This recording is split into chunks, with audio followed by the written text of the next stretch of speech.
Good morning, everybody. Good morning. We ready to go? Okay. Good morning. I'm going to call to order the July meeting of the MTA Board Safety Committee. Can we hear the safety announcement?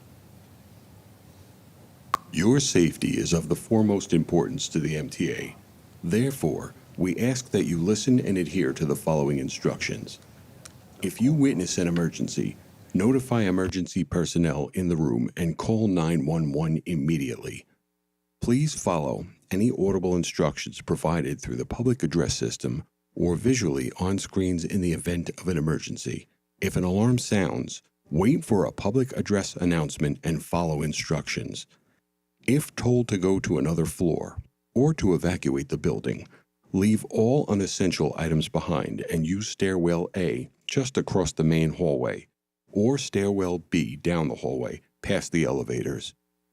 If you have a mobility disability or cannot self-evacuate, please proceed to stairwell D or E for assistance by MTA staff or emergency personnel.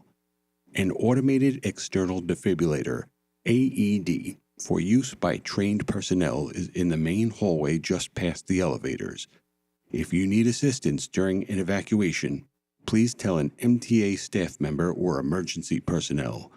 Thank you and have a safe day. Thank you. Mr. Diodato, any public speakers? Thank you, Chair Lieber. We have 4 speakers today. 1 will be remote. As a reminder, we ask that all speakers adhere to MTA's rules of conduct and decorum. Also, in the interest of time and fairness to all speakers, we limit everyone to 2 minutes. Please be aware that there will be a warning beep to remind you that you have 30 seconds to conclude your remarks. Our first speaker will be Christopher Greif, followed by Jason Anthony.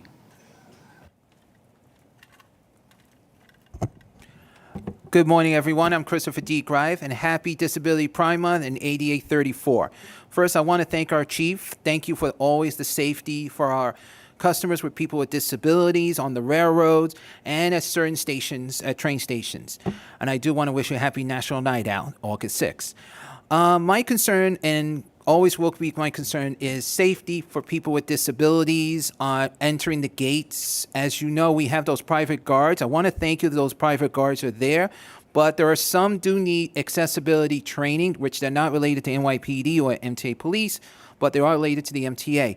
We just need to remind them that when a person does pay their fare, they need to make sure, let them go in. When is a paying customer? Because you never know, someone could be right behind them and run. The safety has to be careful because a wheelchair and a walker almost got hurt the other day. I did put it into the MTA app, which I always do, but we need to remind the private guards, we need to work on the safety of all seniors and people with disabilities. Any mobile devices, and yes, small shopping carts and baby strollers as well. Thank you, everyone, and happy Disability Pride Month, ADA 34. Sir. Thank you. Our next speaker is Jason Anthony, followed by Mary Bowden. Good morning, Jano. Good morning, Chief, and good morning to the rest of the Safety Committee. Like Christopher Greif said, the safety guards need more disability training, because not only on Flushing Main Street on the 7 train, we saw this type of incident in other stations as well, like at 42nd Street, Bryant Park. These private security guards, they literally block the emergency gates. Like, I see this all the time. They literally stand right in front of the gate, and when a person with disabilities or a parent with strollers or a person with a bike wants to access the system, it's literally impossible for them to enter in a safety manner. But I want to take the occasion to thank Chief Mueller that every time that I go to Penn Station, I feel in a safe environment. And whenever there's a protest at Grand Central, I feel very, very safe, and that we could be well informed, like literally a day in advance when there's a protest occurring at Grand Central. And also, I want to thank Chief Kemper, who is not present at this time, that whenever I commute on the subway, there's more police presence than before. So I want to thank him for that as well. And that's all I have to say for this committee. I'll see you guys later. Thank you. Our next speaker is Murray Bowden, followed by Maddie Buches Highland.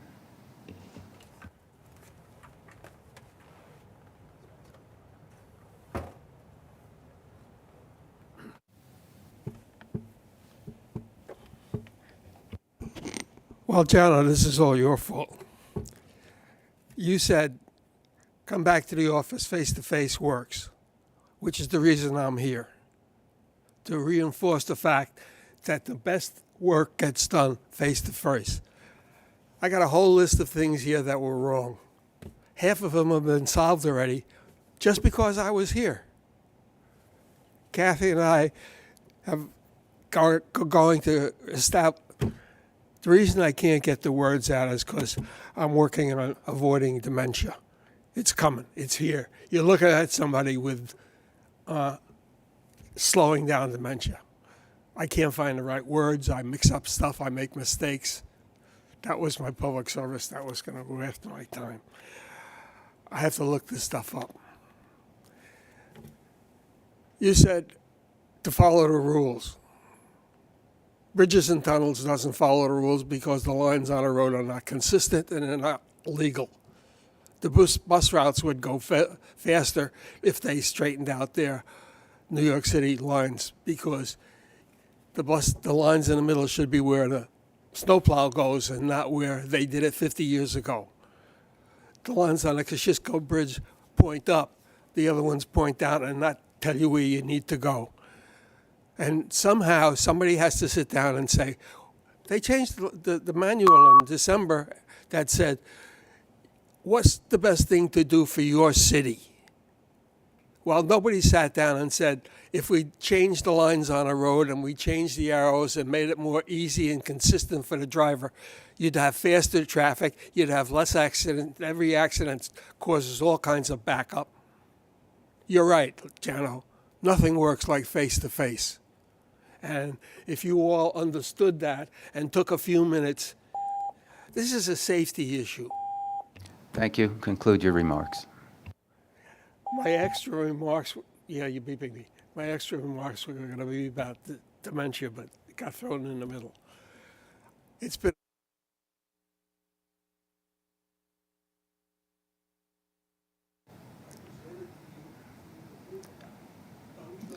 Thank you.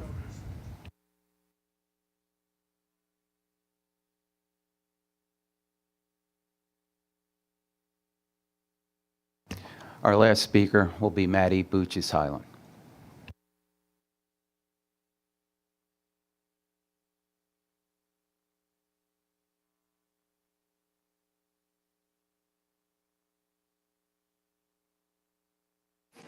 Thank you, Mr. Diodato. Can you hear me? I guess you can. Yes, Ken. All right. Perfect. Good morning, everybody. This is Matty W. Bucky's Highland. Good morning to the chairman and the chief. First of all, as you can see behind me, it's ADA 34 and Disability Pride Month.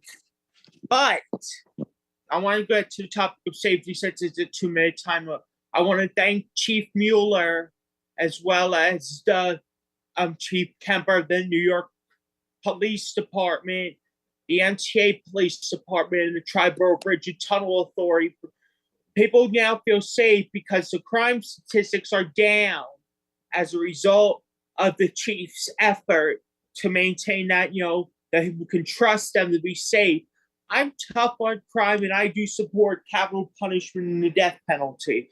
But safety has to be top of mind for everybody, so everybody feels safe and comfortable. Anyway, that's all I have to say for this month, Mr. Diodato. God bless you, and I'll hand it back over to you. Thank you. That concludes our remarks and the public speaking portion of today's committee meeting. Thank you, and thank you to all the public speakers. I'm going to skip over the minutes because we don't have a quorum at this time, and ask Mr. Heyman whether we have any changes to the work plan. Good morning. Yes, Chair. There is a change to the work plan. The grade crossing enhancement project will be briefed at a later time this year. Okay. Can you now give us a report on the stats, safety and security stats? Yes, and good morning again. The key safety metrics start on page 8 on the committee book, and agency safety and security statistics can be found on pages 8 through pages 37. Statistics on the authority's safeties metrics remain strong, highlighting the attention that each agency places on this topic. Generally, accident injury rates for both employees and customers are trending down and remain low. Of note, the number of fires in the subway system, which Tim Dotto, Vice President of New York City Transit System Safety, will give a presentation on that in a moment. Regarding security, the MTA's focus remained unwavering, and we continue to have a significant downtrend in major crimes, and they are lower than 2019 in major crimes per rider. This downtrend speaks directly to the collaborative efforts with federal, state, and local authorities. We are also encouraged by a long-term downtrend in crime. Together with the MTA PD and our partners in NYPD, we are confident we will continue these favorable results. Now, unless there's any questions, I'd like to turn it over to Tim, the Vice President of Safety at New York City Transit, for his presentation.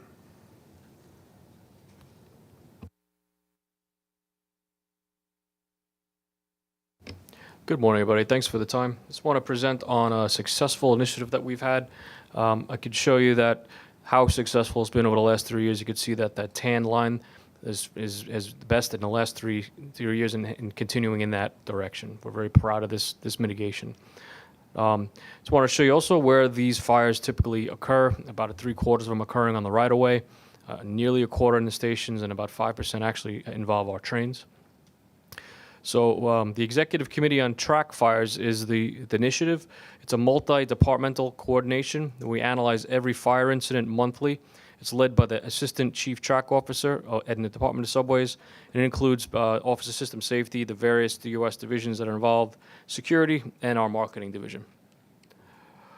We look at many elements of fires, including where they occur, the top frequencies, and the list goes on. I won't go through each one, and it's a thorough process every month. We meet for about an hour every time. On the right is actually an excerpt from the report where we look at every top 25 station.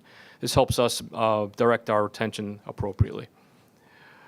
In stations, you can see that the primary problem is debris and refuse. That occurs on trash receptacles and on the platforms primarily. That includes things like vandalism. Unfortunately, that's very difficult for us to control, but you can see the other elements that we take a look at to make sure that there's nothing within our control that we can mitigate. VAC Train has been a very successful program. There's 3 of them currently, and one there's through the committee they've decided that one should go down for maintenance every month. So I have a couple photos following that show the efficiency of those machines. We look at the paper catchers also. There have been repairs to those, different flaps and things, and improvements to make sure that we capture any of the station refuse before it gets onto the right-of-way. We look at the debris removed by tons, how many bags that are removed, and how many miles of tracks that are cleaned. Car equipment's also looked at, in various components that may contribute to those fires. We did identify some components I'll talk about a little later. And I just wanted to bring out some photos that our car equipment provided me. This is one night of debris collection on the left and one day of leaf collection on the right during the fall season. As you see, the machines do a very good job of capturing a lot of debris in the system. So then we remove the actual fuel for the fires. Car equipment, as you can see, also debris is a primary problem. Debris on a car equipment is when somebody unfortunately lights fires on board the equipment. And you can see here we have we noticed that some components like the high voltage wire were contributing. So then we had mitigation for those. And for infrastructure, we try to mitigate the water that's coming into the system because especially during the winter months when we spread salt, the salt will come into the system and affect the insulative properties for the third rail, and that could cause some fires with arcing and tracing and things of that nature. Toward the bottom, you can see that the security emergency response team, those folks go out and try to make sure that anything involving trespassing and debris that folks might bring into our system, and like the emergency exits and near the stations, is cleaned up. So we try to coordinate that with our infrastructure folks. We replaced our fiberglass, are replacing fiberglass insulators right now. What was found that was when they break down, the steel dust impregnates in those and decreases their insulative properties. So those are being replaced as we go on. We track the water intrusion to coordinate those efforts, and we target cleaning the trash receptacle service when we have holiday events and other high volume stations. The train fires, we addressed the cable crimp manufacturing issue because we're looking at all those various components that have contributed.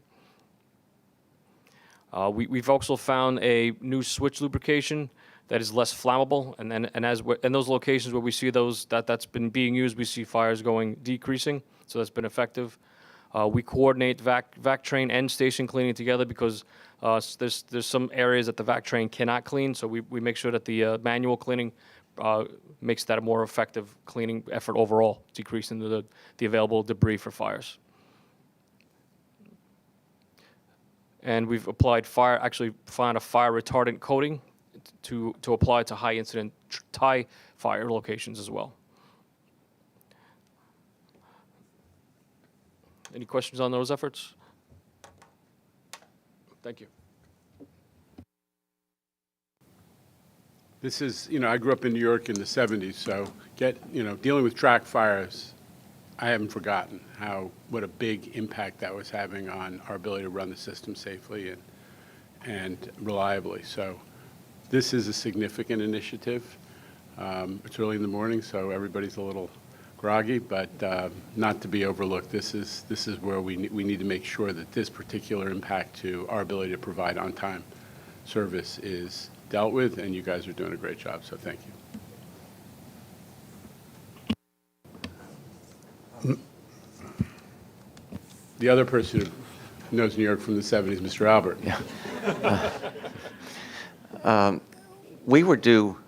We've been talking about it for years, about getting another vac train. What's the status of that? Or have we received all the ones that we're expecting? I know that we're taking, we'll take one out of service for updating and renovating and maintaining, but we'll get back to you with regards to the additional vac train.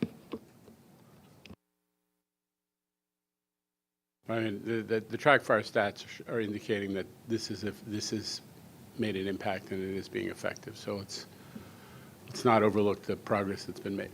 I just want to make sure that we're aware that we've used our limited resources very well. They've been hiring up folks to help clean, and they've been coordinating those weekly efforts where we see high incident locations. So it's an overall effort. The vac trains are definitely part of that, but there's a significant amount of other efforts that we're bringing to bear. Other questions, comments? Okay. Now we'd like to go to Anthony Mercogliano for an update on the security grant program. Good morning, everyone. So I bring your attention to the DHS preparedness grants, which support our counterterrorism mitigation efforts here at MTA. We've been participating in the Transit Security Grant Program, Port Security Grant Program, UIC grants, which all fall under DHS preparedness since 2003. Sorry, Chris, I'm the right button. Which one? Gotcha. Okay. So as you can see, those are the three funding streams I just mentioned. Transit Security Grant Program, which is our primary source of funding for mitigations within New York City transit environment, the commuter rails and bridges, excluding bridges and tunnels. We are a primary recipient. We do have a sub-recipient in the form of the NYPD. All of the monies that the NYPD receives have to be dedicated to efforts in New York City transit. The Port Security Grant Program is a maritime-based grant program. The only agency here at Bridge and Tunnels that is eligible for PSGP funding is Bridge and Tunnels. And then there's the Urban Area Security Initiative. We are not a direct recipient of Urban Area Security Initiative funding. We are a subrecipient of New York State DHSES.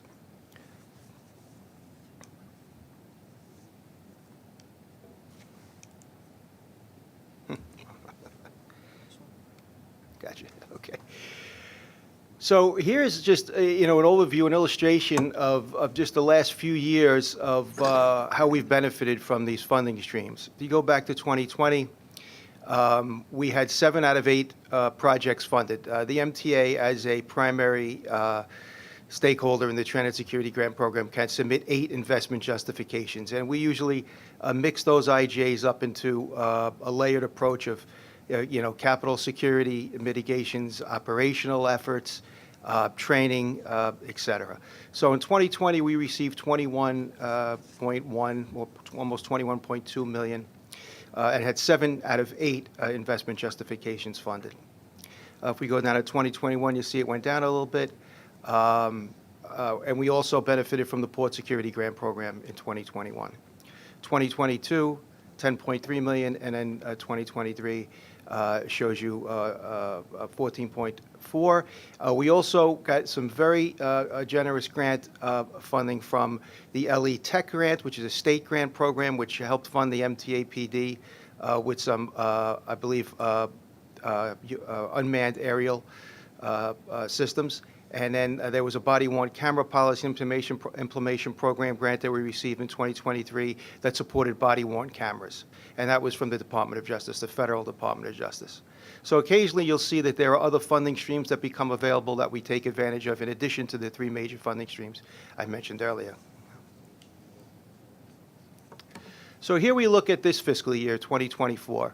And as I stated earlier, we have 8 investment justifications. You could see there is a mix there of, capital improvements, much in the form of CCTV, operational deployment from the MTA PD. You'll see that MTA Chase program. That's not a banking program. That's a commuter rail heightened alert anti-terrorism strategic effort, and that's for targeted counterterrorism patrols and activities, uniform presence in high-density, target-rich environments.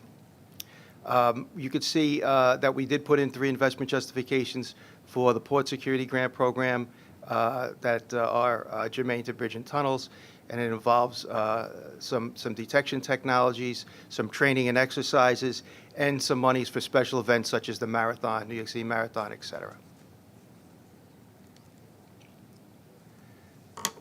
And that's it. If I have any questions, I'll be glad to take them. I have a question. Sure. Am I correct that the federal government has not increased the amount of investment in transit security in 10 years, and actually it went down from 9/11 about 50%? It's actually, Chairman, it actually hasn't been increased. It actually decreased dramatically in 2012. Yeah. The high point was 2009, where it was over $350 million, decreased to around $200 million by 2011, and then in 2012 it really fell off a cliff and went to $100 million. It's been stagnant at $100 million since 2012. And we get what piece of the $100 million? So it varies. We usually fall within the 22 to 30% range. Over the course of the lifespan of the program, we're at 28%. We have seen a lot of support from elected representatives and from TSA that go to the Hill and advocate for higher appropriation, but it hasn't translated into that happening yet. So we do look forward to the days when we actually, as a recipient, received over $100 million. In 2009, we received over $100 million. Now the entire national appropriation that we compete for is $100 million. So.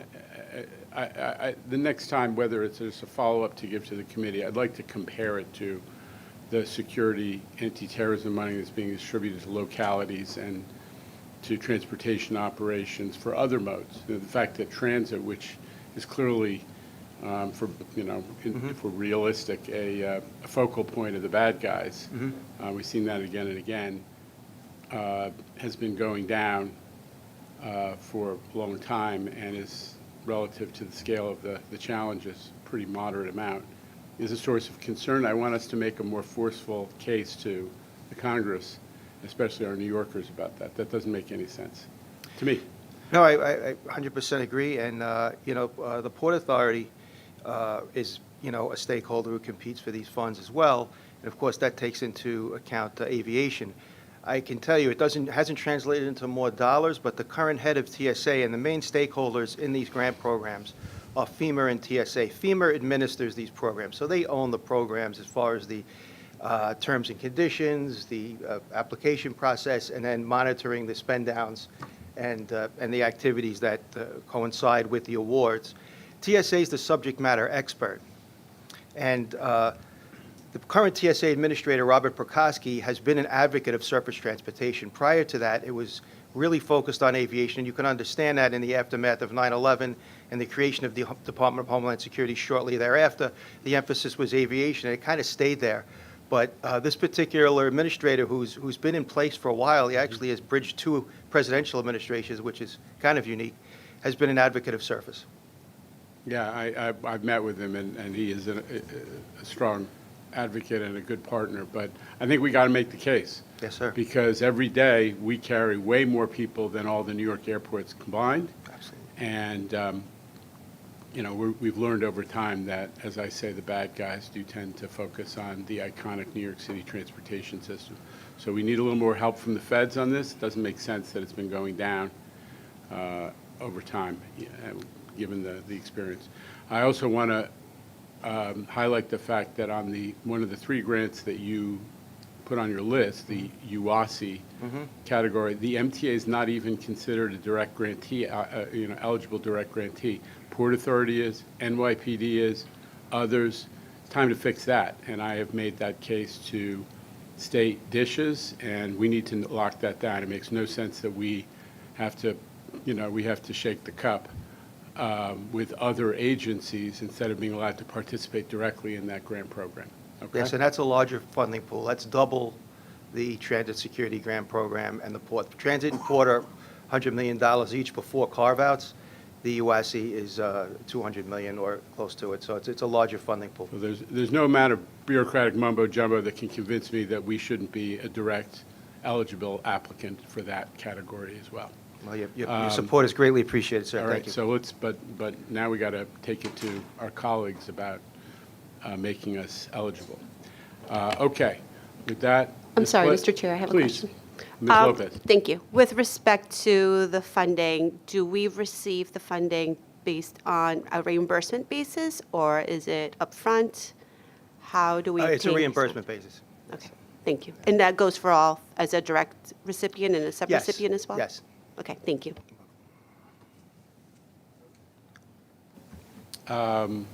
My display of morning grouchiness is over, and we can move on to other business. We now have a quorum, so I'm going to ask for the approval of the minutes. So moved. Okay. Any corrections or clarifications? No? Hearing nothing else, minutes are approved. I think that is the business of this meeting. Does anybody else want to raise anything? I just want to repeat, because we're all in this, this committee is focused on many things.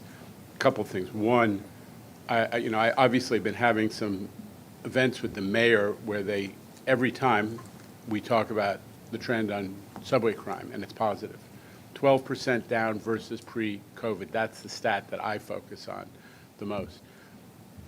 Our MTA PD is part of that story. We tip of the hat always to the NYPD who has principal responsibility. MTA PD is leading the charge at a couple of the major terminals in the subway environment as well, and that's well done. And the second is for safety and security. It was alluded to by one of the speakers, the incredibly successful planning for how to manage what looked like it was going to be a significantly disruptive demonstration, which, based on the intel, was directed at Grand Central last week. And planning between our MTA PD, NYPD, and other agencies led to a very successful management. There was no closure. Our customers all got there. Kathy Rinaldi and the team at Metro North did an amazing job planning and executing, along with the law enforcement professionals. That's what we do. and we're going to keep doing. So two important points to be made on the safety and security front. And I just want to thank you. With that, I'll ask for a motion to adjourn. Thank you, Mr. Herbst. Thank you for the second, Ms. Lopez. We are adjourned.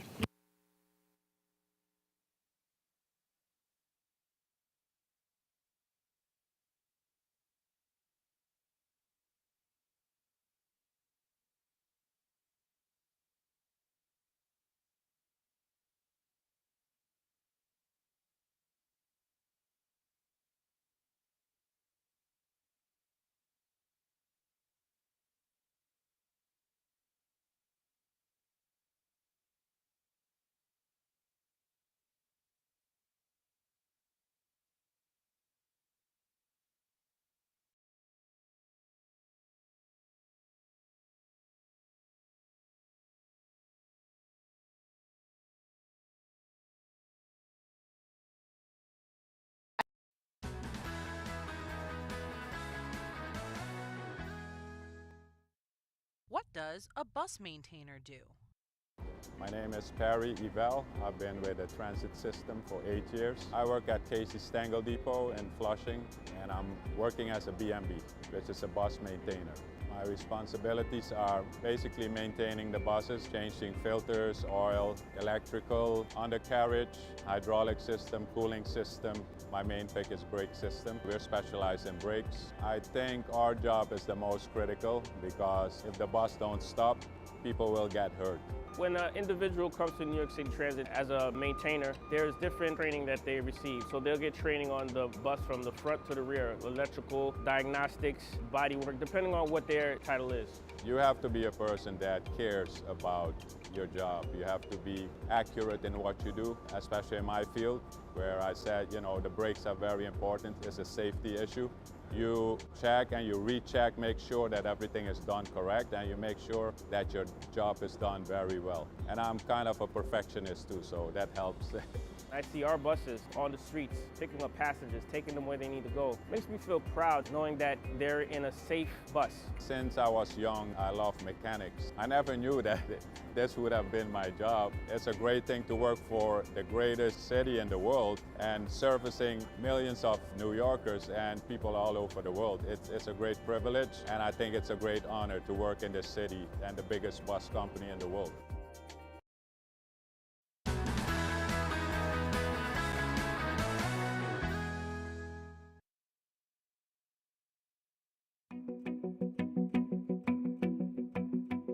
Hi, my name is Donna Charles. I am a station appearance maintainer. We basically maintain the appearance of restrooms, waiting rooms, platforms, sidewalks. We mop, sweep, dust, sanitize, salt, shovel snow, whatever it takes to keep our stations clean. When you work a line job to go in between the stations, you take out a truck. We have cleaning supplies in it. Certain stations don't have facilities to keep the buckets and stuff like that, so there's always a bucket on the truck, a mop on the truck, and then basically we work out of the truck. And if we have to do quick graffiti removal or something like that, we have something to clean it up with. I'm a platform cleaner. It makes me happy that my job is important because it's important to me to make sure that the people want to come back, that they have a clean place to come to. My favorite part of being a station appearance maintainer is the general public, just getting their positive feedback. We had commuters just say, thank you, and we appreciate everything that you guys do, just making it safe for us to be out here to and from, work and home. My work impacts the Long Island community because we just make it safe for the customer itself. We keep the conditions of all the stations clean, you don't want a dirty station. We do just more than cleaning. We help out in any way we can. My favorite part of the job is meeting new people, the people I work with, experiencing new things. I like my job, and I wake up every morning and know that I have a great job to get to go to. I think if there are no customer service ambassadors, there would be lots and lots of people taking the wrong train. A customer service ambassador is a frontline contact providing fast-changing, accurate information, especially during service disruptions. We're here to direct you, assist you, and be patient as well. The qualities that make a good customer service ambassador are patience, communication, following instructions, and just pretty much being a people person. Getting lost in New York it's really easy. That's what we're here for, to help them. So every day I show people how to use the phone. We have this app called Train Time. It tells you the time everything comes, schedule changes, tells you advanced scheduling as well in case you need to come in a week. My most memorable day at work, we had an elderly woman come off of the airport. We assisted her to getting to her family, which was in another town. She had never been to New York before. She was completely lost. She thanked us several times, and I was able to help this woman get to her family. That's the motivation. Just helping people in general is seeing their face. I like to help people a lot. You know, seeing people happy and getting to their place. It makes me feel really happy, especially that I know they're getting to their destination safely. We serve with pride.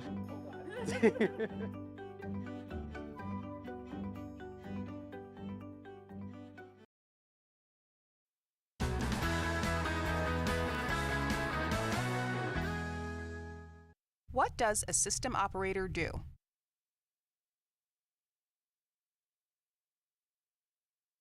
My name is Sejan Edi, BMT Chief System Operator. I have 27 years with New York City Transit.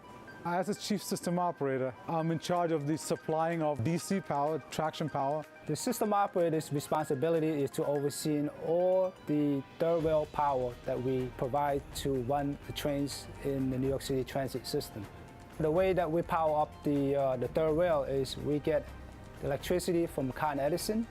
We'll go through our substation, which is converting the AC from Con Edison's high voltage into 650 volt DC, and then from there going into the third rail, which power the trains. A typical day for system operator involves general order. General order, or GO, it's a planned work outage.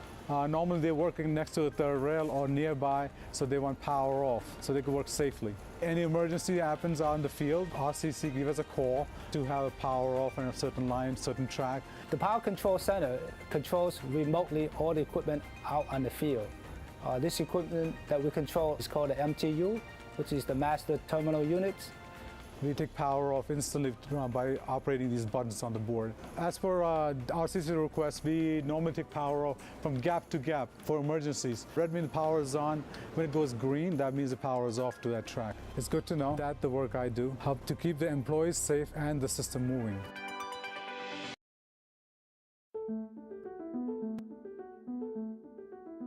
My name is Winnie Espada. I'm a car appearance maintainer, and I've been doing this job for 10 years. I work out of Shea Yard.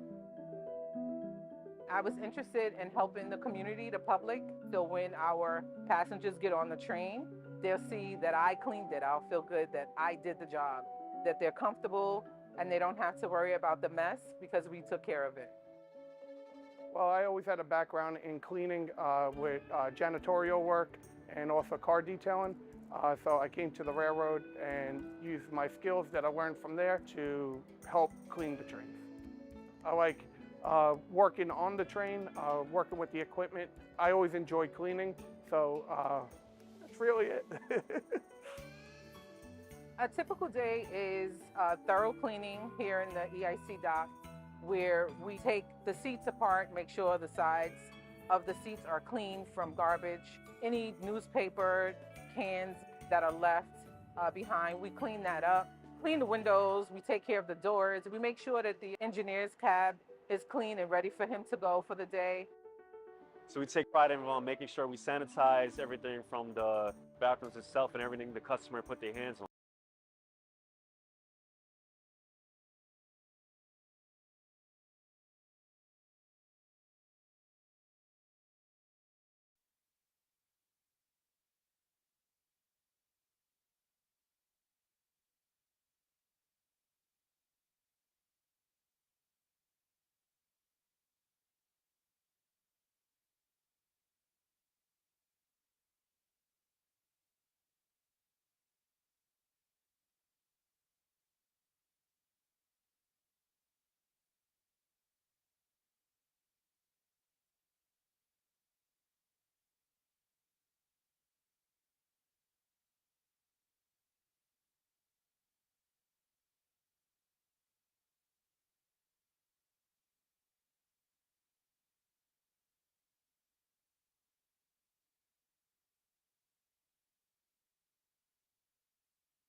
Okay.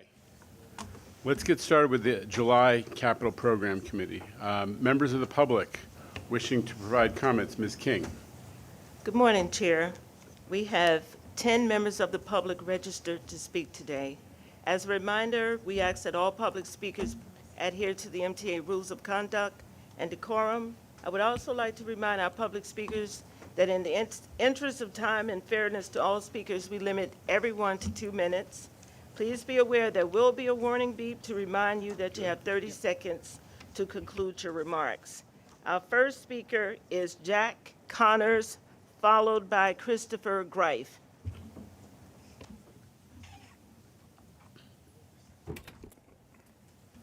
Good morning. I'm Jack Connors, Research and Communications Associate at the Permanent Citizens Advisory Committee to the MTA, PCAC.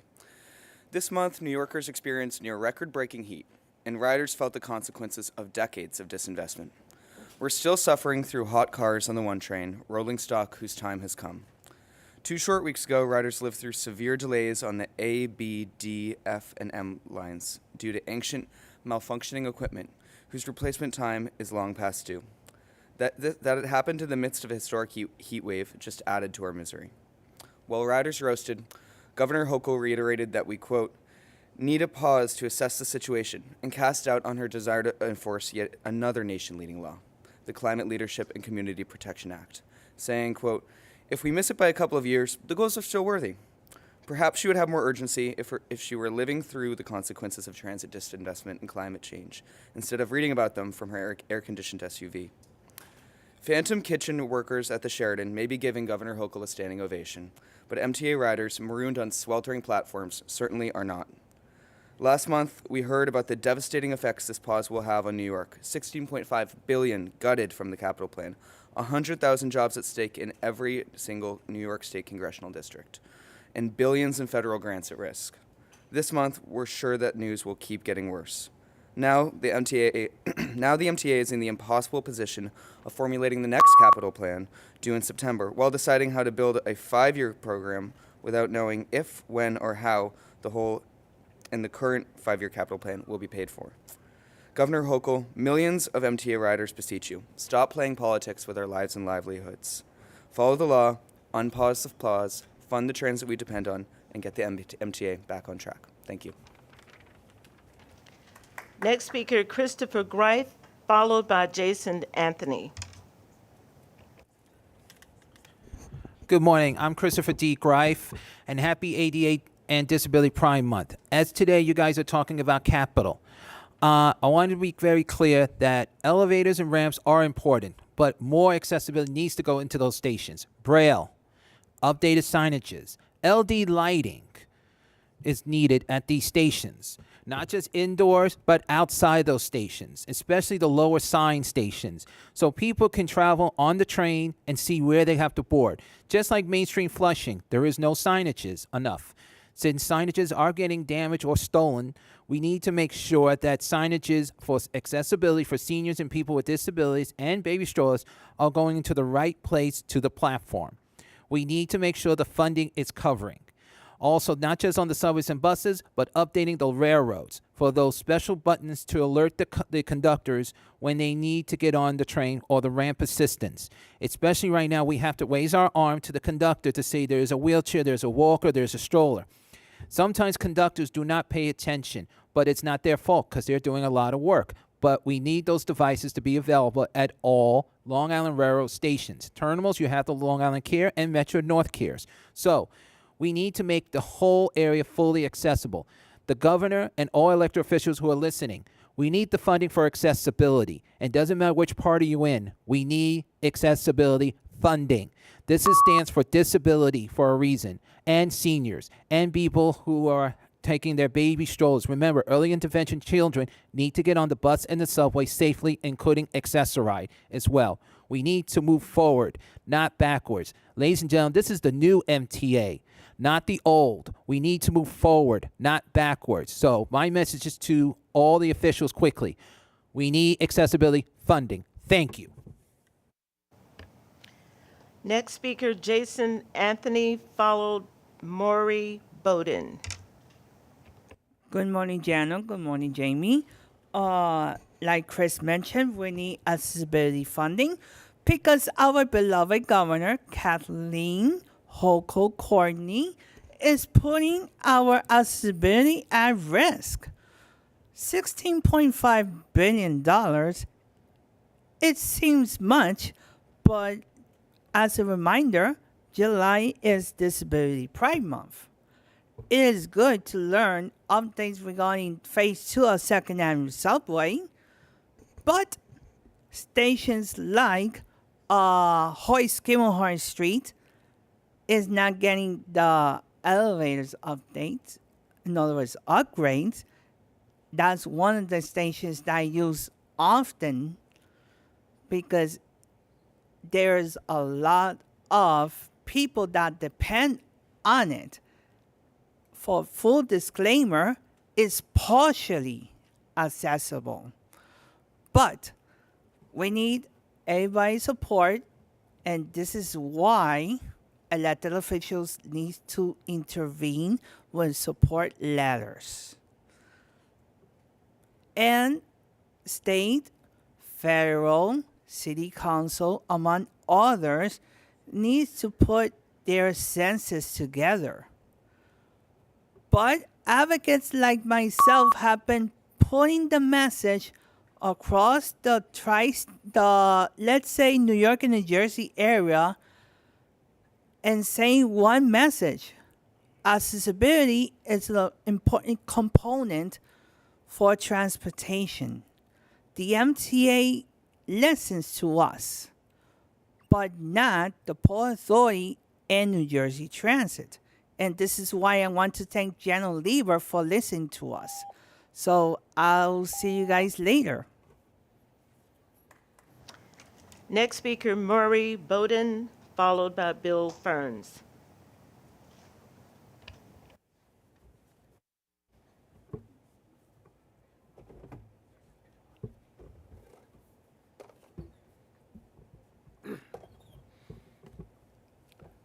I'm too short. I like to see everybody's face. Because when I come here in person, I expect your full attention. This is the capital program, which means how do you allocate money? And sometimes you forget that when somebody else is wasting money, it costs you money. Long Island Railroad knows how to build bridges. Build them on the ground, take a crane, put them up, save money. New York State DOT has no idea how to build a bridge. And the amount of money they waste could be somehow fungibility help you. So one of the problems is to teach New York State how to build a bridge. They built one in Elmsford. It cost twice as much as it should have if they had used Long Island Rail. Phil Hyden knew what he was doing. He's now up in Boston, fixing Boston, and he seems to be doing a pretty good job of it. He lost a good man there. So, in order to free up a lot of money for the MTA, you're going to have to teach New York State DOT how to build bridges. Now, if that isn't a new way of thinking about things, this is a world where everything is being different. I don't know if I told you a story in the other meeting about the women's beach ball in the Olympics. Up until now, they were required to wear bikinis because it was a sex show. Last night I watched the beach volleyball United States and Czech Republic. The Czech Republic participants had full body clothing from top to bottom in a black bodysuit. Please conclude your remarks. Yeah, it was a recommendation. Sometimes things run a little longer, and there needs to be a little flexibility. And I'm taking it. When you all follow the rules, I'll follow the rules. As long as you break them.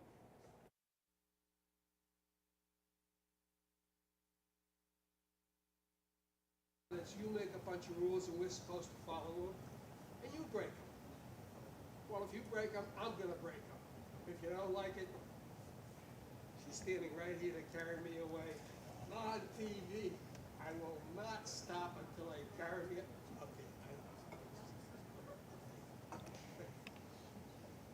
Thank you, Mr. Bowden.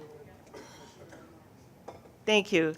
Our next speaker is Bill Ferns, followed by Charles Newman.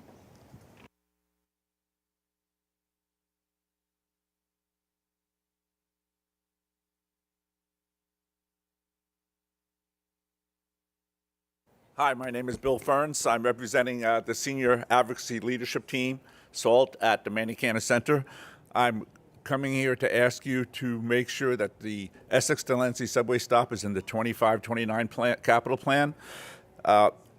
When the governor paused congestion pricing, we understood that there'd be a lot of slowing down on these accessibility projects, but then we heard there were two in the Upper West Side being done at West 81st Street and West 96th Street in the zip code 10024 and 10025. Their combined ridership is still less than the Essex-Delancey ridership. Their median incomes are 2 and 3 times that of the Essex-Delancey area code, zip code. The in 10024, white population is the predominant one at 65%, and it's actually still the largest one in 10025 at 45%. In 10002, the white population is only 22%. The predominant, though not majority, population is Asian. So I have to wonder about the decision-making process of which subway stops get accessibility and which don't. And I'm going to ask you to reconsider these priorities and make sure that the 10002 zip code gets its elevator accessibility, because the closest accessible station is at 14th Street and First Avenue. There is something seriously wrong here, and I think it needs to get fixed. I have the statistics if I can give them to someone. No? No one wants them? Just so you can see the numbers? Thank you. Thank you. Our next speaker, Charles Newman.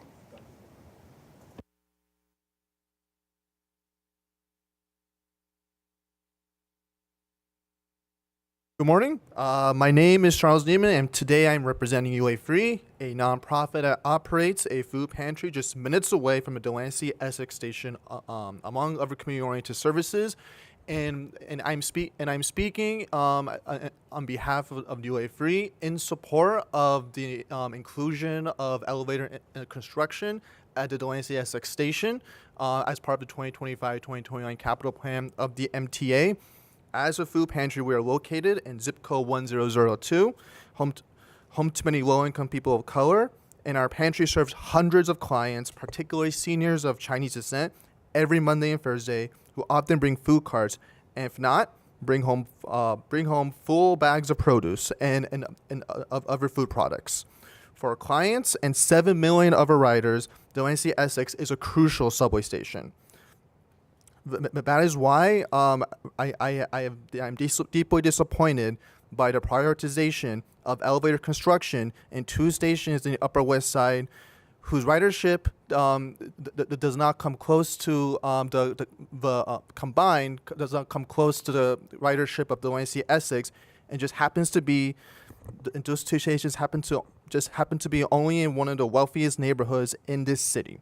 UA Free urges the MTA to include the Delancey Essex elevator construction in spirit of serving every neighborhood and every community, in our case, the API community, equally and without neglect and delay. Thank you. Thank you. Next speaker, Maddie Bucky's Holland, followed by Valatina Jones. Thank you, Ms. King. Good morning, everybody. I'm Matty W. Bucky's Highland. Happy ADA 34 and Disability Pride Month. Well, I want to thank everybody for doing a great job and recognizing that accessibility is a human right. It's great to see my home branch on Long Island Railroad of Babylon being 100% accessible. With the opening of Adamyville and Lindenhurst, we almost were ready to see Massapequa Park and Adamyville, not Adamyville, Copeg to reopen. a lot of advocates I want to thank you, Chairman Lieber. I want to thank you, President Torres Springer, and to the MTA President Rob Freed, as well as advocates such as Jesse Figueroa, Jason Anthony, and Mr. Accessibility himself, Christopher D. Grive. Without their support and advocacy, none of this would have happened. None would be delayed. And second of all, with Amityville and Lindenhurst now being ADA accessible, I work at the something called the Winter Center for Autism in West Babylon. Much easier now with people who has a wheelchair to go to Amityville train station and then take the SCAT bus to there on Mayan Street where I do job training. With that being said, ladies and gentlemen, hope everybody has a great day and God bless each one of you. Ms. King, over to you. Thank you.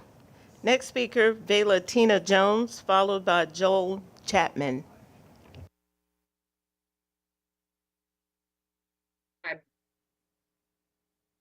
Hi, my name is Valerie Jones. I'm here on behalf of the Lower East Side Power Partnership, advocating for installing elevators at the Essex Delancey Station, that this be maintained in the plan and there be funding. In terms of the Lower East Side, I'm somebody that uses accessible stations, and there is no other accessible station near any of the buses. In terms of the F train is what is at one of the trains at Essex and Delancey.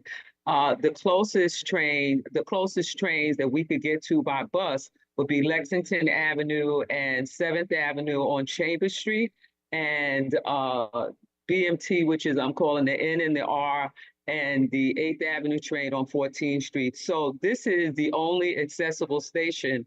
This is the only F train station that I know of that is any way close to any kind of buses near our house.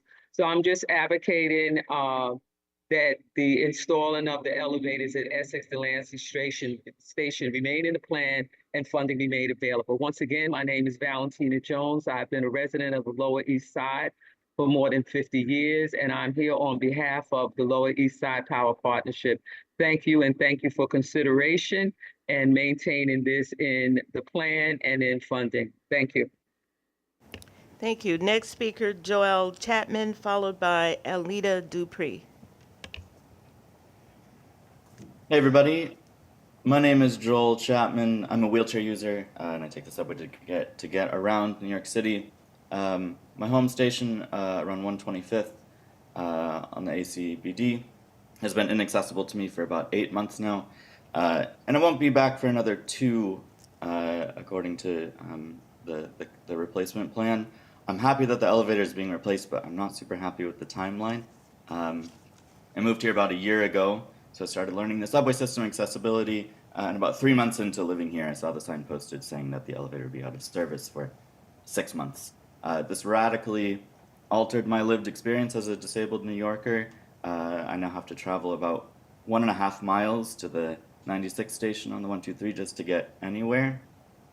It's a number that 1.5 miles, that's a number that non-disabled people just don't have to grapple with. And the project also started in the winter, so I was going 1.5 miles in, 30, 25, 18 degree weather. So I'm just coming here to say that putting an elevator out of service for 6 to 9 months may feel like a project or a number to the people making decisions, but it's a real problem for real disabled people, and every delay is hugely impactful.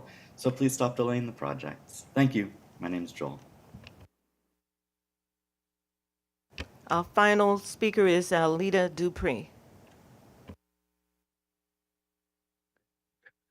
Thank you. Good morning, Chair Jano Lieber and members.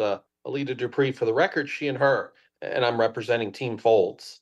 I was reading through the report, and what stood out most to me is where you have the blue bars that show funding. We have a gap, a really big gap. And as of June 30th, the MTA has hit its fiscal cliff. And how can we go forward? And this is real.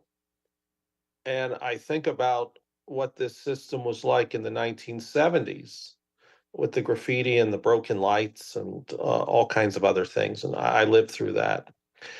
And we worked very hard to get past it. But are we going to go back there? I hope not. And I know that you as stewards of this system are working very hard. But if we don't have the money, then how do we pay for it?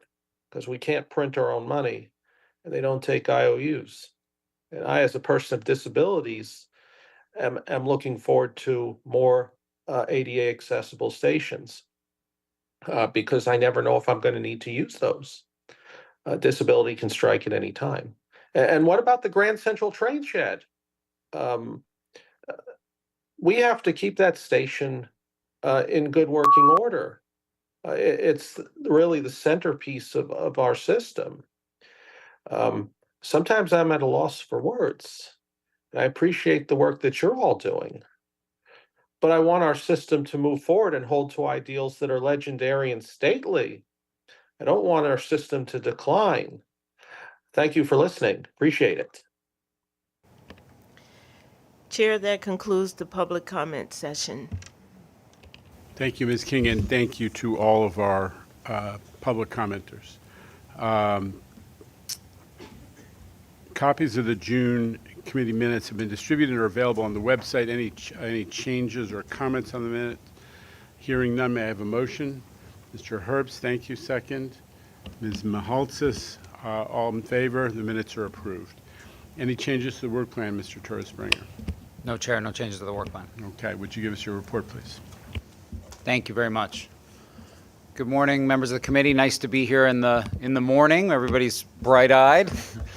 And it's a great opportunity for us to have a conversation with the committee and the board and the public related to the 2025 to 2029 capital plan. So that's our focus for today, but we'll also have our 3 mega project executives reporting on the status of those projects after this presentation.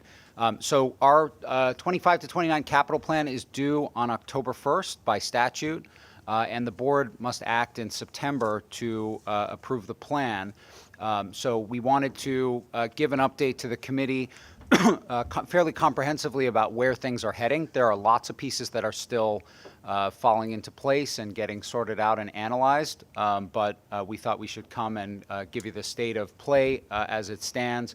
I do want to note that there's been a board working group meeting throughout the last few months. Many briefings, updates, site visits throughout what has been a complex time for the capital program, and it's been very helpful for us to have the advice of the board through that working group, and I think also helpful to preview some of where things are at. What I'm going to go through now summarizes the great work that's been done by our team at C&D.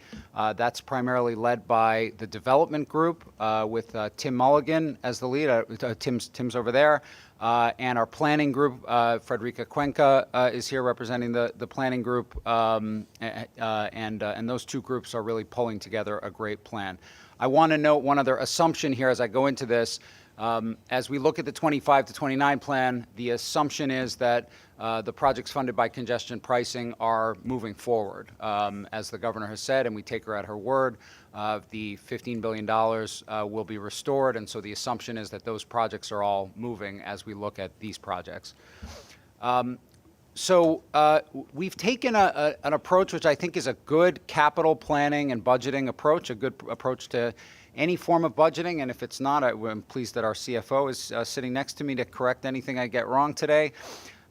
We've gone from the bottom up based on our 20-year needs assessment, and we've looked at the program from a top-down point of view. So a little bit of background about each of those. You know that the 20-year needs assessment, which we released at the end of last year, was a historic document that did a detailed assessment of all of these assets that you see here, our 6 million component assets within this system. The data is not perfect. This was a giant leap forward, but we really learned a lot from the bottom-up perspective about what the needs were in the system. And in effect, what we're talking about today is what the 5-year need is, as we've identified it based on the needs assessment. But we've also been looking top-down based on benchmarks and taking into account other factors. We have a massive built asset that requires regular and sustained investment. We've talked about that a lot. Kevin, our CFO, has been benchmarking against other transit systems and other industrial infrastructure, and he'll be briefing the Finance Committee about this right after this meeting.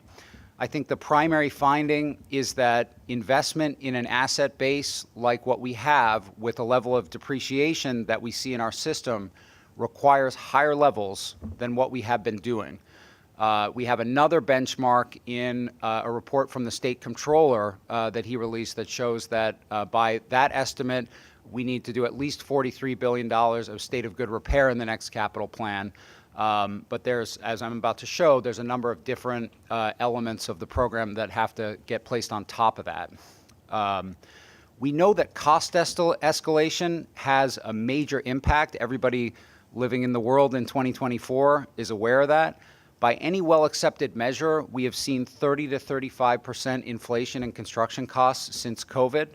We were able at C&D to use short-term contractual measures to prevent escalation in awarded contracts from impacting our pricing, and great credit to our contracts department for managing that. But eventually we see this show up in bids, and we need to accommodate that as we look at the 25 to 29 program. And of course, we have to take into account how much work we can do in our system and with our contractors. It's not infinite. We've seen some very impressive annual commitment numbers from C&D, $11.4 billion of awards at our peak. In 2022, we would have made $10 billion last year, for sure, had we not put a pause on in the face of congestion pricing litigation. But we need to be able to demonstrate that we can sustain that and actually go beyond that in order to keep up with inflation and the increased needs of the program. Our contractors have made us an owner of choice, but with all of the infrastructure investment that's happening across the country, there can be a lot of competition out there as well. I do want to note that our contracting and the work happens in different ways. So, for example, you're about to see that we need to make a major investment in rolling stock in the next capital plan. That's different than going and contracting with a third-party contractor who's going to come and do work in our system. So we have to take all that into account. But the point is that there are different ways. You know, we can't just say we can't get up to a number of awarded contracts that is larger than what we've been doing because of the volume, because there's many different ways that we have of contracting. We also have a lot of in-house work that occurs, particularly track work, maintenance of the right-of-way. All of that gets factored in, and we're able to achieve significant pace. Here's the overall outcome of the bottom-up work that we've been doing, taking into account all those macro factors that I've talked about. A number of categories that you see in yellow, we can stay on pace with the $55 billion capital plan that we're working our way through now. Though, again, I want to note, we have to adjust for inflation. There are other categories where we have more catching up to do. As you'll see, they either have never received the level of investment to achieve state of good repair or get them on the path to state of good repair, or they're due for an investment at the end of a cycle, what we call normal replacement. I'm going to go through each of these categories in turn, but here's a summary of where we need to see an increased pace above the level of inflation. And again, I have subsequent slides on each of these, but this is all coming from the 20-year needs assessment that looked at these major variables that were impacting these asset classes. So in summary, rail cars, we don't have a choice here. Rail cars, we need to achieve 100% state of good repair. That's based on useful life, how long an asset can go without being replaced. We have a lot more cars coming due in the next 5 years than we've had in the last 5 years. Again, I'm going into detail on this in a minute. When we look at structures, tunnels, train sheds, elevated structures, we see a condition of historic underinvestment and the risk that assets are going to start falling apart. The biggest example of that is the Grand Central train shed. More on that in a moment. Power is another asset class. It's one that doesn't always get a lot of attention, but the difference between good service and breakdowns in service and unreliable service is power. We only need to look west of the Hudson to see this. There are new investments that are required to address a changing climate that we hadn't contemplated in the past, but they have increasing acuity. And our shops and yards are another basic element of service, like power and structures, that have seen underinvestment where we need to catch up. So a little more detail on each of those categories where we're going to need to see an increased pace in the 25 to 29 plan. Rolling stock, we've been doing a lot of work on this, including a lot of strategy work led by some of my colleagues at headquarters on how we get to procurement and production for the amount of rolling stock that we need. But it's pretty basic when you look at need. Cars last about 40 years before they start to break down. In the bad old days of the subway system in the 70s and 80s, this was why when you rode the train, you sometimes didn't know if you were going to reach your destination. It was the breakdown of the cars, which really linger and have a huge cascading impact on service. Here are the roughly 2,000 subway cars plus the additional railroad cars that are reaching that 40-year point. And you can see the reliability problem in the prior class of cars. So we're in the midst of right now with the R211s replacing the R46s that just predated the R62s in the early 1980s. They have a mean distance between failure. I'm talking about the R46s, which is the distance they can travel between breakdowns of about 40,000 miles right now, compared to overall in our system an average now for our new stock of 200,000 miles mean distance between failures. So you can see you sort of fall off a cliff around 40 years and need to invest in the rail cars. There isn't really a choice. The R62s and R68s are at about 100,000 miles of mean distance between failures. So they're coming down to that point where they fall off a cliff and we need to replace them in a timely way. By the way, there's always a lot of talk about hot cars in the summer. According to New York City Transit, we are at less than 1% of our many, many thousands of cars have air conditioning failures. But where we see it during the high heat days of summer lately, it's these older cars where we're seeing the AC systems break down. So we need to replace rolling stock. The next plan will need to invest in about 2,000 subway cars and new coaches and locomotives for the railroads. This is about triple the investment of what we've done in this current plan, the 20 to 24 plan, just because of the sheer number that need to be invested in.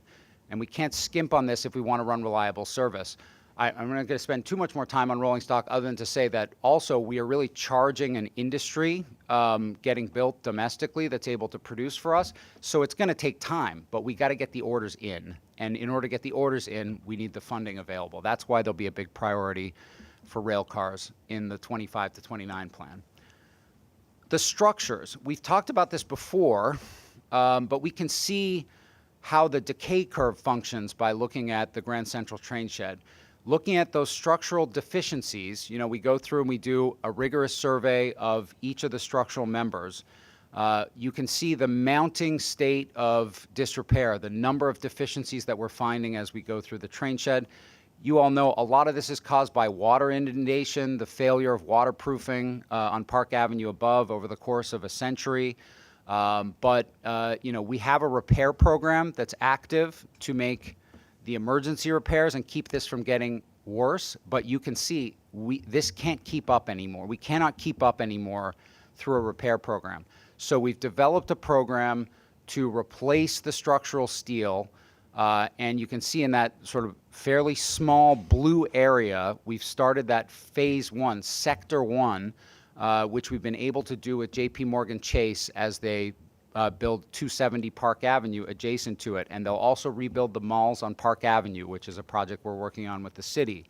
But this is such a small area where you see all of these deficiencies. We need to do more in the next plan. So we're looking at accelerating the investment in what we call the Grand Central Artery to keep Metro North service running. 98% of Metro North service, if I'm not wrong, Kathy, yeah? So the artery, the Grand Central Artery is 4 elements. It's the Grand Central Terminal itself, it's the train shed, it's the tunnel above the train shed, and then the viaduct at 125th Street. We're investing in the viaduct. The viaduct had similar structural disrepair issues. We're making a major investment in the viaduct. This board authorized a few months back a second phase, so we're able to make a major investment in the viaduct. That work is going well. We got another 3 sections done this weekend with no disruption in service whatsoever. But we need to invest in the train shed. is the most significant investment coming up in the next plan in the Grand Central Artery, but also structural work, utility work in the terminal, and life safety work in the Park Avenue Tunnel. That's about a $2 to $2.5 billion investment that we've identified that we need to make in the Grand Central Artery in the next plan, just to keep up with those structural conditions. And the Grand Central train shed is representative of the hundreds of miles of structures in our system. They've been standing above New York City streets or sitting underground for 100 years, many with little investment. And now that we're getting more sophisticated about how we identify problems, we can see that nearly 1/3 of subway tunnels have a high concentration of structural defects. 1/4 of Long Island Railroad's viaducts are in poor and marginal condition, and over half of Metro North's undergrade bridges are in need of repair or replacement. And above ground, we have 65 miles of elevated subway structures that run through neighborhoods across the city. And the way we keep them, from falling down is by ensuring that we protect the steel through the overcoating process. And you can see that of those 65 miles, 50% are above the protection is beyond its useful life, and it needs to be updated during this next plan. We've been doing that work innovatively above ground with overcoating, using lessons from bridges and tunnels on how to use overcoating to get to 30 years of protection versus the prior 15 years of protection that we were achieving. And we've been doing a lot of great subway tunnel structural rehab. The 63rd Street tunnel rehab that we did really stands out as an innovative approach that we took, but we need to accelerate this work to keep up with all the defects that we're finding. Otherwise, there are real implications here. We would have to, in the best case, take whole lines or sections of lines out of commission because of structural risks, or worse, we'd see situations like this one with falling debris like we saw on the 7 line in Queens a few years back. We've already made almost a $3.7 billion investment in structures in the current plan. We'll need to double that investment to keep up here. Again, that's because of the decay that we're seeing across the system. Power systems. Substations are distributed throughout the subway and railroad systems. When power facilities fail, we have catastrophic service impacts. There was an incident recently on the JZ at Delancey, Essex, when a transformer that was serving the signal system failed. But just that transformer failure, you could see severely disrupted service that day. And I was mentioning it before, we see this across the river in New Jersey, where Amtrak facilities that are in a poor state of repair have caused cascading delays this summer. Some of that was sagging catenary in the heat, but it was also failures of some of the basic facilities, including substations. What you see here is component age of our substations. It's a good proxy for condition. You can see that we have 540 components that are an average of 50 years old and need replacement. And we can't let up because you can also see another 440 come due in the next decade, reaching that older age. We can't do all this work at once, so we're going through and being strategic, looking at vulnerabilities that are concentrated where we don't have redundancy of power. If we have a failure of one substation, if there's an adjacent substation to power the traction for the subways, you can keep running. But take a look at the Upper West Side on the diagram on the right. You can see our substations with components in poor and marginal condition are at multiple consecutive substations. So we really have to get to those in the next plan. That requires a major investment to avoid cascading delays. We need to accelerate our investment in power. And we're using, as I said, we're using a targeted approach, some full renewals of substations, but a lot of work on individual components to keep the systems running. We have dated infrastructure across the system, and we need to upgrade it as much as we can. We're looking at more than $4 billion in power investments alone in this next plan. Resilience is in a way new for the MTA. We came out with our roadmap earlier this year, which focused in a different way on a multi-hazard vulnerability assessment. So to date, we've made an extraordinary investment with the support of the federal government, $7.6 billion in coastal protection after Sandy. This often will address multiple problems, but it is investment that's concentrated in coastal areas that for the most part were impacted by Sandy. Now we look at heavy rainfall, high heat, and sea level rise causing major disruptions to service, and unfortunately it's only going to get worse. So the Hudson Line for Metro North, we've talked about this a lot, is a major vulnerability that we've identified. We need to raise the track, protect the infrastructure in almost every section of the Hudson Line. It'll be underwater in the near future if we don't. But we're doing great planning work right now to identify the highest priority sections to concentrate on in the next plan. So that sees a major investment in the next plan on the Hudson Line. We also, the subway station situation is fairly complex. We've had 200 subway stations that have been impacted by heavy rainfall from events in the last 2 years, and we've gone through those very strategically.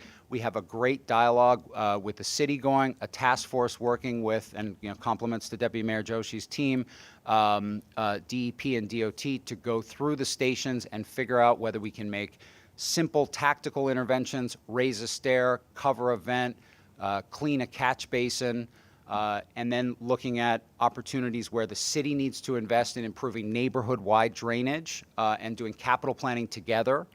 But in the end, we also are going to need to invest in some stations to bring them up to a greater state of good repair in the systems that handle water, and we've got 15 of those identified as the highest priority. We also need to replace the pumps in a number of locations. They handle 12 million gallons of groundwater on a dry day, and they're really critical to being able to protect our system in cases of inundation. So when we released the roadmap, we talked about a $6 billion 10-year investment need, and we need to make a major down payment on that in this 25 to 29 plan. Sustainability has a lot of elements, but it's all about electric buses and the commitment to electrify by 2040, as you know.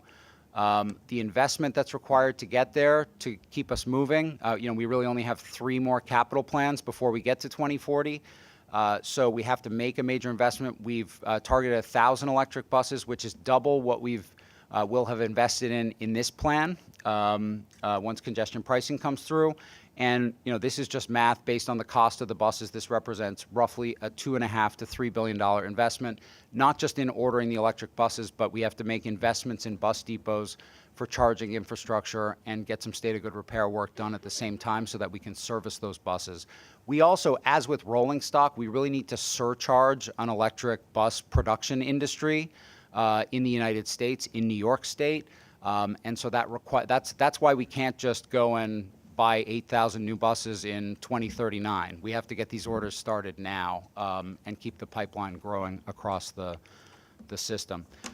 The last category for acceleration compared to the current plan is our shops and yards, for which we need to roughly double our investment from the current plan.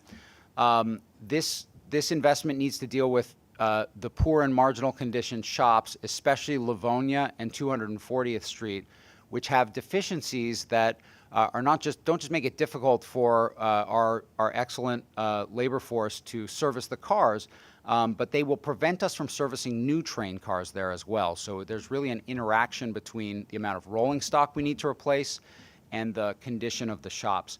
We also need to deal with our yard infrastructure, switches, signals, lighting in yards.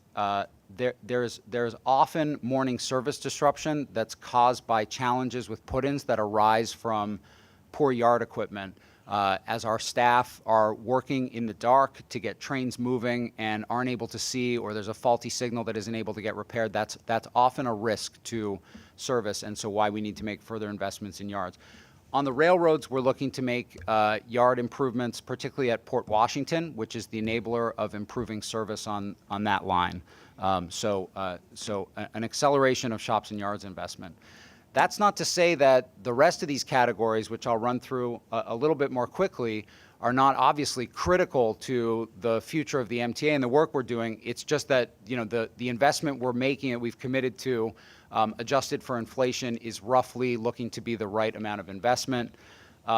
Our ADA investment is a function based on our settlement and our commitments of the overall size of the plan. But this gets pretty exciting in the next 25 to 29 capital program. We should certainly, with the rough size of capital program that we're anticipating, which is not locked in yet, but with the rough size, we will almost surely get to 50% of stations accessible in the next 5-year plan, covering 70% of the system's riders. And that's given the major acceleration that we're committed to. Also, we're poised to get to 100% of Long Island Railroad stations accessible and make major progress on Metro North stations, particularly the full-service ones. So major investment in accessibility across the system in the next plan. Steady investment in signals. We talk about this a lot. We've ramped up to replace roughly 100 miles of signals per plan. This is a function of both keeping up with aging signals and how much work we're really able to do in our system at one time. In the next plan, with 100 miles of signals, we can improve on-time performance. We're getting, we talk about this a lot. We're getting 90% on-time performance where we move to CBTC for much of the B division, the lettered lines. We've also been looking at bottlenecks that slow down service, and we can make a big difference. We've identified, and this was in the comparative evaluation as part of the needs assessment, Nostrand Junction and DeKalb as opportunities. Nostrand Junction is particularly exciting. We're working through this right now, but we're looking at opportunities to save each passenger that comes through Nostrand Junction on the 2, 3, 4, 5. Something like 30 seconds per trip, which really adds up. It involves a major reorganization of local and express lines there. We'll have more to say on that soon, but this is a major service improvement that we can achieve through this plan. We always talk about modernizing the way that our customers interact with the system, and we need to keep up an investment in that. 2 big priorities in the next plan. The next generation of fare technology. We're in the midst of a solicitation for that. This is one of the major ways that we're going to fight fare evasion in the subway system. We're already doing it. We're testing out new gates right now with new gates to come as early as this summer and fall. But we're looking at opportunities to upgrade a significant number of stations in the next plan, especially those with high ridership or with high fare evasion. So lots more to come, but the next plan needs to have a major investment in new generation fare gates.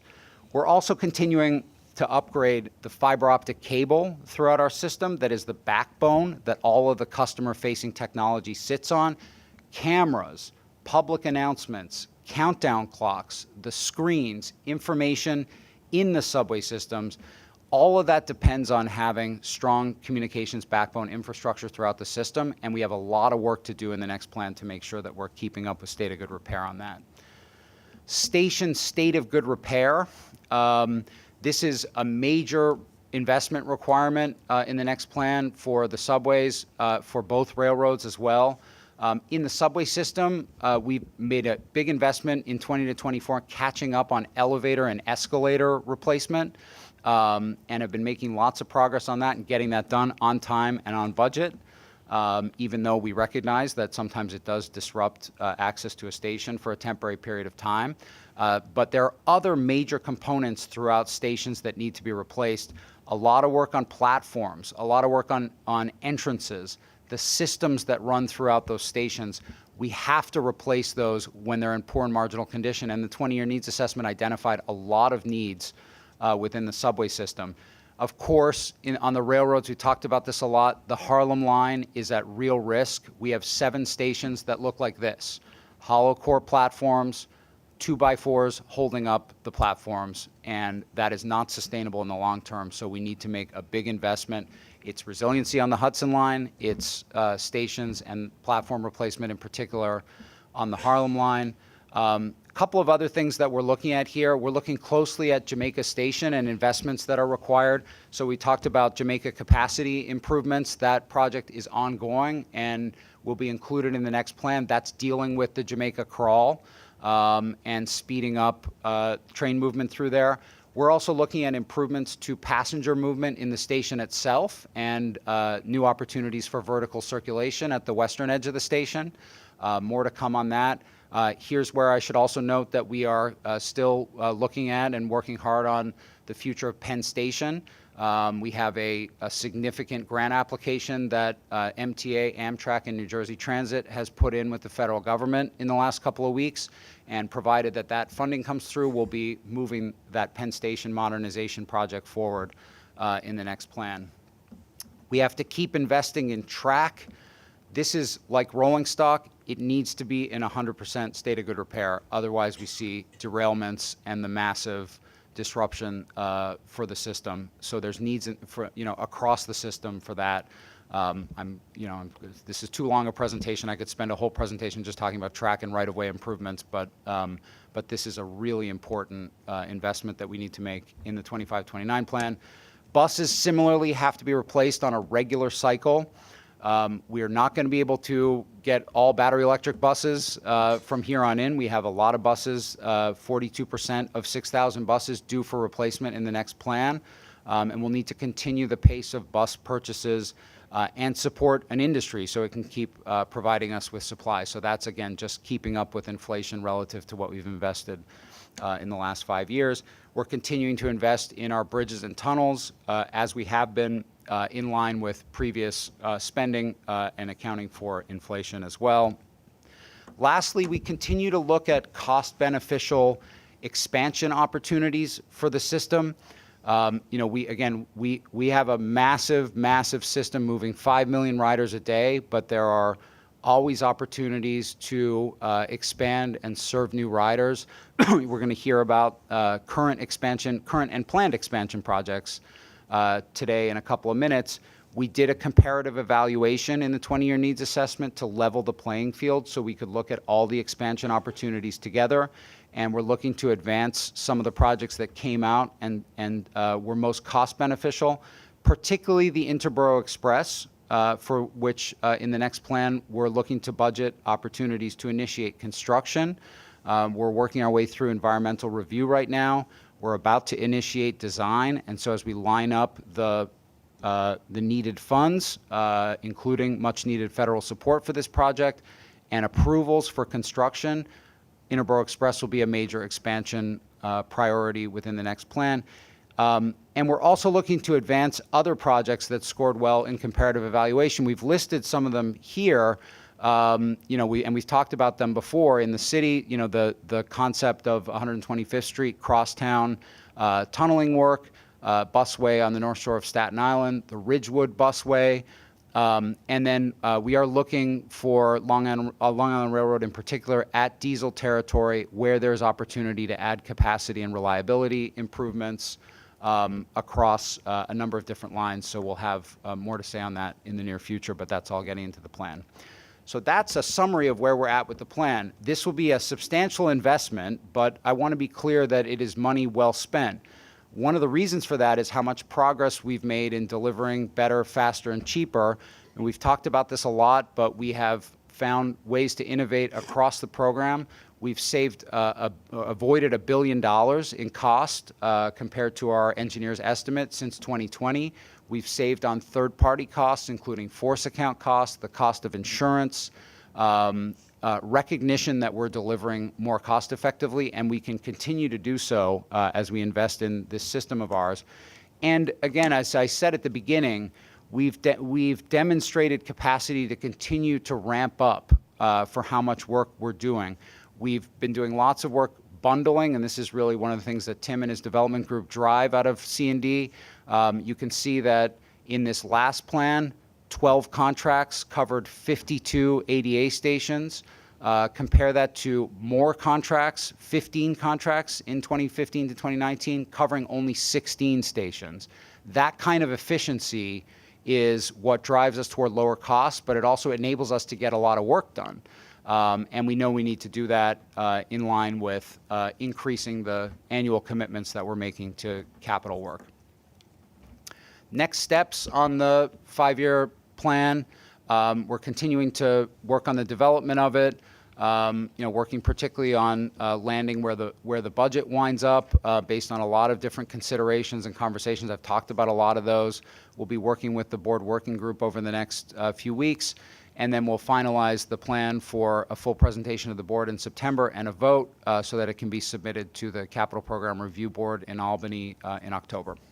Thank you, Chair. Happy to have a conversation, take questions. Yeah, I just got to say, that's an amazing, amazing presentation that really kind of sets us up for what we need to accomplish as a board in the next couple of months.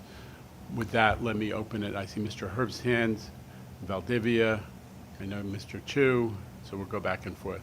So first, Mr. Herbst, Valdivia, Chu, Joshi, and onward. Mr. Herbst. Thank you, Mr. President. It's a wonderful presentation. There's a lot to talk about, but the one thing we didn't hear about other than an existing program that is $55 billion. And you mentioned the cost of inflation. We know what that's done in the construction industry. 35% was what you included. That seems pretty accurate. As a comparison, the New York State Department of Transportation also has a 5-year program. They've been hit with that. They do not have the funds available to complete the final year of the program unless there's an influx of cash.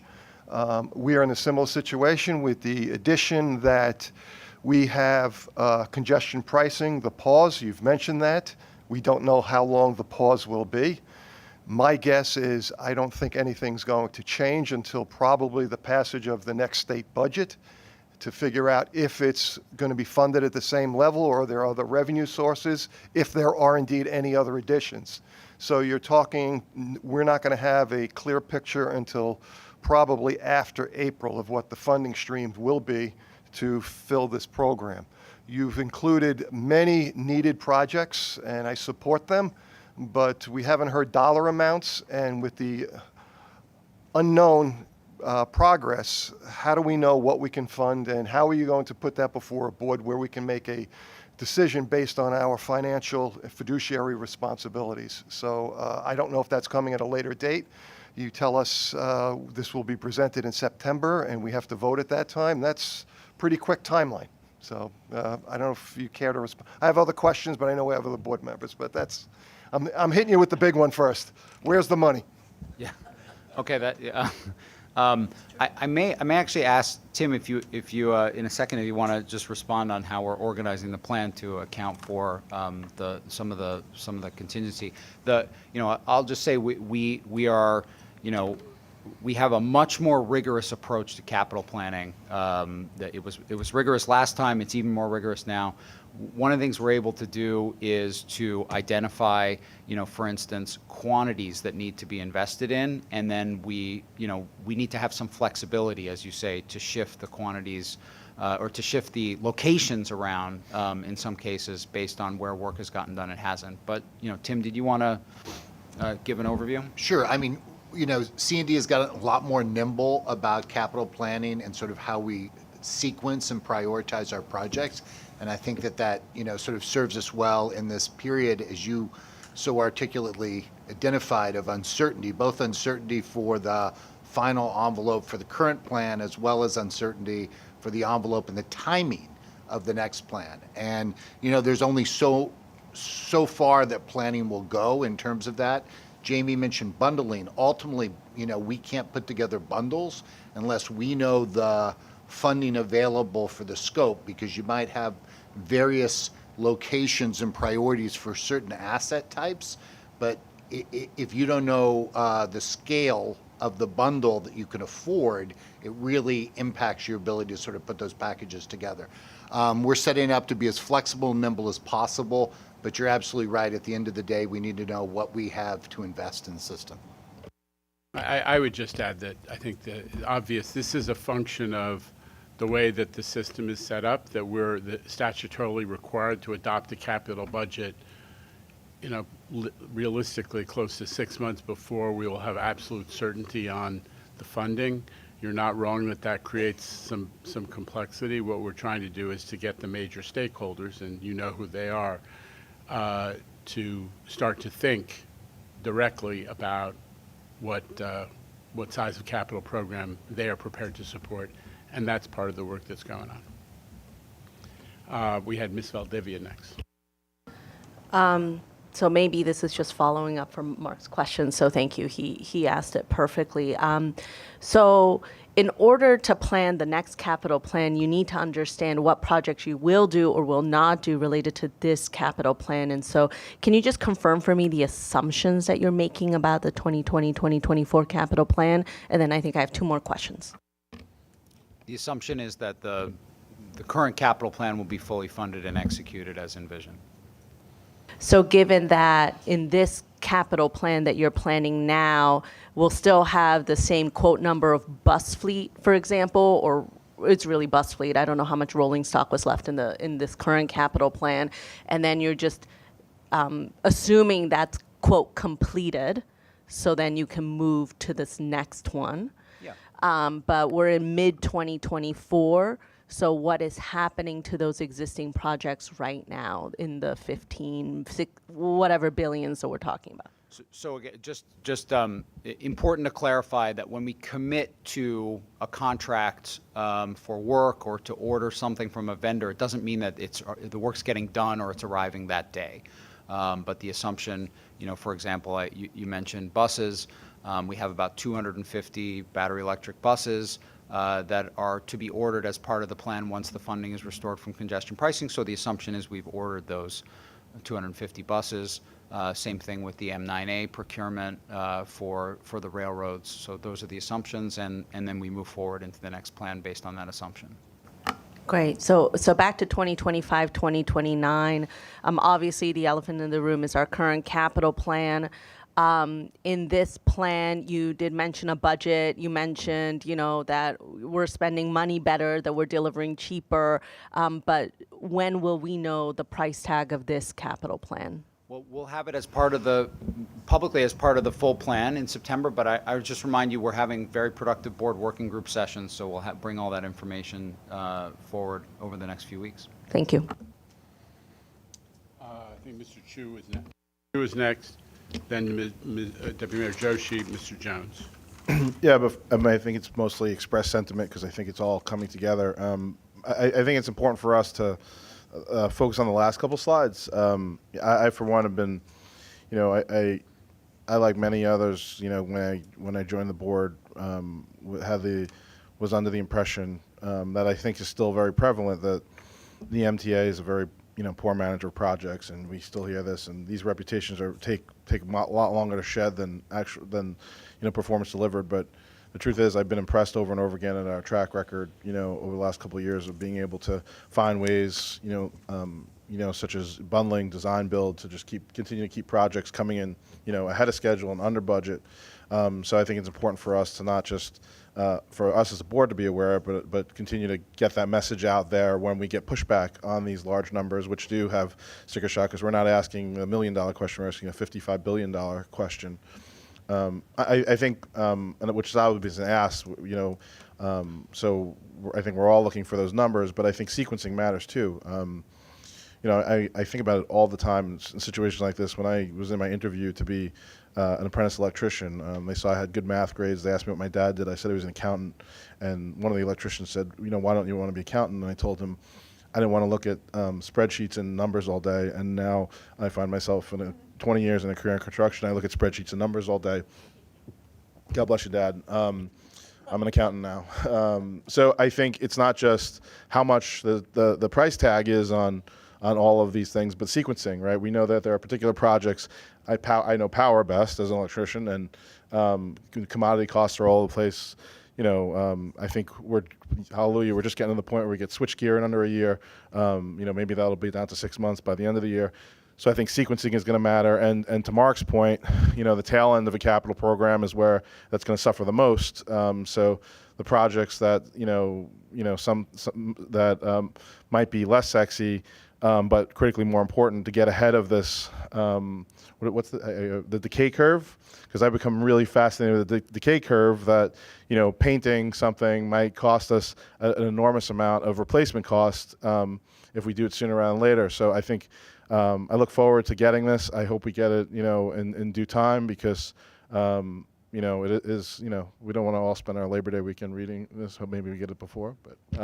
But I commend the job that's been done, especially the nimble effort, because we've had a lot of back and forth. And I'd also echo it's been a lot great working with this board and learning a great number of details about how this agency works. And I've been impressed at every step of the way. Deputy Mayor Joshi. Hi, thank you very much. I also want to thank, as a new member to the board, the way you bucket everything so it's easy to understand to the outsider. I just had one comment and one question. Given that we have a limited amount of time to develop what the dollar signs are that are attached to these projects and the prioritization, I recommend that as part of the working group, we incorporate the leaders of the division. So specifically New York City Transit, that would be the city, because I would want to hear directly from those leaders what they feel is important, what priority it is, because in the balance among the many things you have to figure out, obviously we want to ensure that the actual hearing directly from the divisions, I think, will help us given the limited amount of time that we have to absorb all this information and give you our feedback. And then the second thing that wasn't mentioned, but I know it's in the books and top of mind, it would be helpful for, I think, the board and the public. What is the status of Second Avenue Subway in the 2020-2024 plan as well as 25-29 plan? I know there was discussion of a pause on some of the contracts. What kind of spillover effect does that have on delays in the 25 to 29 plan? And obviously any delay costs money. So I think it would be important for us to understand that as we go into this exercise. Thank you. Great suggestion on the working groups. We'll do that and have started to do that. And then we have a presentation on Second Avenue Subway. Though I would note that it is all of the funding for Second Avenue Subway is in this current and the prior plan, so we don't need additional funding in the next plan for it.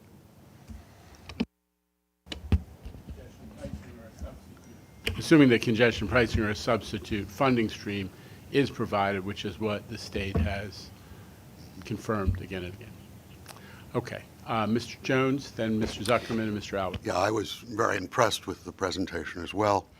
I have a little concern, however. We're going to have a fairly significant vote in September, and we're going to be not having any meetings in August.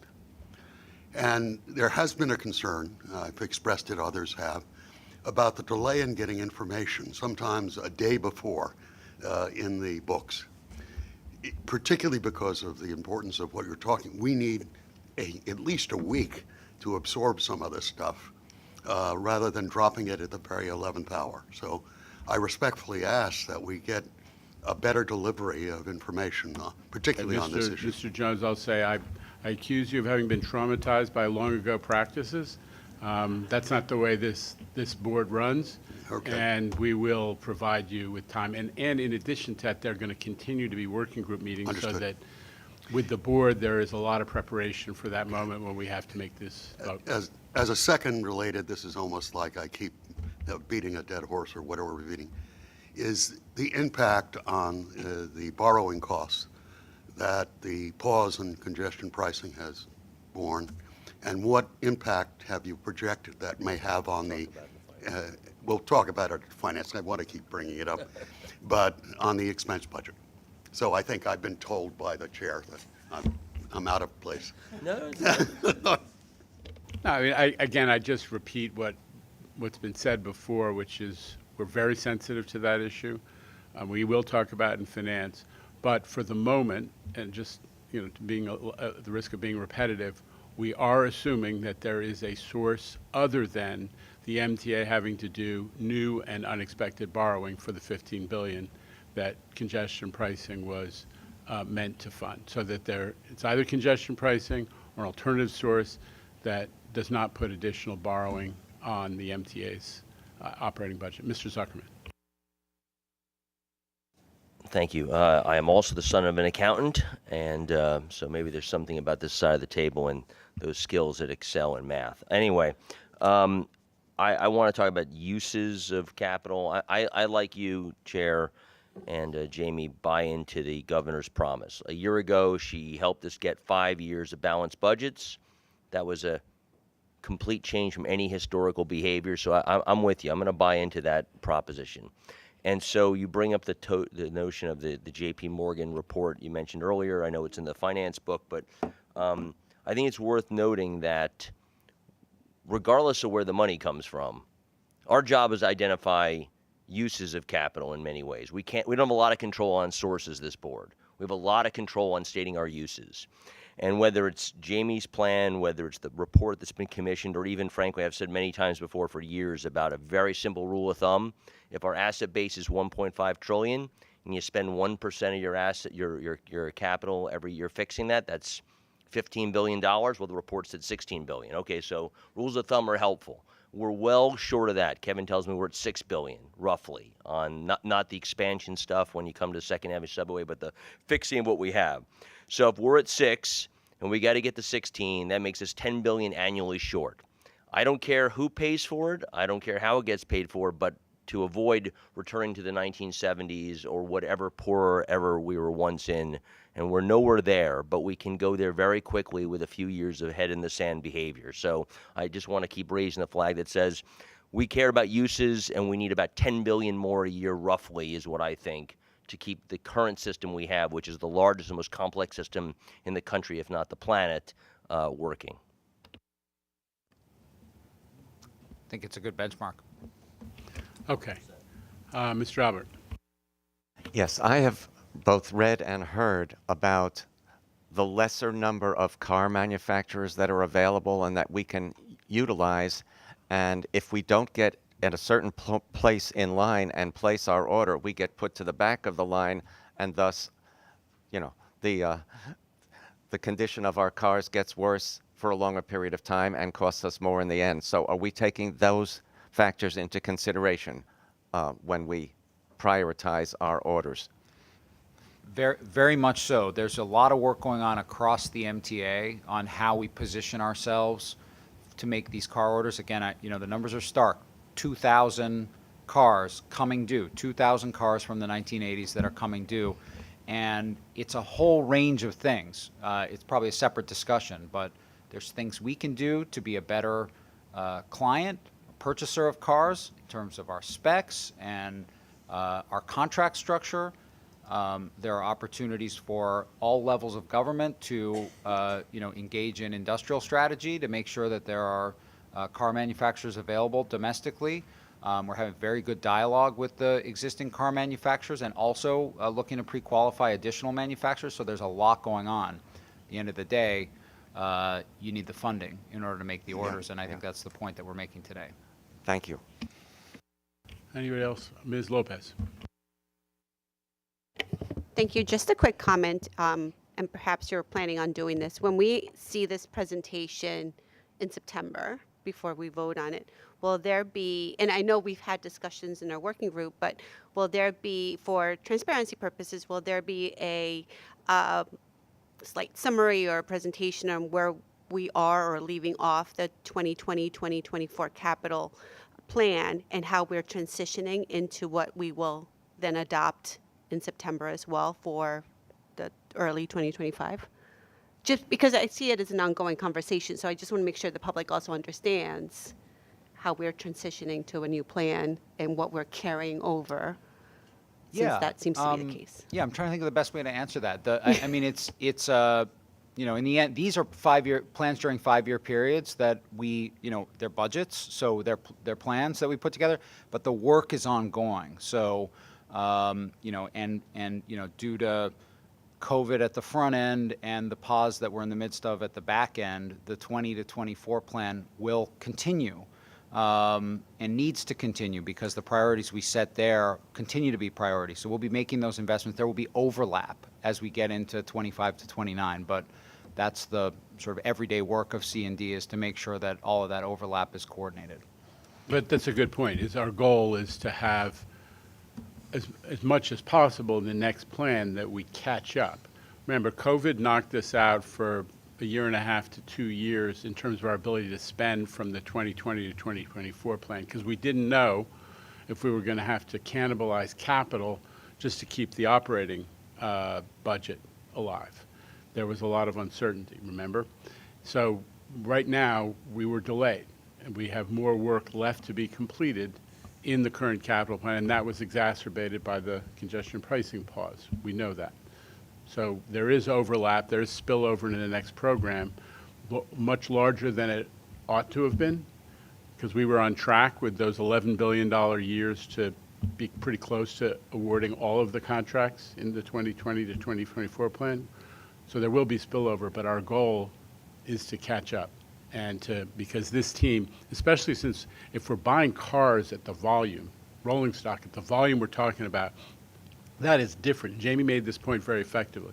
That is different than overseeing third-party construction contractors. That's a whole different line of work. And you can spend many billions of dollars buying cars, which doesn't stress the ability to procure and manage contracts the same way. So its ability to ramp up even more quickly is there. The question is, what are we going to get out of the next capital program? Back to Ms. Valdivia and Mr. Herbst. We're going to hear about current mega projects underway. Thank you. Thank you for this presentation. So a request for September. So, I understand that we'll get materials prior to the September board meeting, but the additional request I'd like to make is for presentations that are presented, especially as it relates to the capital plan, if we could have that before the board meeting. I know this is real time. The real time I'm seeing it. I don't speak for other board members, so sometimes it's hard to react kind of what's in the presentation in real time. So that would be helpful for us. And just wanted to, and maybe this is for the board working group, so I'll ask then, but interest in how we're going to highlight and be transparent in our board materials. In prior years, we had these like blue sheets with project listings and project dollar amounts. So I just want to be, I just want to understand kind of how we're going to push the bar on transparency for that as well. So that is my request for September. Thank you. Thank you, board member Valdivia. There won't be surprises when the board sees the plan in September. This board working group structure has been very effective, and you'll certainly be well informed. And yes, the basic plan structure is holding together, white pages, blue pages, lots of information. Okay, Mr. Herbst, and then back to Mr. Jones. Again, thank you for all the input that you've done. It's just your staff is tremendous with the uncertainties that are out there and how you're planning, so I really appreciate your effort. One thing you brought up with the sustainability, the governor has also come out and said that they're not going to meet those ambitious goals. Has that been communicated to the agency? You're looking at over 1,000 buses. That's a major investment. Is that something, we talked about sequencing. Is that, I don't know, is the timeline of when you're purchasing this equipment? Can you put that at the end of the program, or, I don't know what the dialogue has been internally, if you've had any yet. Yeah, we haven't modified our target for the electrification of the bus system. The target's 2040, and I'll just pull back from that to say we committed Earth Day 2023 to an 85% reduction in greenhouse gas emissions from MTA operations by 2040. Buses are the biggest part of that. Buses represent 50% of our emissions. So we're on track with that, and I emphasized it in the presentation. We will have ordered 500 battery electric buses in this plan once we're we have all the funding that's available and are able to exercise the option. And we need to double that. We need to get to 1,000 in order to really prime the industry to produce and also gradually make that transition. And I'm just glad you mentioned it, because I also, it's, we're in the midst of rebuilding Jamaica Bus Depot right now, which will be able to fully serve electrification. That is a major project.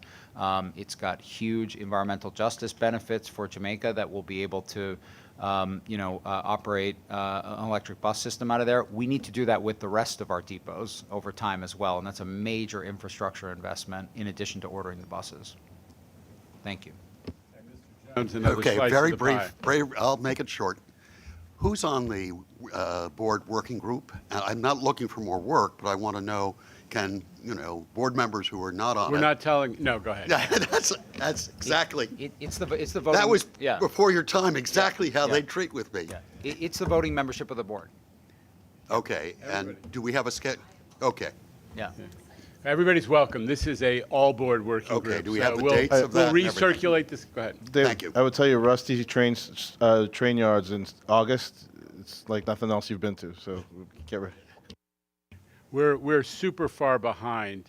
I'm going to call an audible and say, and say, I think what we need to do right now is to let the Finance Committee happen, and we will take a look at, during the course of this otherwise very busy day, coming back to have these presentations on these 3 projects. But I don't want to completely lose the schedule for today. So that is a game time audible, and we will study the schedule to figure out how do we come back to give those presentations in the second part of the Capital Program Committee meeting.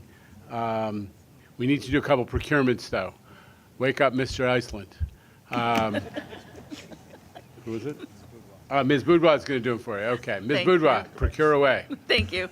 Construction and Development is presenting one procurement action totaling $1.9 million to the Capital Program Committee for approval this month. The item is a modification to replace fire standpipe valves in the east side access tunnels and retest the fire suppression system. This item is described in detail in the staff summary contained within your committee books, and I hereby submit it for your consideration and vote.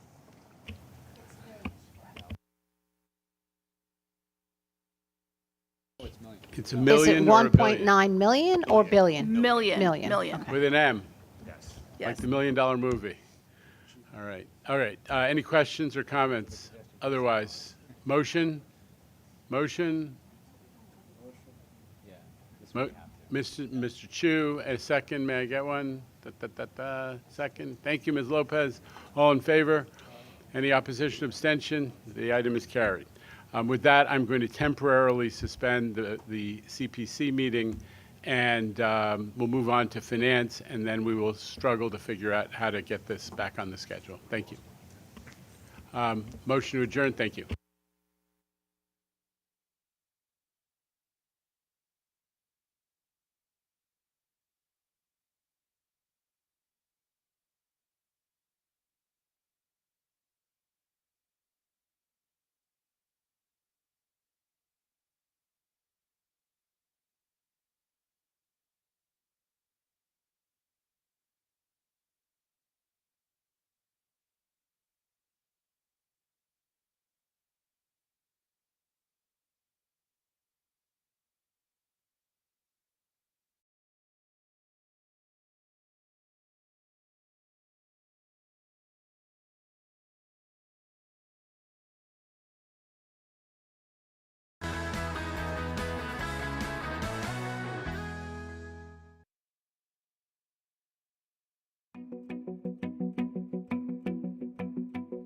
Hi, my name is Donna Charles. I am a station appearance maintainer.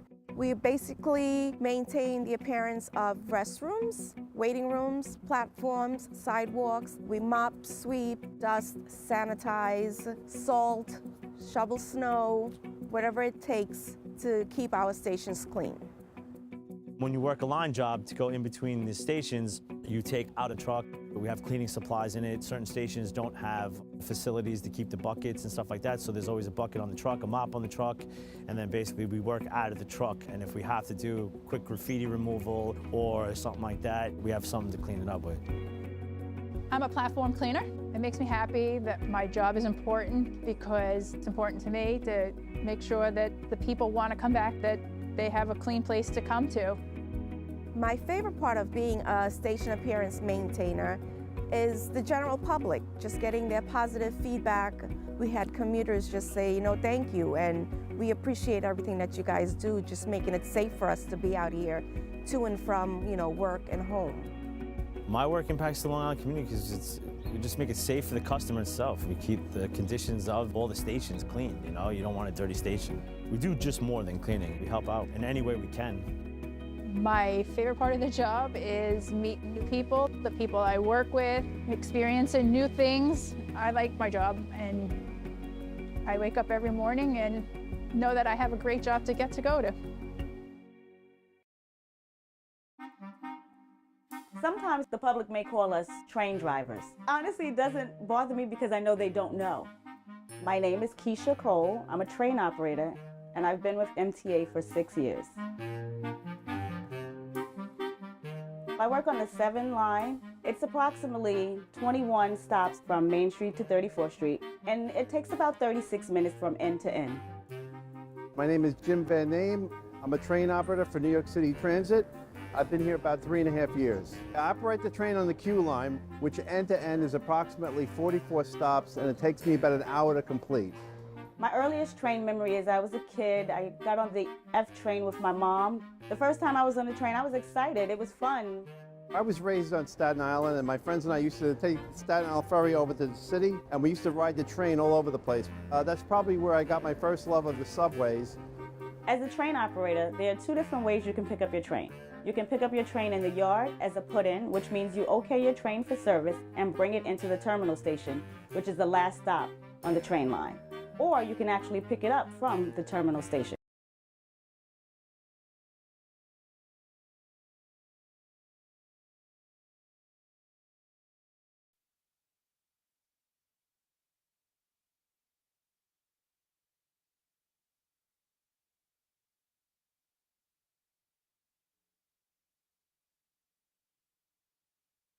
I'm going to ask everyone to settle in and find their seats.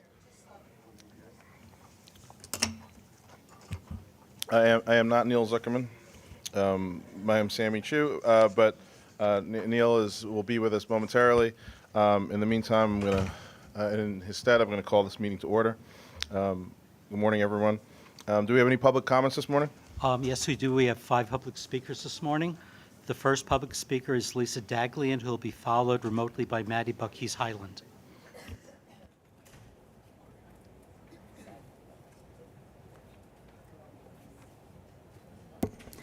Good morning. I'm Lisa Daglian, Executive Director of the Permanent Citizens Advisory Committee to the MTA PCAC. Tomorrow, we'd be celebrating 1 month since the start of congestion pricing and the myriad benefits it would be bringing to our region and the critical transit network that runs through it. Instead, we're lamenting tens of millions of dollars left on the table and 100,000 jobs at risk, not to mention more traffic spewing over 200,000 tons of carbon into our air and increasing costs of deferred projects. We should be looking forward to more accessible stations in Long Island Railroad stations, subway and Long Island Railroad stations, a more resilient Metro North Hudson line, hundreds more electric buses, upgrades to antiquated signals, and riding the 2nd Avenue subway to 125th Street. But you know all that. What we don't know yet, and we heard last meeting, is how the capital budget hole will be filled. We know what won't work: amorphous IOUs, fixing fare evasion since it isn't bondable, although that is critical, and station naming, which wouldn't bring in enough money to keep the lights on in this building, let alone in Grand Central. We do know that every day that goes by means more money lost, not only in tolls not collected and its effect on the capital plan, but also how it will impact the operating budget in the longer term.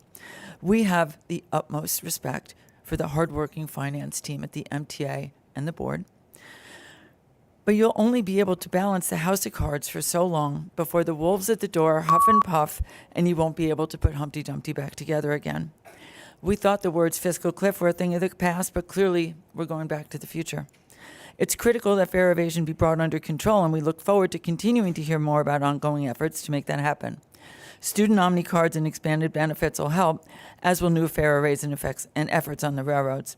But the only way to staunch the long-term bleeding is for the governor to follow the law, unpause the pause, and implement congestion pricing. Thank you. Thank you. Our next speaker is Maddie Buckhees Highland, who will be followed by Jason Anthony. Thank you, David. Good morning, everybody. This is Maddie Buckhees Highland. Happy Disability Pride Month in 8834. With congestion pricing now paused, I'm curious what CFO Willens will present in his July plan. Will there have to be another fare or toll increase or whatever? As our assets had shown, basically, though, there is the risk of tolls going up once again and the fare going up once again. With that being said, everybody, have a great summer. I'll see you all in September. Thank you very much, David. Thank you. Our next speaker is Jason Anthony, who will be followed by Charlton D'Souza. Good morning, Neil, Sam, Kevin. Jason Anthony here, once again, asking y'all to consider accessibility as part of the budget. We know that July is Disability Pride Month, and the MTA considers that not like the part unauthorized, like I call it, and the New Jersey Transit Corporations and its subsidiaries that gave a slap on the face to disability advocates like myself that don't even consider having elevators, escalators, ramps, and other things of that nature. But 1 month tomorrow was supposed to be the implementation of congestion pricing. Until today, I still hear police sirens, fire sirens, all types of sirens that literally I have to. It gets so annoying, especially when I'm here in Manhattan, especially in Midtown. I wish that congestion pricing was implemented, that every single let's say ambulance, fire truck, police officer could get wherever they need to go faster, not slower than a turtle. I'll see you guys later. Thank you. Our next speaker is Charlton D'Souza, who will be followed by Christopher Greif. Good morning, everyone. Charlton D'Souza, President of Passengers United. So we really hope that the governor considers the will of the people. And right now in New York City, a lot of businesses are closing. We're going into a recession. So we hope that the governor finds another plan instead of congestion pricing, because all congestion pricing does is it puts the cost on poor and middle class people, and that's not fair. And in the end, we all end up paying for congestion pricing because our food costs are going to go up, our service costs are going to go up. And the MTA has to balance its books. They really do, because in 2008, the MTA was the 5th largest debtor in the United States. That's a fact. And so, the MTA has got to do a lot of cost cutting. But I do want to thank the Finance Committee and New York City Transit Committee for one thing, working on the student Omni cards. I think this is going to be excellent, that the students are now going to have 4 trips. I think it's going to cut the fare evasion problem down. And I actually think it's going to make the bus drivers' lives and station agents' lives much more easier with this new program. And an Omni card doesn't get damaged, whereas a Metro card, it gets damaged. And so I think that's going to be a game changer. So I'm really proud of the MTA board, and I'm really proud of the city of New York for working on this Omni student program. In terms of us, we need a discounted weekly city ticket, and you guys need to re-examine the Uni ticket program for the Long Island Railroad, because nobody uses Uni ticket, and maybe that can be incorporated into the city ticket weekly and daily program. All right, guys, thank you so much. See you next month. Thank you. Our final speaker is Christopher Greif.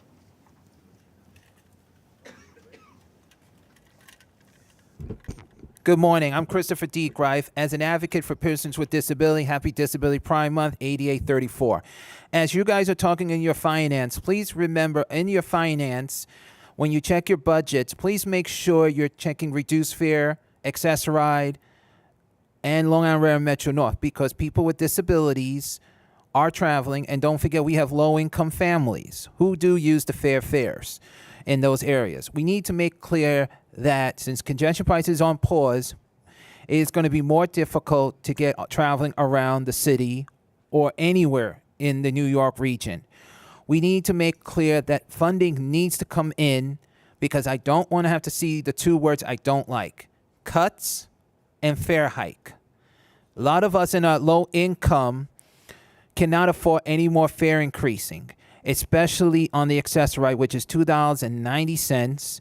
And just note that some of us who do pay cash, who pay $3, and we tell them to keep the dime, please check those extra dimes, because those actually does save 10 cents. And a lot of us we don't want the dime, because what we're going to do with a dime, that should just go to the MTA to keep the funding running. So please check your funding, please check the facts, check the funding and everything for accessibility. If we ever have to do a fare hike, please make sure you mention the reduced fare price, because Social Security and Medicaid need to know how much it will cost. We did it last time. It did help a lot of people, but we still need to make sure accessibility is part of that, and outreaching as well. Thank you, everyone. Much. That concludes the public speaking portion of the agenda. All right, thank you, David. Apologies for my bio break before, but I'm back, and we're all ready. My colleague always handles it well. We're both sons of accountants, if you were here for the previous meeting, so we're very adept at finance. How long you were in the bathroom? Deducted from my pay, please. Anyway, important for today, just a note. So earlier in capital, we talked about the capital needs of the organization. Today, we're going to talk about year-to-date in this meeting on the operating budget, and then on Wednesday, we're going to cover the full July plan. So that is sort of the A New Hope, Empire Strikes Back, and the Return of the Jedi, all in a 3-day period. You'll get the trilogy, and you'll go home on Wednesday feeling full and entertained. So can I have a motion to approve the June minutes, please? So moved. Thank you. Haida, second. Sammy, all in favor? Sorry. Edits, corrections, deletions. Hearing none, all in favor say aye. Aye. Opposed, abstentions, motion passes. Okay. David, will you take us through the formerly known as Budget Watch presentation? Thank you. I will be providing year-to-date results through June against the adopted budget. The July financial plan, which includes the mid-year forecast, will be presented by Kevin on Wednesday at the board meeting, and at the September meeting, results will be measured starting then against the mid-year forecast. Year-to-date June preliminary results were unfavorable by $58 million. Subsidy shortfalls and lower subway and bus farebox revenue were partially offset by favorable toll revenue, commuter rail farebox revenue, other revenues, investment income, and operating expenses. Operating revenues on a year-to-date basis were $27 million, or 1% favorable. Passenger revenues were $73 million unfavorable, which was offset by favorable toll revenue of $48 million and other favorable operating expenses of $52 million. Farebox revenue results reflect unfavorable results at New York City Transit. Subway farebox revenue was $28 million, or 2% unfavorable, and bus farebox revenue was $69 million, or 19% unfavorable. Conversely, Long Island Railroad farebox revenue was $3 million, or 1% favorable, and Metro North was $28 million, or 10% favorable. Paid ridership year-to-date has been significantly unfavorable at transit, with subway ridership 17 million, or 2.9% below budget, and bus ridership 43 million, or 21.5% below budget. Long Island Railroad is almost $2 million passengers favorable, 4.9%, and Metro North is just over 3 million passengers favorable, or 11%. Those are both compared to the budget. And as a reminder, the adopted budget includes a provision of $100 million for 2024 to offset unfavorable passenger revenue results. The favorable results for other operating revenue reflect city reimbursement for paratransit operations to cover higher paratransit operating expenses. Advertising revenue is favorable, and station retail revenue were also favorable, as well as an insurance reimbursement related to Tropical Storm Ida that was received by New York City Transit in May. Operating subsidies year-to-date through June were $198 million, or 5% unfavorable. Excluding investment income, subsidies directed to the operating budget were unfavorable by $218 million, or 6%. This was primarily driven by unfavorable results for the real estate-related taxes, the urban tax and the mortgage recording tax, which were a combined $161 million unfavorable year-to-date.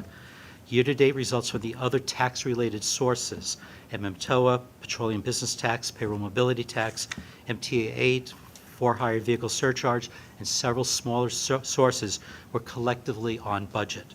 Besides the real estate-related taxes, the remainder of the operating subsidy shortfall through June was timing-related. Capital subsidies year-to-date through June were $12 million unfavorable, reflecting unfavorable receipts from the mansion tax. Operating expenses year-to-date through June were favorable by $90 million, or 1%. Other than Transit and Metro North, agencies were favorable, but primarily due to timing of expenses.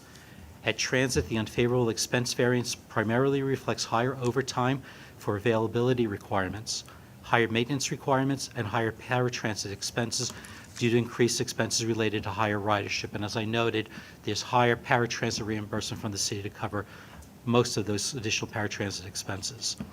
These are partially offset by favorable payroll and lower electric power, as well as lower fuel costs. Metro North's unfavorable result reflects increased payroll expense mainly due to lower reimbursable activities and hiring for critical operations and higher subsidy payments for West of Hudson service. As part of expenses, overtime year-to-date through June across the MTA was $154 million, or 38% unfavorable, while payroll was $98 million, or 3% favorable. Debt service expense was $23 million, or 2% year-to-date through June. And there's further information available in the financial performance report. Okay, so thank you, David. So key takeaways, and we'll be discussing them more on Wednesday in front of the full board. So it's important, our first half performance is really informing us on our projections in the financial plan all the way out through 20 to 28. Because the two big takeaways are the transit, first bus and now subway, the paid ridership and revenue is coming in below budget, primarily due to fare evasion. And so that is going to get, about $100 million, just the two of those, and that's going to inform us of our revenue forecasts, paid ridership forecasts through the financial plan. Fortunately, that's somewhat offset by better revenue at the commuter rails and better revenue at Bridge and Tunnel. The other big driver that we'll talk about on Wednesday that's going to impact our financial plan is the real estate related tax receipts. Again, this year are on pace to be down another $300 million after being down $600 million in 2023. And so the July plan, when we present it, will reflect now the much slower anticipated recovery in the real estate market and real estate related taxes, primarily the mortgage recording tax and the real estate transfer tax. The city's seeing the same thing in their budget forecast. So stay tuned. We'll go through, we'll recap again the first 6 months and then how that translates into a revised July plan forecast. Okay, any questions from board members on year-to-date performance? Yeah, please. David, thank you. Can you tell me what the status is of the Interborough transportation account and how much we have in it? We're expecting in 2024 to have the full $50 million that's anticipated. 22.3 million is being released from it to pay for increases in the toll rebate programs that were approved by the state policymakers earlier, late last year, earlier this year. So maybe there'll probably be about 40 million by the end of this year. And that means that there's 35 million potentially to support transportation improvements throughout the outer boroughs as soon as congestion pricing comes online. That's what those funds are only entitled to, yes. Okay, and okay, yes, because that was the original intent of the funds for transit improvements across Interborough. Okay, thank you. And are there any plans now for the usage of the 33 million? Because, in our capital plan, we are assuming that congestion pricing is coming on board. So I'd like to remind you that as part of the pilot program that we voted on for the 10% discount on the commuter railroad monthly tickets within the city zones. That's funded from Outerborough. Okay. And so there are programs that are continuing to be funded. So that was estimated about $4 to $5 million Okay. of revenue that would be funded through the OBTA account, as well as the Outerborough rebates, the bridges rebates. And are there currently contemplated any other programs that are being funded through the remaining 30-some million? Right now, we don't have anything from the legislature. As a reminder, all three, Senate, Assembly, and the executive branch have to appropriate dollars from that fund to the MTA for usage. Okay. Thank you. Other questions? Okay, I'm just going to make an editorial remark. These year-to-dates may seem less than critical because it's only halfway through the year, but I'm just going to note something for everyone, and I think that comes for those of us like Hada and David who've been on this board a very long time, Andrew as well. You don't generally see double-digit swings in any category with a public utility, and that's effectively what we are. You see plus or minus 2, 3, 4 if you're really off. We got plus 10% on Metro North, down 34% in real estate. These are more like, Google or Snapchat kind of companies. We're not a tech company that's taking at the whims of the consumer, and yet these are dramatic changes. So I tell you that because the July plan to bring it home in a break-even status is a Herculean effort by this staff and requires quite a set of gymnastics. We'll see that on Wednesday. But the reality is this is not a stable set of situations, and I think as you described, some of this is at the consumer's behest, fair evasion. Some of this is at the interest rate behest, which is why the real estate market has been so unfavorable to us. But ultimately, we are takers of some very, very choppy waters, and it requires some incredibly steady hands to keep that going. So I just want to note that these are not dry numbers. When you see double-digit changes plus or minus, especially in an entity like ours, that is not comforting. All right, so with that thoughtful and calming comment, Olga, yeah, you're welcome. Olga, over to you for the finance portion. Good afternoon, everyone. This month, we're reporting results of 2 bond sales and providing preliminary information on a bond sale scheduled for next month in August. As always, pages 10 and 11 of the financial performance report include detailed information on all 3 transactions. I'm not going to go through all of the details. I'm just going to give you some highlights. So in July 10, we issued $770 million of Triborough Bridge and Tunnel Authority Payroll Mobility Tax Senior Lien Green Bond Series 2024C. That transaction achieved our main goals of reducing the amount of Build America bonds in the portfolio by $779 million and increased the overall higher rated credit debt capacity that's on DTF credit in the portfolio by $700 million. And we achieved all these results while achieving also positive net present value savings for the transaction. The second transaction in July closed on July 23rd, and that was issuance of $388 million of dedicated tax fund bonds, Series 2024A, to repay outstanding payroll mobility bond anticipation notes. We haven't been with DTF credit in the market for a while, and it was good to test it out. We got great reception from investors, both due to scarcity of this credit and of these bonds, their AA ratings, as well as favorable market conditions. Again, in the financial performance report, there is more information how this transaction compared to payroll mobility tax bonds, which is has been our main vehicle for funding our capital program needs for a few years now, and I'm happy to report that we price those bonds right in the range of PMT bonds. In August, we expect to issue $800 million Triborough Bridge and Tunnel Authority General Revenue Bonds Series 2024A.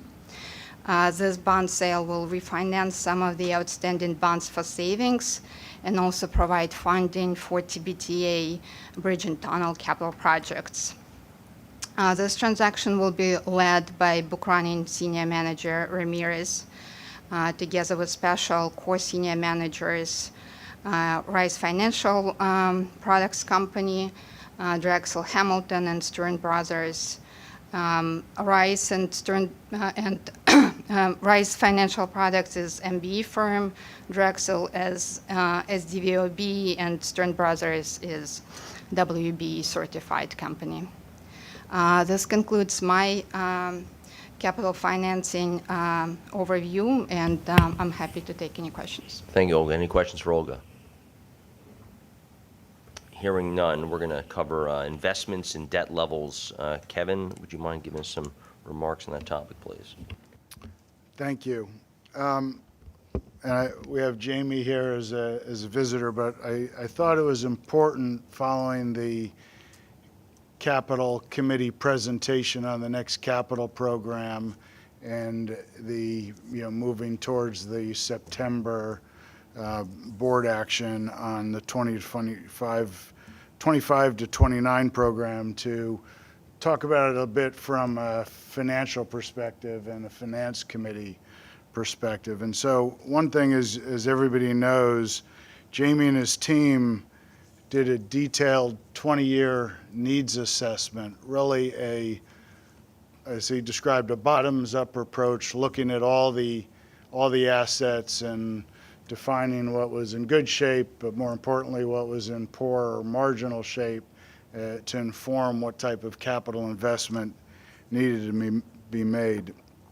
So I wanted to do a similar, or I should say a different approach to get to a similar answer as to what would be an appropriate level of capital investment given what what we see our private sector peers who run big infrastructure companies and have large fleets. And so I asked JP Morgan to analyze the annual capital expenditures of private sector companies most similar to MTA in terms of infrastructure and fleet assets. Really for the purpose of making a comparison of what our private sector counterparts invest annually to maintain their assets in safe and reliable condition and run a business in a sound manner. This analysis is an independent financial benchmarking, somewhat coming from a different point of view than C&D's 20-year needs assessment. So as Neil alluded to in Capital Committee, what JP Morgan found, and the report is included as an information item in the committee's book, is that based on our assets and private sector comparables, $23 billion in annual investment is required, or would be is the comparative amount of our private sector counterparts. And that's made up of two components. Well, spend a minute. $16 billion that Neil mentioned at Capital Committee is just the annual amount. When you look at what you take all these companies and you look at their annual amount relative to their asset base, and then what would be our annual investment, capital investment, relative to our asset base. And that number is $16 billion of annual investment we would have to make the same kind of annual capital investment that this private sector group is making. Can I interrupt you for just 1 second? Sure. If you guys want to open up the JP Morgan report, page 4 is what Kevin's talking about. It's just a graphic if it helps as he talks. Page 4. No problem. So that's $16 billion of annual investment. The other component that JP Morgan looked at was how depreciated our assets are relative to the peer group. And the reason for that being is there's kind of the annual investment just needed given your asset base. But if you're way behind, if your assets are not in such a great shape, you would have a greater proportion of your assets depreciated relative to a company that kept replacing assets on a regular basis. And so what we found was that MTA had a fairly large, what I call depreciation gap. In other words, more of our assets were depreciated relative to this cohort. And so what JP Morgan said is if you try to both fund the $16 billion annually plus make up that depreciation gap, play catch up, get rid of the backlog over a 20-year period, which is similar to what the needs assessment laid out, that would require another $7 billion of annual investment per year over the 20 years. So it's the kind of the 16 billion just kind of base and 7 billion for catch up for 23 billion a year. Again, our current investment pace in terms of cash out the door is roughly 6 billion a year. That's growing as more and more of the 20 to 24 projects get committed. And if you think under a $55 billion plan, that would eventually be closer to 10 billion a year, but still way short of the JP Morgan analysis. Now, obviously, the next capital program, we have a lot of constraints that the private sector doesn't have, primarily the availability of funding, which we're working out, as well as the challenges which C&D has done well, but we do offer and keep 24/7 service running, which is obviously limits the somewhat the capacity of being able to execute these complex projects. So I'll stop there and take any questions, but then the second part I wanted to address was on the funding side, how we think of how much debt MTA can take on to fund the capital program, and just give you some metrics on that. Let's start with the first part first, because maybe that will engender some conversation. So again, Kevin's suggesting, or JP Morgan suggesting 23 billion versus our current 6 annually, and we're already feeling like the ship is shaking from a debt capacity. So let's go through that. Thoughts on the report? Listening. Okay. Anyone? Mira, you look like you want to ask a question. It's sobering. That's all I'll say. So what? Sobering. Anyone else? Andrew. Is that figure because we've let it go so long without doing the necessary repairs, or is that just today's financial climate that makes it so different?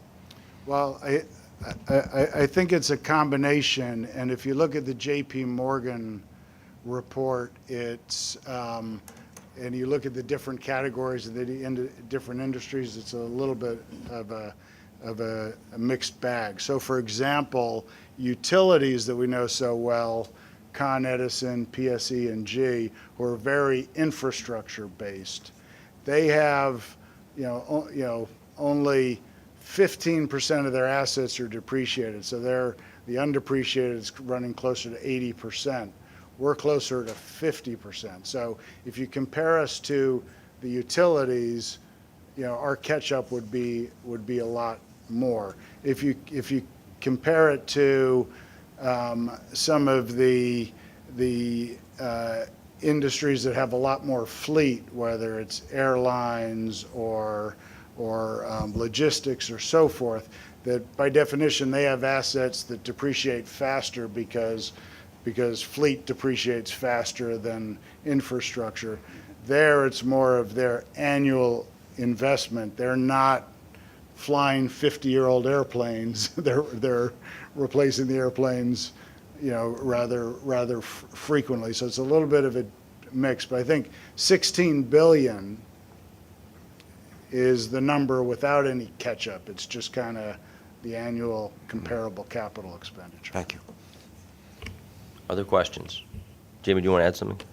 Well, I'll just say that for those that were in the last meeting, that fits very much with the framework that we were describing, which is there's in this parlance, the 16 billion is maintaining state of good repair, keep the system in working condition, and we talked about where we're doing that. We're making those investments at the right pace.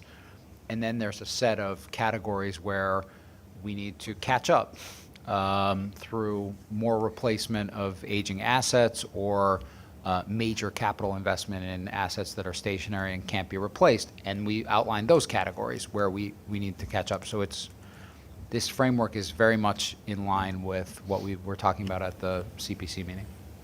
Andrew. And that catch-up is because we haven't been keeping up with the needs of our infrastructure, correct? In some cases, yes. Yeah, but to be clear, even if you weren't playing catch-up, given the size of the system and so forth, it's a large annual capital investment. Neil's benchmark, if it's $1.5 trillion asset, 1%, 15 billion, is another good, rule of thumb. Midori. Thank you. Yeah, I agree with the Deputy Mayor. This report is really sobering, but also not so surprising, right? Just given the fact that we're a public agency and we've continually to be underfunded over the decades, but at the same time, we don't necessarily have an infrastructure set up to deliver, 16 billion in one shot every year. I think this just goes to show that, in a space where funding is scarce, it really matters the decisions about what we defer and what we don't. And therefore, decisions related to the 2020-2024 capital plan with the remaining 15 billion, I think it really matters that we be really transparent about, when the funding comes in, great. If the funding doesn't come in, then that's a huge issue that we have to undertake. And I think it just, calls for increased and better transparency around our capital plan because we have to do so much with so little. So thank you. David. This is off the subject. Have we factored in the agency I lead, not-for-profit I lead? We're doing scenario planning, looking at the potential impact of changes in who's leading the United States.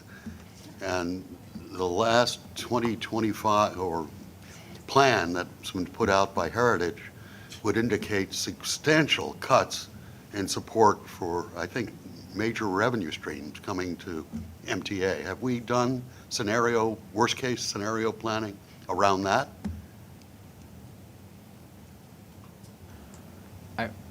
It's certainly something we take into account all the time. As we look at it's another conversation with the sources for the next plan. There's formula funding that comes to us from the federal government. I mean, obviously subject to appropriation and that, so who's doing the appropriating does make a difference. But we've tried to be conservative about assuming how much of that formula funding can be relied on in the next plan. And then, over and above that, we get discretionary funding, through competitive grants. Again, okay. to your point, policy decisions can be made about what those grants are available for. So we are trying to account for that, and not be overly reliant. Yeah, and look, that's a projection of the future. The federal share of our funding in our capital program has gone down. If you turn back, to the 80s, we were getting 35% of our capital program, 30 to 35 funded by the federal government, and now, we're closer to the 20%, and probably going down for the next plan. Okay, Mark. Yes, I think this is a great presentation. I'm just impressed with the peer comparison. because I think often the transit agency, MTAs, compared to other transit, we're the largest in the Northeast. How can you compare us to other transit? And now you're looking at other industries. I think it puts it more in perspective. So I just find this very interesting. So appreciate the work. I think they did a good job. Thank you. Okay, good. Thank you. Anyone else? Okay, well, just one concluding remark, which is I think for this committee going forward, at least on the capital side, it's worthy of us to keep thinking about this $23 billion number. Again, 16 in perpetuity, the remaining for the period of time over 20 years to catch up, if you will, on the depreciation deficit, so to speak. But I think if we think about that relative to what we've been putting in our plan, we just have to be mindful that that is the high water mark that we have to try to reach for uses of capital. Whether we'll get the sources is a very, very different question. So thank you again for commissioning that report. Olga, back to you. Nope. You want to say so? Oh, the debt level. Sorry. This is let's call this the David Jones portion of the conversation. So, thank you. Yeah, so on the sources side, again, just to put in perspective, our capital program generally gets funded by, we get a piece from the federal government, we get some from the state, we get some from the city, and then there's MTA debt that funds a portion. So what I wanted to lay out today was just how we think about MTA debt and what can MTA debt contribute, and what are the cautions I want to lay out about how much MTA debt can contribute to funding growing capital needs. So let me just start with where we are. So we have about $47.5 billion of debt outstanding, just to remind everybody. $43 billion of it is payable from the operating budget. So $43 billion, about $2.8 billion a year in debt service, comes from revenues that otherwise support service. Debt payable from the operating budget will grow from $43 billion to $49 billion, just to fund the remaining obligations in our existing capital program.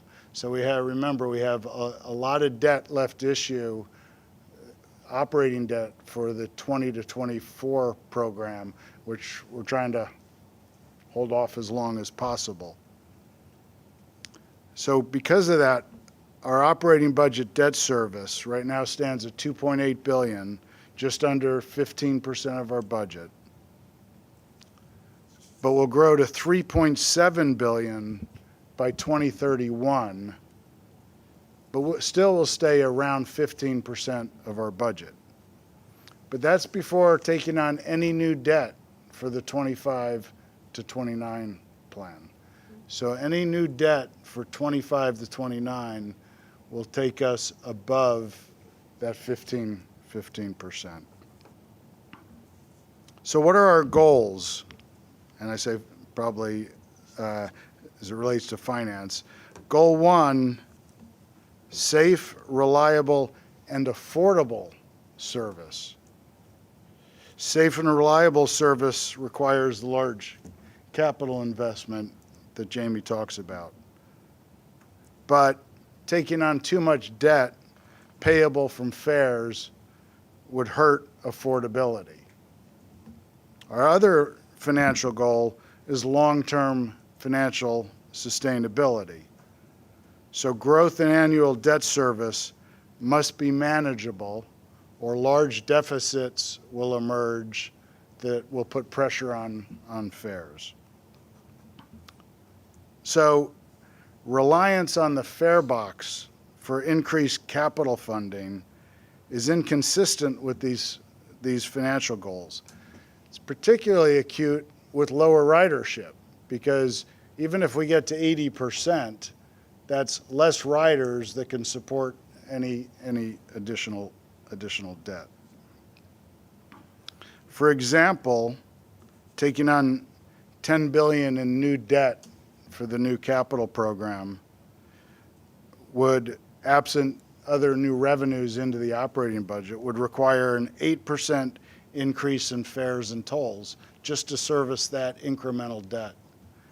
That's above and beyond the 4% we have in the plan every 2 years to balance the current operating budget. So I do think MTA, in terms of debt, is in a position to be able to provide a level of support similar to our historic amount of debt previous capital programs.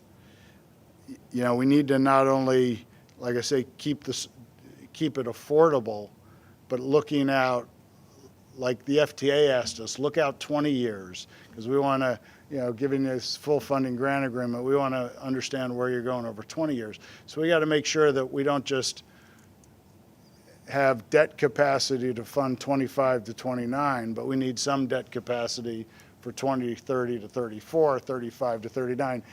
The next capital program is not our last.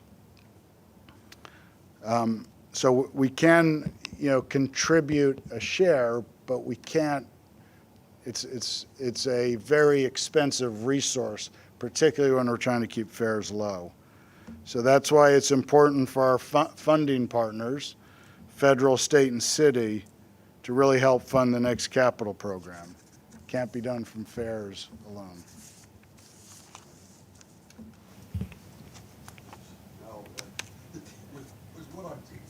Okay, good. Well, thank you for that.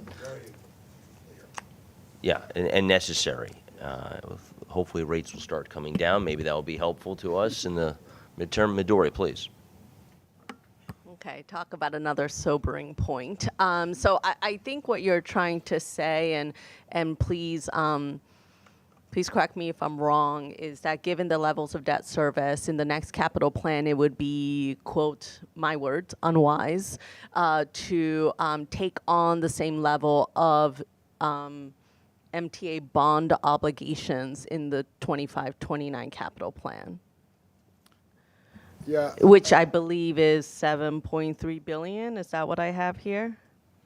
Right. I think that would certainly be great.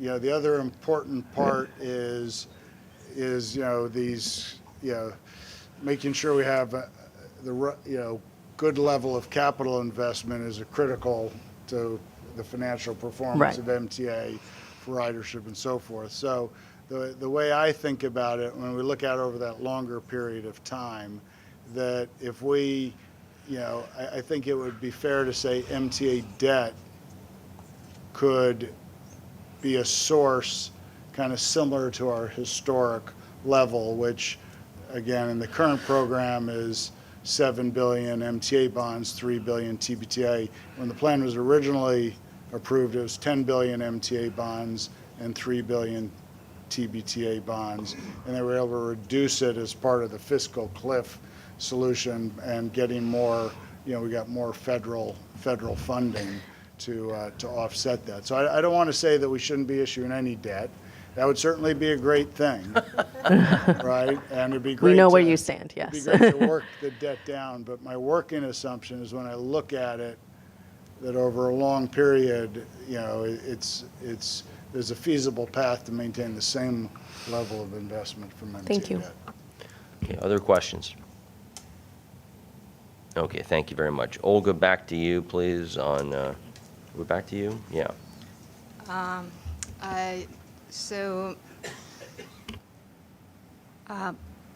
As we just discussed, MTA has a lot of outstanding debt. I feel like every month I'm here reporting is on new money transactions that provide funding for the capital projects, or transactions that we did to manage our outstanding portfolio of debt. And as Kevin says, right now it's 46.7 billion of debt. As most large and frequent issuers like we are, we have a refunding policy. And the refunding policy for bonds sets criteria which refunding transactions the staff is authorized to execute in the market without seeking specific authorization from the board. Our current refunding policy has been in place since December of 2018. We periodically, on the staff level, review the policy, and if there are changes we think are worthwhile to make, we bring those to you. And right now, we're seeking your approval for two main changes to the current refunding policy. The changes are meant to achieve two main goals. One, we're looking to kind of streamline requirements for refunding transactions that pay off refunded bonds within 90 days from the closing of the refunding. This is a little technical, but these type of refundings are called current refundings in the market.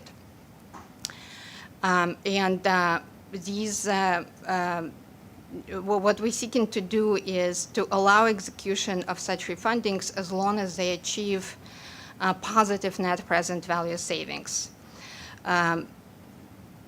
Current language in the refunding policy already provides for criteria for current refundings, but we think the proposed language will kind of streamline and simplify the requirements. And also, this will provide helpful flexibility for staff in managing outstanding portfolio.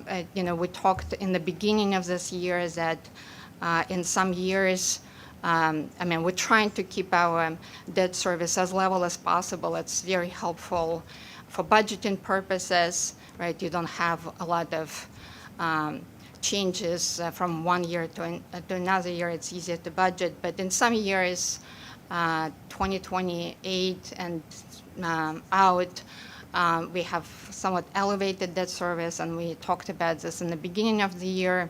So things like this change in the refunding policy will help us kind of smooth out our debt service profile, again, while achieving positive present value savings in refunding transactions. And the other change that we're seeking is authorization for fixed rate refundings of bonds that were issued as short or intermediate bonds. And by short or intermediate, I mean bonds like that mature in 5 to 10 years instead of the usual structure of our bonds is longer, 20, 30, 35 sometimes, to match up debt with the long useful lives of the assets we're financing. We, again, talked about this probably more last year and this year. Current market kind of provided or the market in the past 2 years, I should say, provided this opportunity for us to issue short to intermediate bonds to take advantage of the yield curve inversion, right? So that means that very short rates were higher than rates in 5 to 10 years.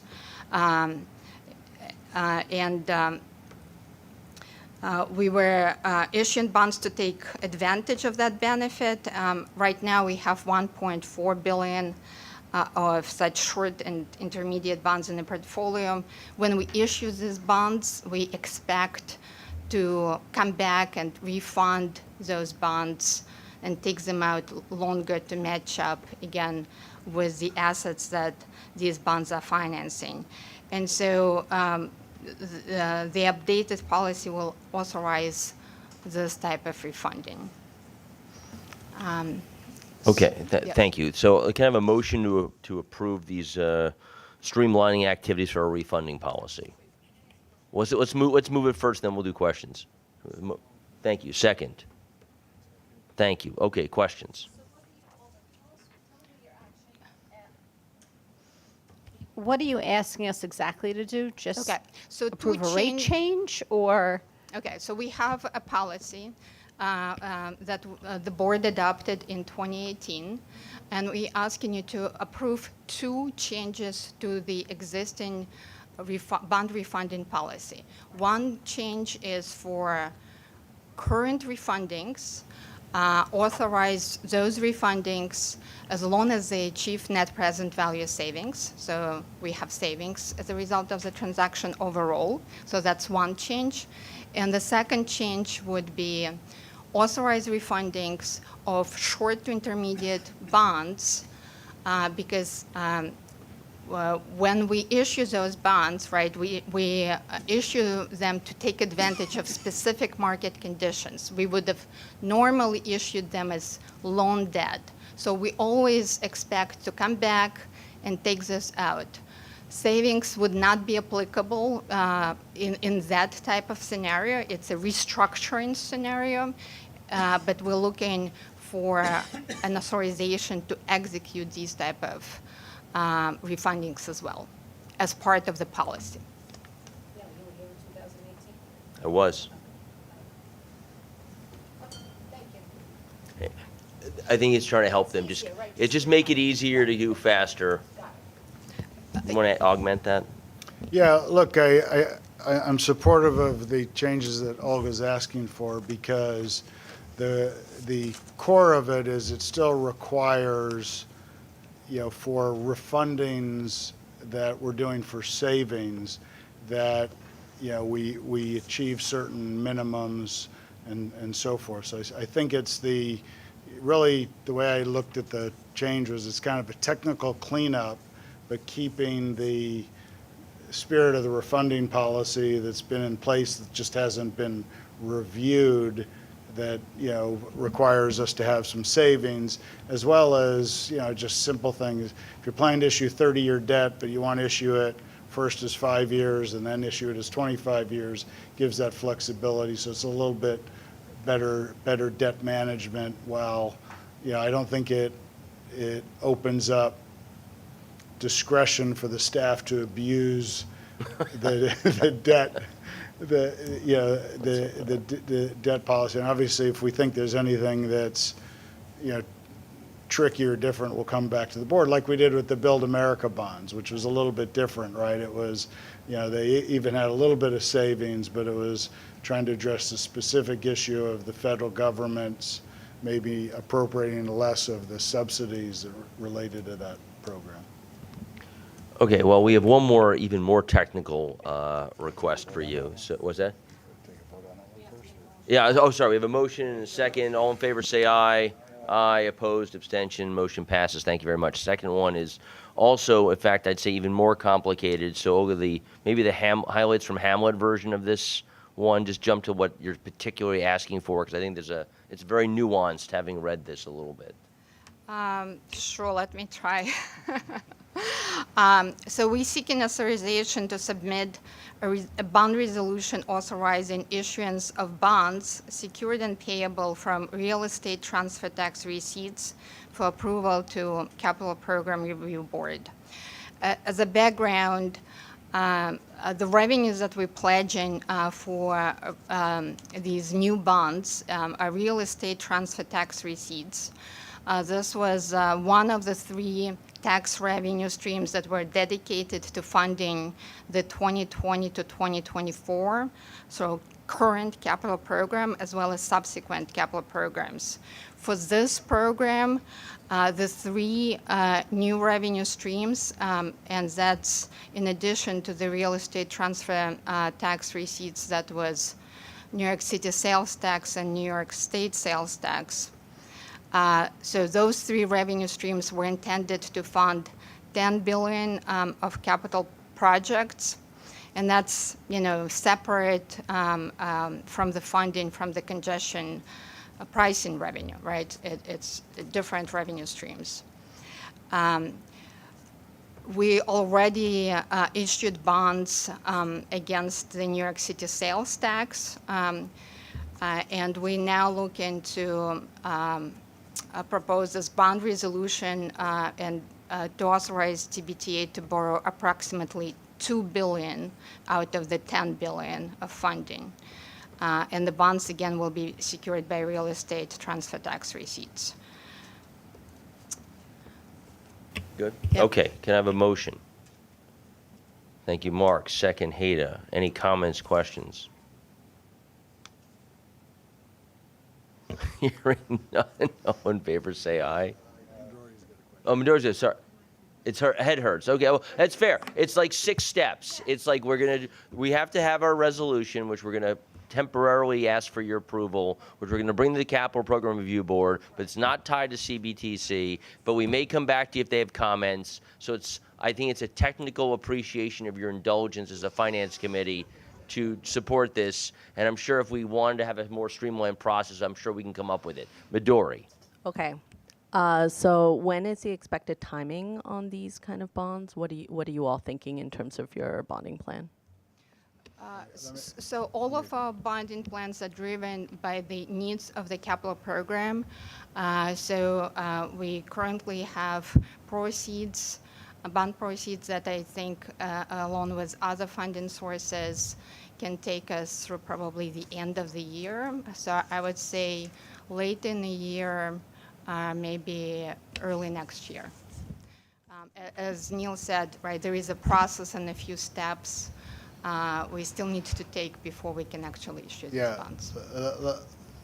Exactly. So just to put it in context, Yes. remember the approved 20 to 24 plan, $55 billion, $25 billion was going to come from the newly created lockbox, $15 billion from congestion pricing, $10 billion from the 3 taxes that are dedicated, real estate transfer tax, which is also known as the mansion tax.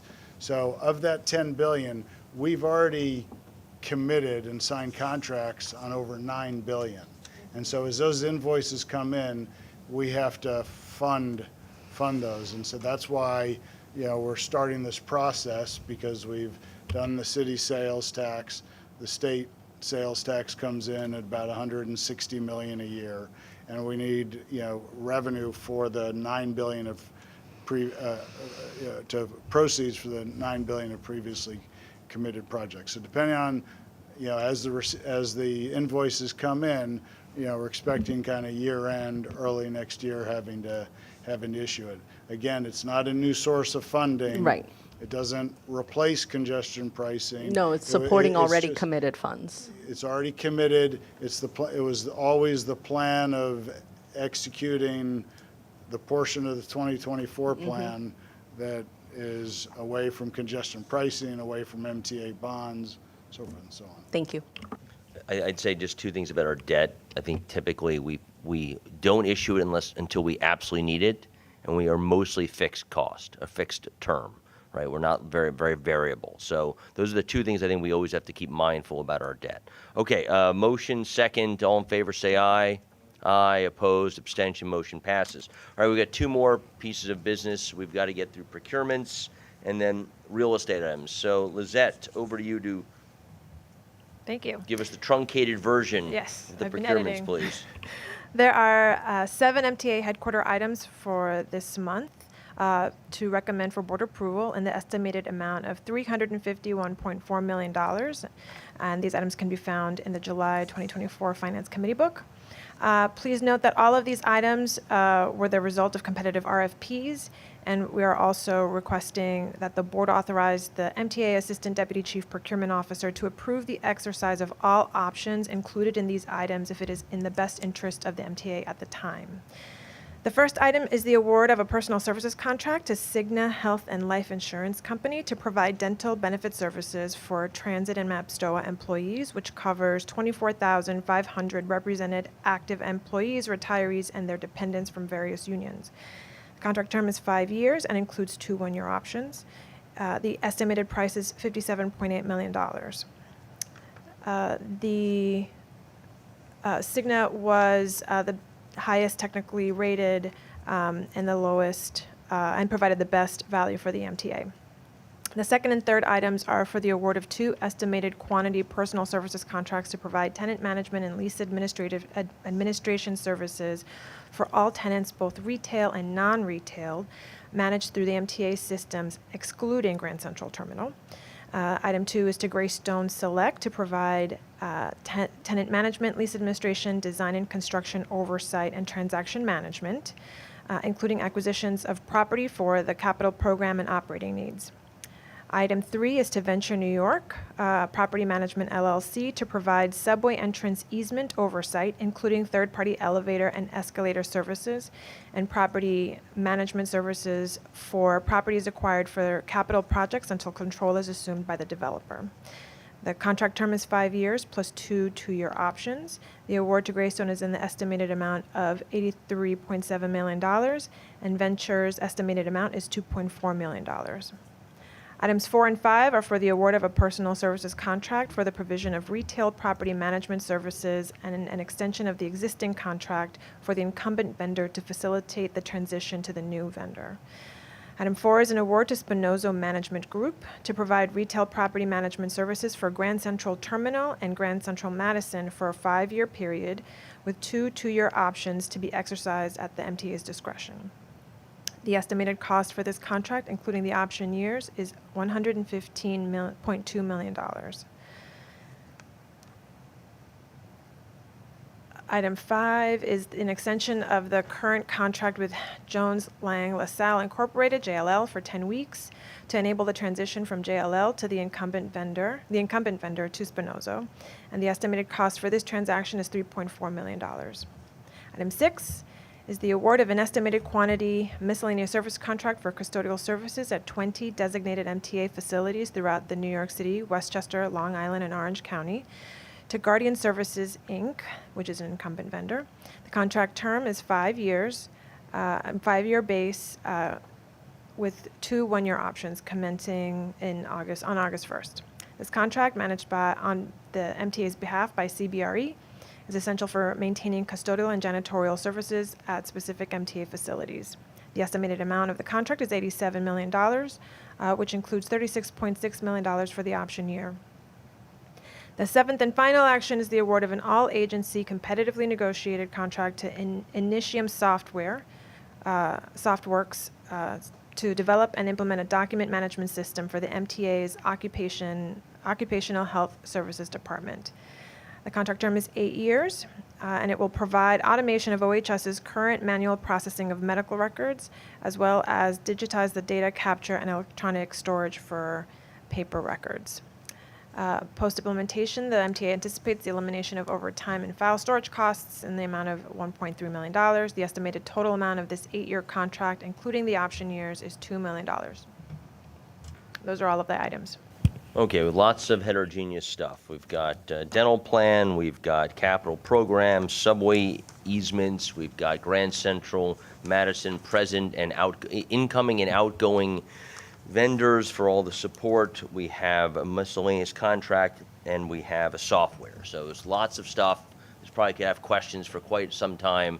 Haida, please. So 2 questions. First, the second one. 10 weeks, $3 million, $300,000 a week for JL and L? Yes. What are they doing? I have David Flory who can Okay. speak more specifically to their duties and the cost structure. They do all the lease administration. They are undergoing certain construction projects right now for us, some of the repair work of the duct work in the dining concourse. So the ongoing projects they have to carry on until they transition to Spinoza. They're the current incumbent. They've been incumbent for over 25 years. And the lease administration, some measure of construction, some custodial, as well as general repair and maintenance. Why didn't we time up the timing until, so, you know what I mean? Like line up the timing so we can save the $3 million. Well, I think the issue is that it's not a stop and start, right? You want to basically have some kind of transition, and we're hoping to really compress that transition to maybe 2 months, if possible. But I think we're planning for, you want to plan for the worst case scenario, but we'd like to have a much tighter transition from JLL to Spinoza. So is this transition 10 weeks or is it not 10 weeks? It could be less than 10 weeks. But The it's- outside number would be 10 weeks. So it's up to 3 million, or it is 3 million? It's up to that amount. And then the second question I have is the easement one, who's taking care? Venture.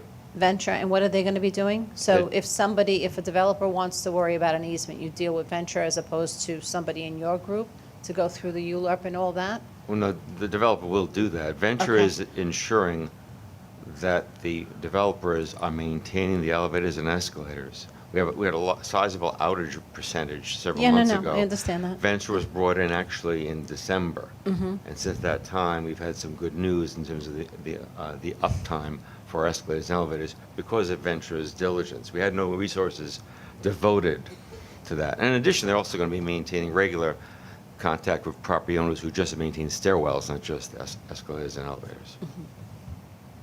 So it's an enforcement activity. Okay. I feel like the underlying question Hay is asking is, what's that? Okay.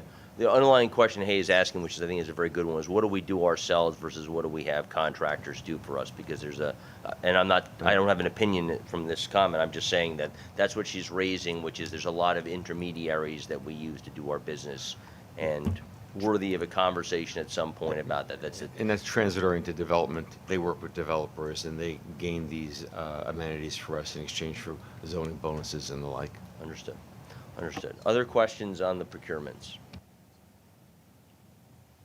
Hearing none, I'll take a motion to approve. David, second, Sammy. All in favor, say aye. Aye. Opposed?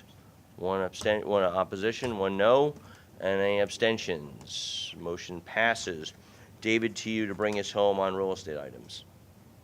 Thank you, Mr. Chairman. Real estate has 7 transactional action items for consideration and approval.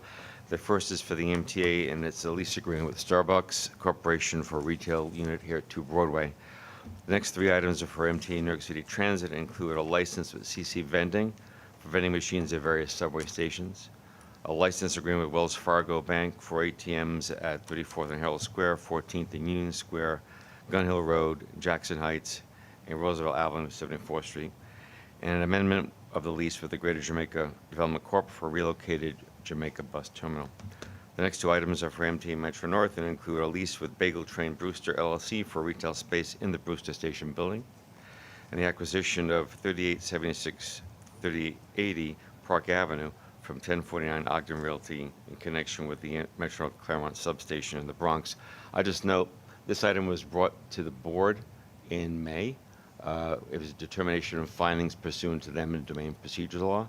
We have now settled on a dollar amount with the property owner, and that will expedite our acquisition of the property. The 7th and final item is for MTA Long Island Railroad, and is a license agreement with Consolidated Edison for vacant land adjacent to the Long Island Road right-of-way in Brooklyn. There are, in addition, 5 information items. The first 2 are from Metro North and include the Grand Central Terminal Annual Report, short-term access agreement extension between Metro North and one HMB property owner for continued storage, Metro North storage operations at 1/2 Moon Bay in Croton-on-Hudson. The third information item is for MTA Bridges and Tunnels, and there's a permit agreement with Sandhurst Associates for sidewalk area adjacent to 633 3rd Avenue. The fourth is for New York City Transit, is a license agreement between Transit and Art on the Avenue to create and operate sound booth for live music performance at 81st. This is part of the Chairman's initiative to create artistic and cultural activations in our former retail units. And the 5th and final information item is our monthly report on retail agreements entered into directly by the Real Estate Department pursuant to board policy. Okay, we have 7 real estate. I'm just going to have a motion and a second, and we'll ask questions. Thank you, Lisa. Second. Thank you, Mark. Questions? Hada and then Andrew. The Greater Jamaica one, why do I feel it keeps coming up? That was approved by the board in January of 2023. Okay. And as you know, there was a lot of machinations going on where we ended up going to be relocating the terminal back to where it is now, part of a development. We've been working diligently with the Greater Jamaica Development Corporation on this lease. At the tail end, as the lease became more baked, there was a brokerage commission due, legitimately due, that they had not figured into their financials. Consequently, they asked us to help participate in that cost. And we agreed Greater Jamaica Development Corporation, right? And we agreed to participate in those costs, and we will look to Nassau County, our subtenant in this terminal, to participate in that cost. Also, since it is MTA bus, half of the costs are paid for by the city of New York. It's a $412,000 commission payable by Greater Jamaica. We'll participate in $200,000 of that.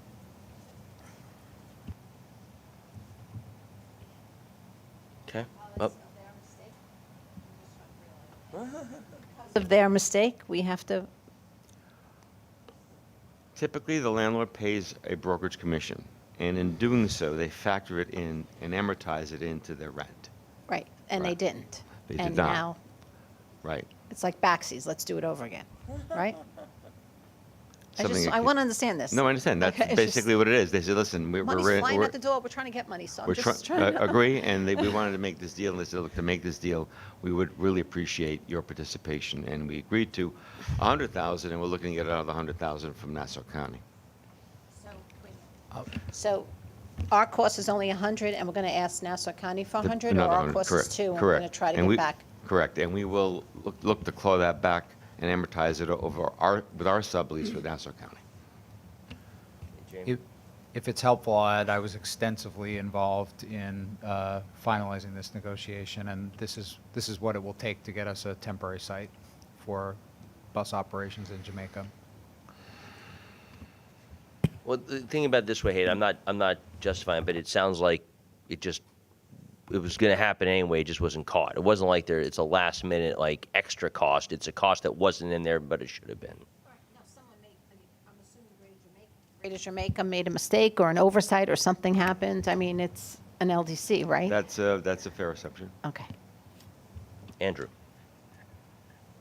Dave, on the vending machine item, you've got 24 subway stations listed, and they're pretty much clear where they are. But 2 of those stations, Wall Street and Woodhaven Boulevard, have 2 stations by that name, and it's not clear which lines you're referring to. So in the future, I would hope you would put the exact locations. Will do. Thank you.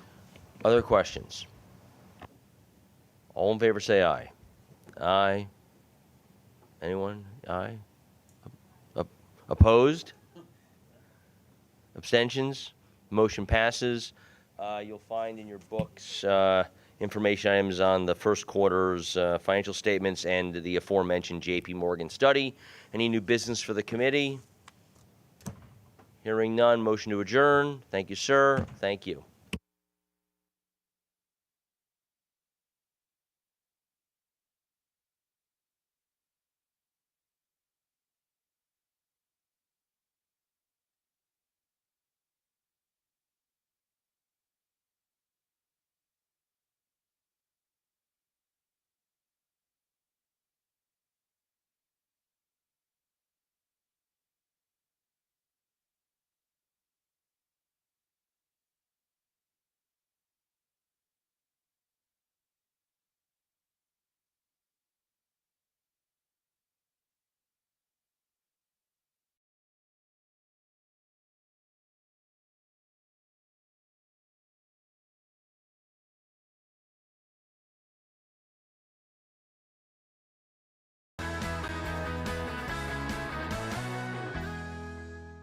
What does an electronic equipment maintainer do?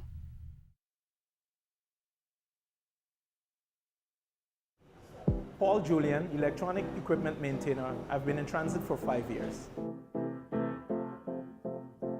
I work in the department of RSS, Radio and Security Systems. Our responsibility is to ensure that the radio system is functioning very efficiently, for that provides communication to the trains. It also provides crucial and important communication for the police in the system, the EMS in the system, and the fire department in the transit system. Also, the surveillance system must be maintained. Therefore, we can have proper security and proper recording of activities in the subway system. The intrusion alarm system must also be maintained. These security systems are responsible for preventing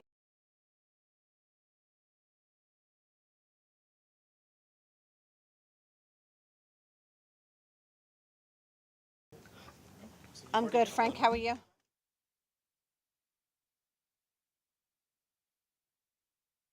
Members of the public, do we have?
Good afternoon. I now call to order the New York City Transit Committee. Let's get started with our safety announcements.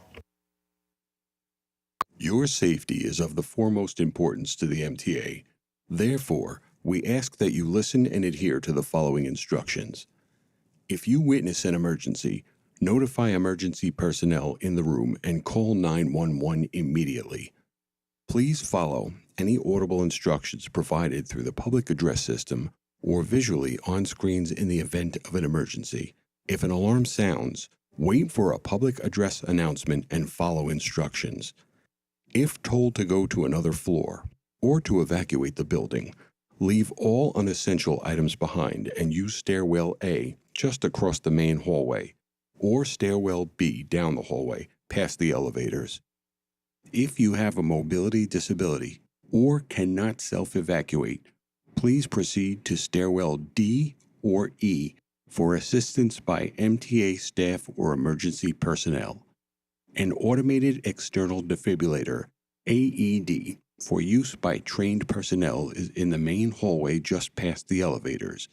If you need assistance during an evacuation, please tell an MTA staff member or emergency personnel. Thank you and have a safe day. Thanks. Let's move to our public speakers. Good afternoon. We have 13 members of the public registered to speak today. As a reminder, we ask that all public speakers adhere to the MTA's rules of conduct and decorum, including speaking on topic. We would also like to remind our public speakers that in the interest of time and fairness to all, we limit everyone to 2 minutes. Please be aware that there will be a warning beep to remind you that you have 30 seconds to conclude your remarks. Our first speaker will be Jean Ryan, followed by David Kupferberg.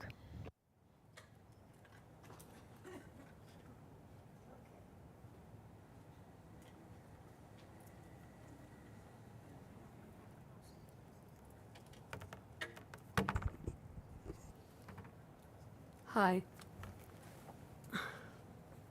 Hi. I'm Jean Ryan, President of Disabled in Action of Metropolitan New York, DIA for short.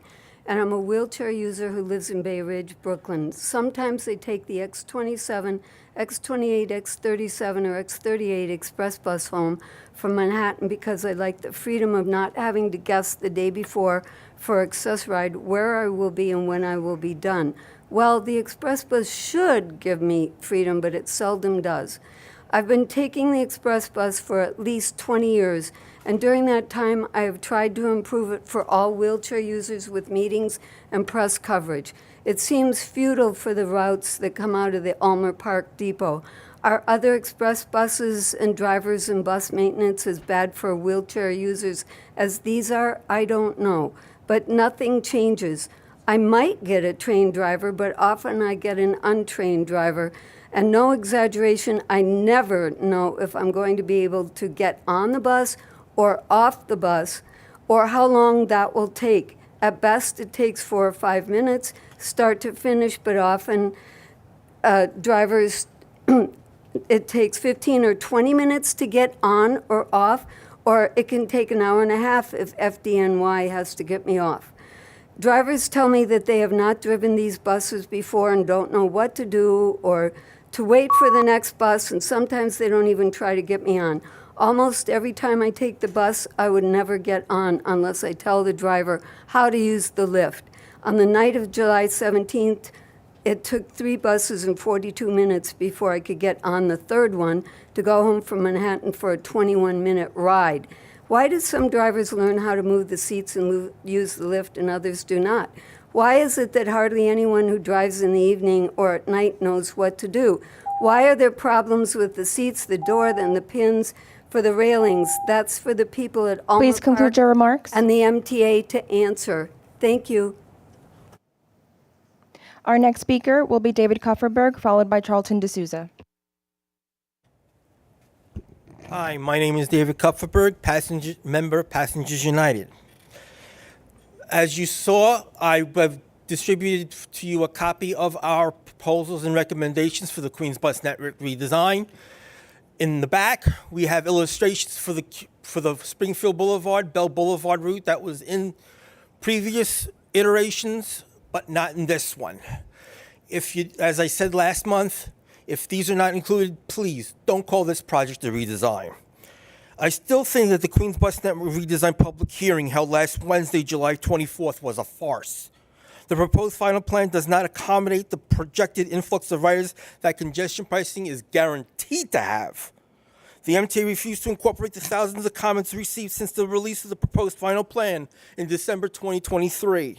The MTA refused to acknowledge that it has not properly factored accessibility and equity. The MTA refused to acknowledge a petition signed by nearly 3,300 people to halt bus stop balancing. In other words, the MTA refused to do their due diligence. The MTA does not know what is best for us. Only the people know what is best. Thank you. Power to the people. Our next speaker is Charlton D'Souza, followed by Christine Yearwood. Charlton, you're muted. Good morning, everyone. My name is Charlton D'Souza. I'm the president of Passengers United. So last night we had a stabbing. A young woman was stabbed at the Jamaica Van Wyck subway station. And like I said before, guys, everyone can mislead the public about crime stats. The truth is we have emotionally disturbed people who are off their meds in the subway system, preying on people. When are we going to get this situation under control? We have so many people in New York who want to work, and we should hire them, train them, put them in straitjackets, send them in the subway station, and start removing these violent individuals that are down there. And also, we have to prosecute the criminals in the subway system that are fair beating, robbing people, raping people, stabbing people, and shooting people. Something has to be done by the city. And we're not seeing that leadership right now. And we need to deploy the state troopers and the police properly. Now, I do want to talk about the Queens bus redesign. And I will say that no notices were posted on any of the buses in Queens until the very last day.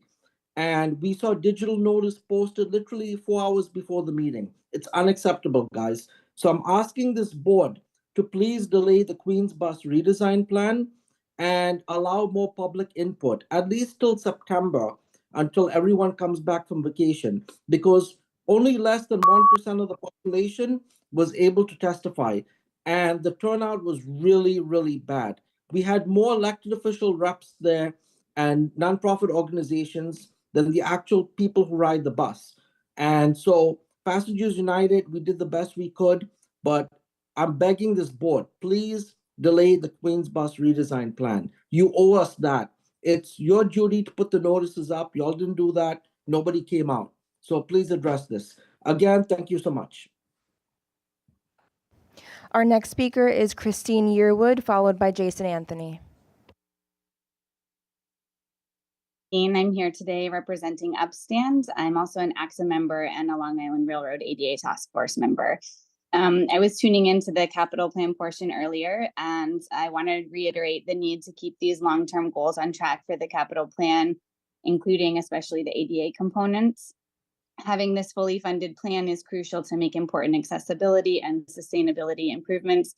As Chris Greif mentioned earlier, obviously station improvements like wayfinding and elevators and ramps, Braille, things that are life-changing for us all. I also want to stress the importance in this meeting of the electric bus fleet with the open stroller spaces and their accompanying depots. I have 3 young kids, and that's been hugely successful, so thank you for that. Our advocacy groups are definitely behind you in demanding this money and allocating it to accessibility as planned. And the other thing I want to mention today is a thank you for updating the school Metro cards to 24/7, 365 with Omni. This is a really big step forward for affordability and livability here in the city for families with school-age children, and it will certainly help the MTA with true data on family travel trends. As we continue to advance service and policies like this, we would love to see information about strollers, access, fares, etc., put into a single Traveling with Children family page, just like CTA and SEPTA have. So all of the amazing work that is being done is consolidated in one place. Thanks so much. Our next speaker is Jason Anthony, followed by Christopher Greif. Good afternoon, Haida, Demetrius, Megan, and the rest of the board. Jason Anthony here from the Long Island Railroad ADA Task Force. As a reminder, July is Disability Pride Month.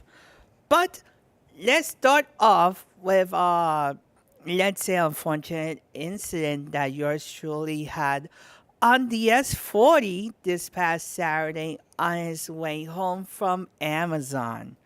We had two parents with strollers. One of them was in front of the bus near the driver. This created a safety hazard. I was on a WhatsApp call with one of the advocates that's here in the room, and I had to put, in other words, submit a complaint through the MTA app. That's the correct way that everybody should do when they see an issue in a bus, in the subway, in the Long Island Railroad, and on Metro North. So I did it, and thanks to Frank that he always corrects the issue. And I want also to thank Demetrius Critchlow.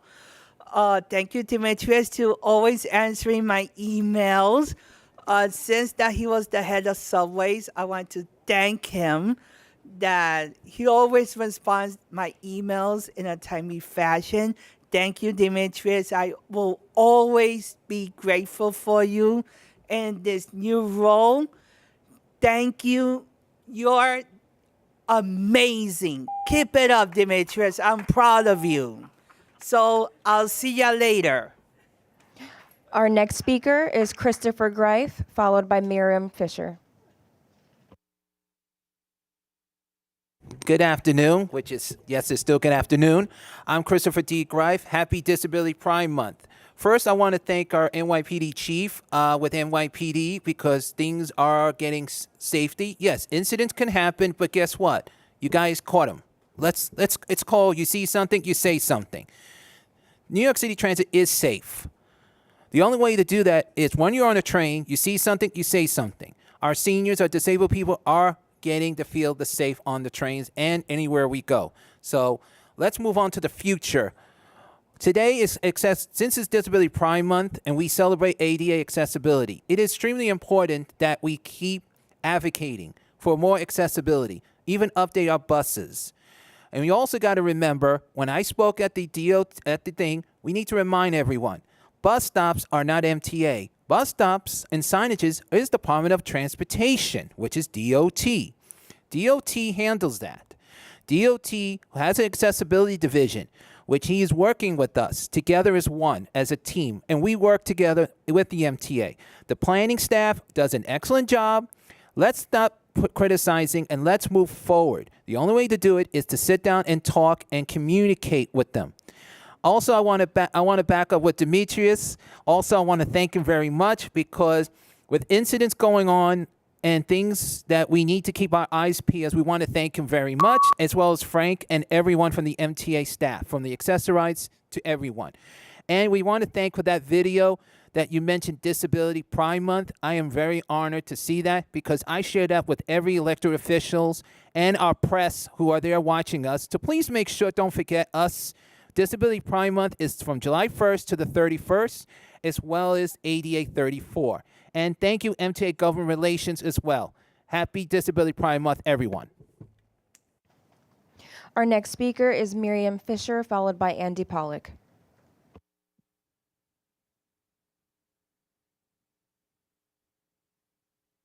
Good morning. Can you hear me? It's Maria Yes. Fisher. Thank you. Regarding the concerns about congestion pricing, no halt on making subway stations accessible. It violates the 2022 legal agreement, making the subway accessible for all riders. Find other sources of finance if needed. This has been our law and our guideline and our beacon in advocacy for accessibility. To the MTA, please sign the elevator maintenance lawsuit so that people with disabilities and no other choices don't get stranded. Thank you to Demetrius Critchlow, now interim MTA president, who previously testified that 88% of elevators are in service. That's 12% of elevators aren't, and most of the difficulties are with privately maintained elevators. Announcements of elevator outages, auditory and visual on the train and on the platform. Not everyone has cell phones, which aren't always usable in various locations.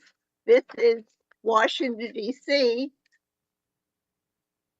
May not be that visible, but it's the digital sign telling riders that the elevators are out. The technology is there. We need this in New York. Benches. We need benches for everyone. They're often not available at stations where there's a huge homeless population. This is what I see in my local station. The leaning bench, nobody uses it, not helpful for people who need to sit, who are pregnant, who have bad backs, bad knees, who are waiting long periods for the elevator.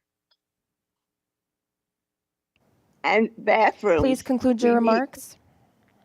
We need more. Thank you. Our next speaker is Andy Pollock, followed by Monique Johnson. Good morning, Hada. Good afternoon, Hada, Demetrius, everybody. Andy Pollock for the record, Passengers United. So before I get into safety, I want to quickly mention buses. So it's being reported that numerous bus routes, express ones in Staten Island, are being proposed to be cut as a result of congestion pricing hostage, as I like to call it. And not only that, but one more quick bus note for the Queens Bus redesign, 10 bus routes you are planning to eliminate in Queens, including, like I talked about last week, the Q30. So yeah, that might be another result of the congestion pricing hostage. So that's what I'm going to keep calling it going forward. All right. Now let's get into subway safety. Now, what's been going on here over the weekend? Well, we had a teenager die from subway surfing yet again, this time on the Rockaway branch on the A line back on Friday night. And just last night, we had an unprovoked violent attack in Jamaica last night. So there's always a saying at the MTA. You guys say your safety is the utmost priority. No, you guys never have taken subway safety ever seriously. You never have, and you never will. All right, so that needs to be a direct point, because we're not going to be speaking again until September. And I'm going to hold you guys accountable to that throughout the remainder of August if I see something. So I'm going to see that going forward. So my time is concluding. I'm done talking. So I'm going to let the next speaker go on ahead. So thank you very much for letting me speak this afternoon. Our next speaker is Monique Johnson, followed by Cassie Rafucci.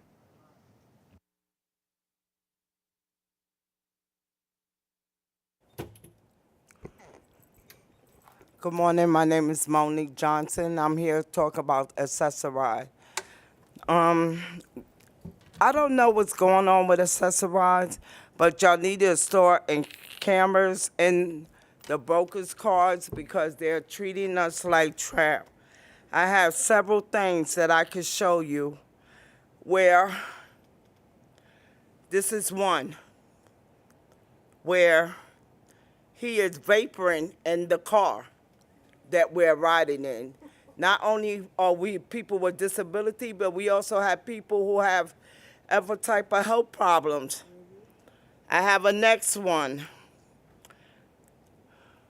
Here, he's drunk, telling me that it's okay because he has it in some FDA or whatever, that where it's okay that they could drink before they go to work as long as they're not drinking while they're at work. I have also another one who pulled over to ask me, can he watch his game that's on his phone for 2 minutes instead of taking me to my destinations? Where's all of this susceptible? Where are y'all putting our lives in your hand? We're trusting y'all to get us to our destination from there and back.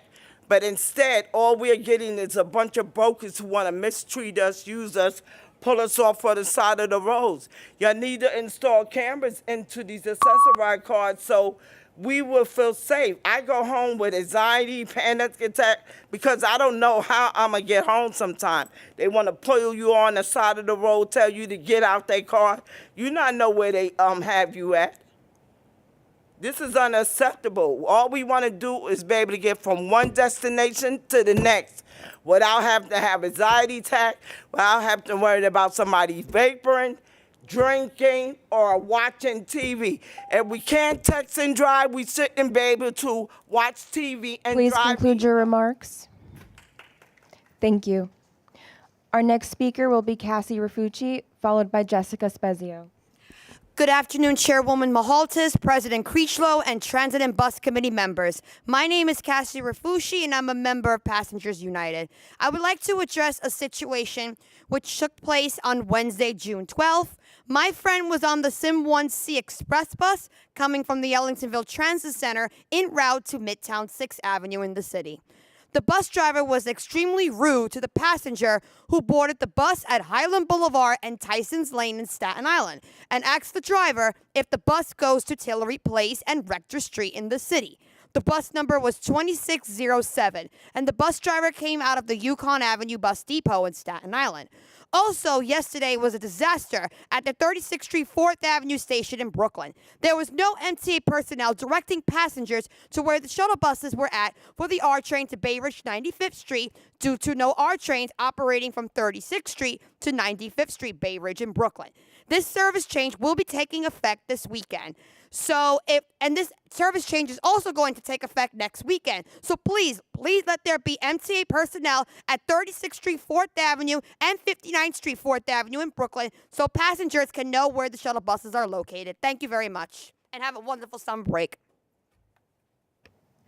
Our next speaker is Jessica Spezio, followed by Kathy Collins. Good afternoon. I am Jessica Spezio, Administrative Assistant at the Permanent Citizens Advisory Committee to the MTA. I am a regular transit rider, and for those who don't know, I used to be a subway conductor before I joined PCAC. I live in what is essentially a subway desert, so I rely on buses to get me to the subway and on the express bus to get me to work. I was looking forward to the improvements that congestion pricing would bring, more frequent subway service, upgraded signals and tracks, as I've witnessed the need firsthand, buses that don't crawl through traffic and that go faster than a chicken can run, and even as a driver, to less traffic when I need to take my mom to doctor's appointments in Midtown. I was stunned when the governor made her surprise announcement, like all of you probably, and we're still trying to figure out where the money is going to come from to pay for the capital improvements, not only now, but over the next few years. Like many of us who live in the better boroughs, I was also looking forward to service increases on express buses. I see that one of the casualties of the so-called pause is readjusting express bus trips added in summer of 2024 in anticipation of congestion pricing. Not only are we losing key projects like more accessible subway stations that moms like me and our disabled and older friends need, but service increases that would have improved the commute for so many of us and that would help people get out of cars. There are two major yet tragic ironies that I see. First, we just celebrated the 34th anniversary of the ADA. At the same time, we heard about work stopping on 23 subway accessibility projects. Second, the governor's action is directly hurting the people she claims to want to help, New Yorkers just looking to get to work. I would not have been one of the people applauding her decision, since it is having the reverse effect on my life and on many of the people in my neighborhood. Governor Hochul, Please conclude your from the heart remarks. of Brooklyn, please unpause the pause. Thank you. Our final speaker will be Kathy Collins.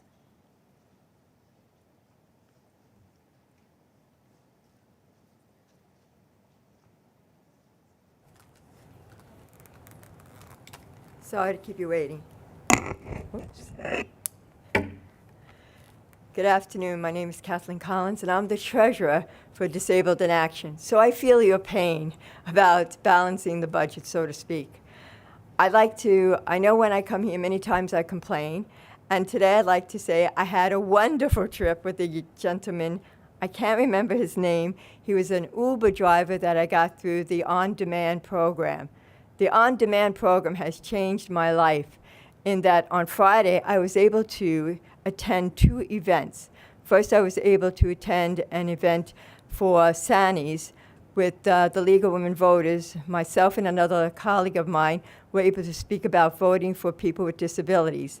And then I was able to then take an Uber from there at a later time when I was ready to go, and not when I had pre-scheduled a time, to another event at Sydney's, the Center for Independence of the Disabled in New York. And that really is amazing. I also went to a program a couple of weeks ago about redistricting, and I didn't have to set a time for them to pick me up, so I could hobnob with people after the event.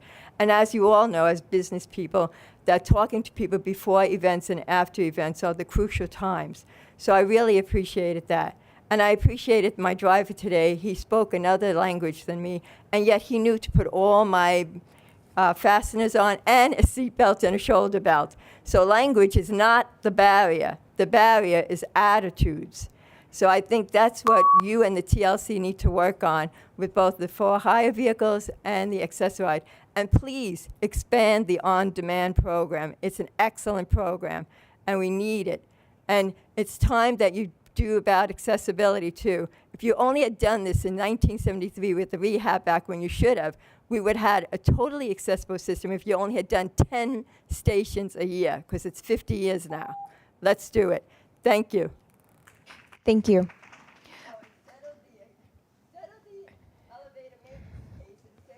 Please conclude. Thank you. That concludes our public comment session for today's meeting. Thank you. Thanks so much. I will now make a motion. I would now entertain a motion to approve the minutes from the June 2024 meeting. Second? Second. All those in favor? Aye. Against? Abstentions? Motion carried. Okay. Demetrius, are there any changes to the work plan? No changes to the work plan, but we did include a staff summary in the committee book for a request for fall 2024 readjustments to the express bus trips added to the summer of 2024. Following the pause and initiating congestion pricing, express bus service on 6 routes will revert to their previous schedules this September. This removes a total of 8 midday trips that were added in the summer, funded by the Interborough transportation account in advance of the launch of congestion pricing. Yes, Amira, excuse me.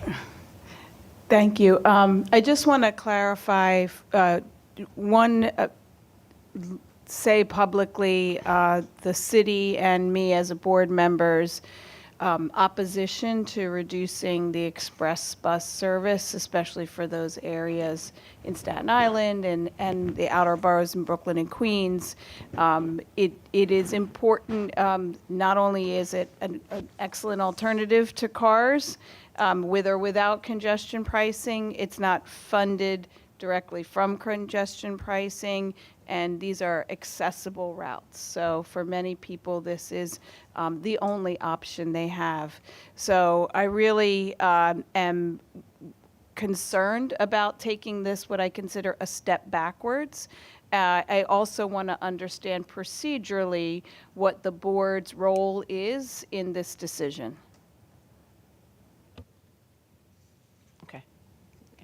So thank you, and noted. We'll look at it over the next couple of days before the board meeting Wednesday. Okay. Thank you. Demetrius, do you want to start us off with the president's report? Sure thing. For timing, we're going to go out of order a little bit. The chief has to go. So, I'll start by saying back in May, you heard from the chief of staff, Frank Joseph, and Chantel Cabrera. At the board, they talked about various initiatives on mitigating fare evasion within subways and how we began to have positive results there. There were a number of different initiatives that were taken on, which were fins to our turnstiles, wide-out gates, back-cocking mitigation, that's just to name a few. The Blue Ribbons panel laid out a comprehensive plan, and we implemented a good number of those recommendations and strategies. So soon, what you'll hear is, in greater detail when I come back to this committee, is laying out a strategy, my strategy for combating fare evasion on buses. I'll share how we're revamping and deploying our Eagle team to combat fare evasion on buses and other methods that we seek to implement. I had an opportunity to speak with Chief Kemper last week, and I have to tell you, the support from the NYPD has been unwavering on this. It's been pretty amazing, and I wanted to say thank you, Chief, directly and publicly for all of the work that you've been doing, and appreciate your efforts to support this initiative. Well, first of all, thank you for your kind words, and good morning, Chair and Mr. President. Look, I mean, we enjoy a strong relationship, a great relationship with our partners at the MTA, and I certainly look to continue that and even improve upon it. Working alongside our partners at the MTA, and in particular with what you're speaking about, the Eagle teams, is what we do every day. And it's important we do, and we will continue. And really our role is to, protect or support the MTA in their mission to reduce, the fare evasion, but our presence there should protect the employees, the Eagle team employees, our riders, and and everyone. So, you know, we're going to continue this. And again, I look to just maintaining and even improving this this relationship. I think everyone's going to see some real interesting, dynamic things coming our way in the near future. So thank you. You want to start us off with the crime for your safety report, and then we'll circle back. Sure. I just want to jump, if I may. I'm going to go a little out of order, and thank you for taking me first. There was a gentleman who gave a statement. I think he was speaking for the MTA, but I think he was speaking for me too, when he said we don't care about the safety in the subway system. That gentleman couldn't be further from the truth. Public safety, we've said this repeatedly, is our top priority, and you know, shame on him and shame on you if you're listening for even thinking otherwise. You clearly have no idea what you're talking about. But good morning, Chair Mahaltis, President Critchlow, and members of the board. You have before you the latest crime figures for the subway system during the month of June, which shows we experienced 172 major crimes last month, a 15% reduction or 31 less crimes when compared to the 203 incidents experienced in June of 2023. When looking at the progress of the year as a whole, meaning from January 1st through the third week of July, the subway system has seen an 8% crime reduction, which equates to 100 less major crimes, or as we like to view it, 100 less subway riders victimized. This reduction is driven most notably by a drop in robberies, which is the theft of property by force or the threat of force. In that regard, robberies this year through the third week of July are down 23%, or 67 less incidents, 225 versus 292. What's even more remarkable is that the robberies experienced in the New York City subway system in 2024 is the lowest in recorded NYPD history, going all the way back to pre-merge, which is the mid-1990s. I've often said the greatest plans in personnel deployment, the most thought-out strategies for crime reduction, these things mean little without the men and women to carry them out. The credit, in large part, for the successes I'm privileged to announce today belong to the officers who are at this moment standing their post, whether it's at the turnstiles, on the platforms, or inside a moving train. But we also have to credit our strong partners at the MTA, whose security and safety investments help make our jobs as cops easier, and whose investments make the subway system that much safer for our riders.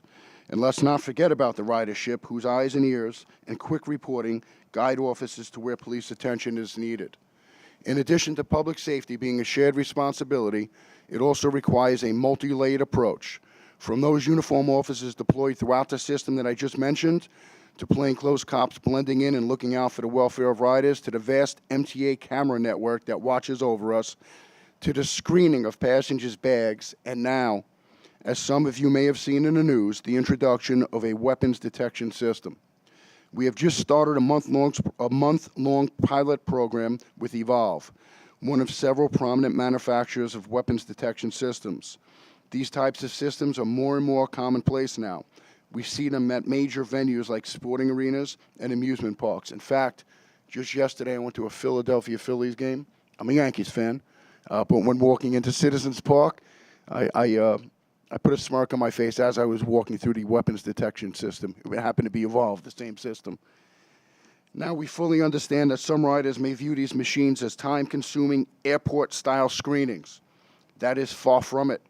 Our aim is to make the screening process as smooth and convenient as possible, allowing the technology to do its work while minimizing disruption to a rider's commute.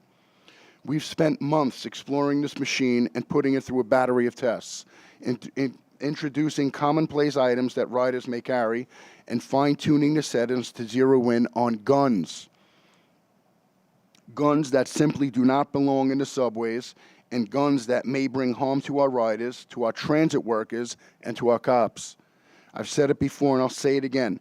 This is all about public safety, and we welcome any innovation that furthers the safety of the system by reducing guns in our subways and hence preventing shootings in our subways. Because as a public safety agency, how can we not? With that, I thank you for your time, and I will gladly take any questions that anyone may have. Thank you. Thank you, Chief. Excuse my voice. That's okay. Any questions for the chief? Okay, if not, just a comment, Chief. Oh, Norman, I'm sorry. I apologize. I was looking this way, not looking straight Yeah, ahead. well, Mr. just- Norman Brown. It's a numbers question. You said 145 instances in the last month. So we got 4 million riders. 145 instances of what? Yeah, so we got 4 million riders twice a day times 30 days. What's that? 120 million people, and you've had 140 incidents? It seems like it's like the safest place in New York. I mean, I don't know. I mean, 145's 3 digits, but it's not 8 digits. And, you know, congratulations. I think that's great work. Now, a question about the Eagle teams, though.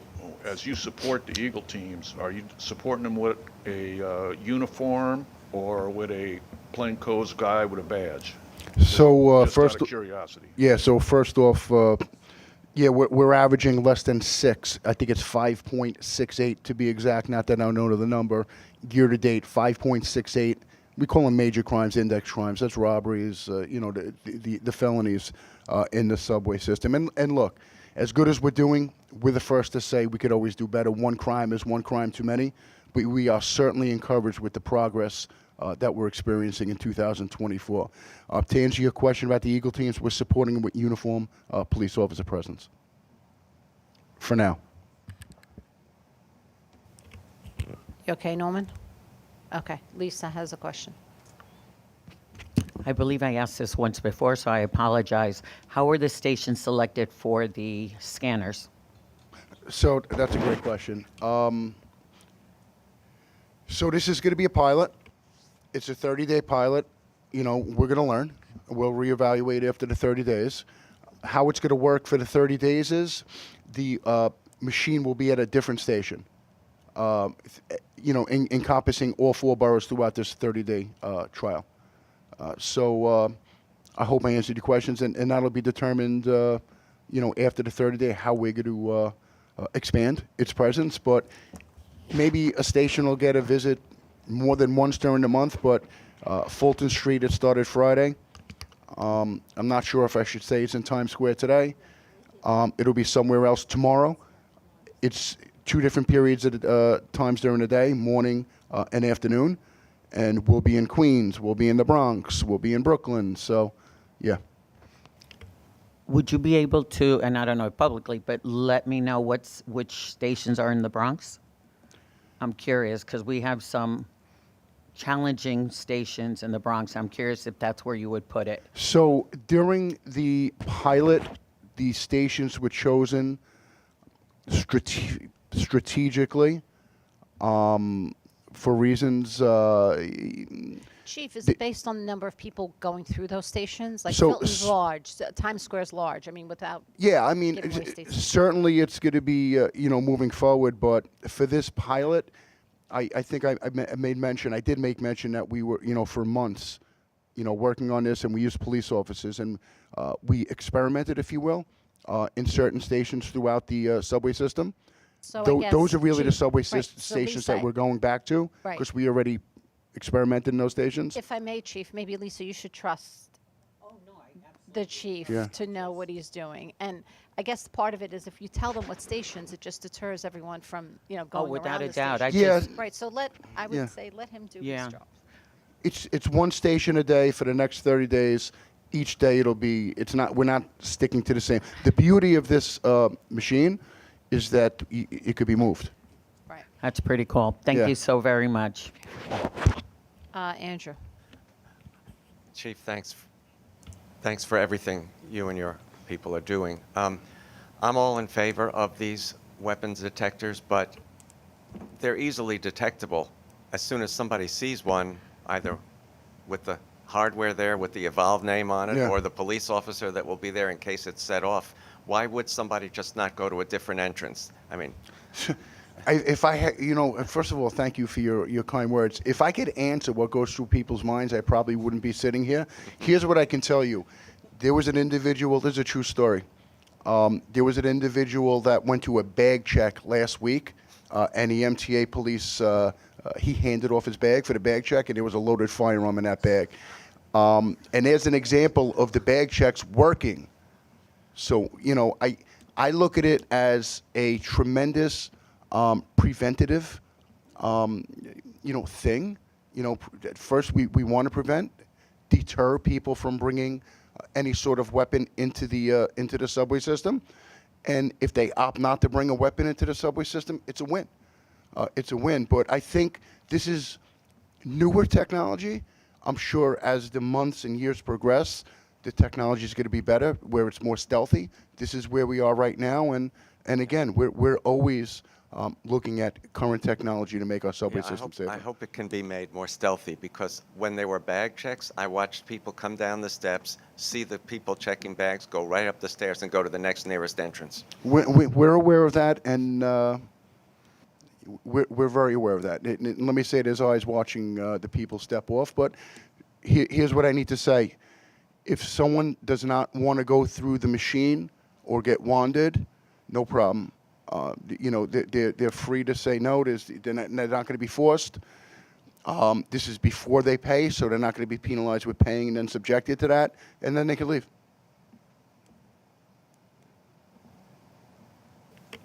Any other questions for the chief? If not, thank you, chief, for all the hard work on behalf of everyone here at the MTA, and hopefully things will continue to get better. Chair, thank you so much, and President Critchlow, thank you. And to the entire board, thank you very much. All right, Demetrius, we're going to go back to our regularly scheduled program. Absolutely. But before I do, I just wanted to say one more thing to the chief. First, thank you for all of your work. And circling back on bus fare evasion, just for 1 minute, it deserves added focus because of where it is. It's clearly a huge part of what we do at New York City Transit. And we owe it to our paying customers to be able to do everything within our toolkit to be able to fix this issue on fare evasion. Fare evasion at this point on buses is nearing 50%. That clearly spans beyond those who don't have the financial means to pay. Individuals are literally evading a $2.90 fare that are going to plays, that are going out to dinner, that are going to work, and they're paying full fare when they go to these locations. The reality is, people do not go to any of these places and expect not to pay. Why should the means of transportation that they receive here be any different? I'd be remiss, and this goes to David Jones' point, which I think he's going to mention, is talking about the resources that we've given to most of the individuals in these vulnerable communities. We continue to push for equity in our system to make sure that it's accessible to New Yorkers. Whether you're a student, a person with a disability, an elder, low income, no matter your situation, we're pushing things like the Omni Card. We're pushing the Fair Fares program. We're pushing the Reduced Fare program. And we're going to continue our work to step up and increase awareness of these programs. It's like integral to us. But people want great service. That's what they continue to say to us. They want great service.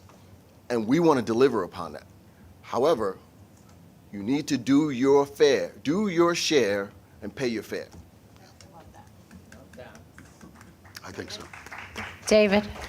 First of all, I want to congratulate the chief and the shift in emphasis away from, catching poor people at Fulton and Nostrand, my old stop. And the notion that this is more widespread is really refreshing. And I want to thank you both for recognizing that. I keep wondering, however, whether another approach to this could be, Eagle team participation is relatively expensive. And I've talked about again and again, could we come up with a lower cost intervention on buses, similar to what they do in Britain, of having checkers in uniform, essentially our version of meter people. but having a radio, an ability to do this at a much lower cost, but allowing a much more expansive implementation on buses.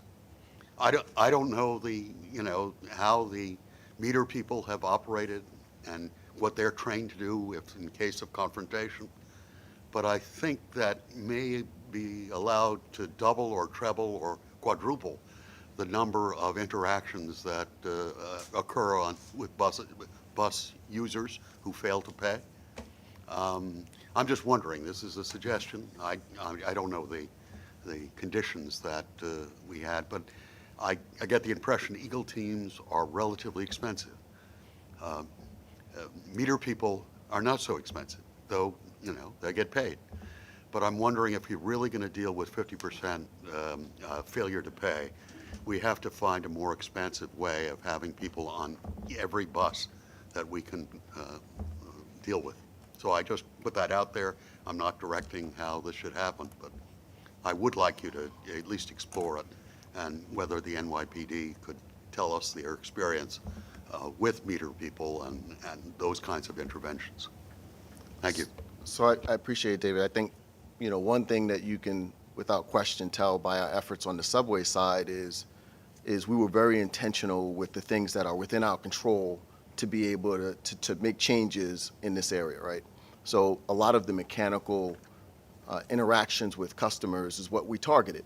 And we still have some more ideas to target there as well. But I think the first crack at this, me taking this position in interim basis for a month, was, what can I do meaningfully within a short period of time with the resources that we have available to be able to make a real difference in how we do what we do. And again, the chief, looking at existing resources, this is not utilizing any additional resources, this is utilizing the existing resources to really to see if we can make a difference. So I'm actually looking forward to discussing more at the next committee meeting.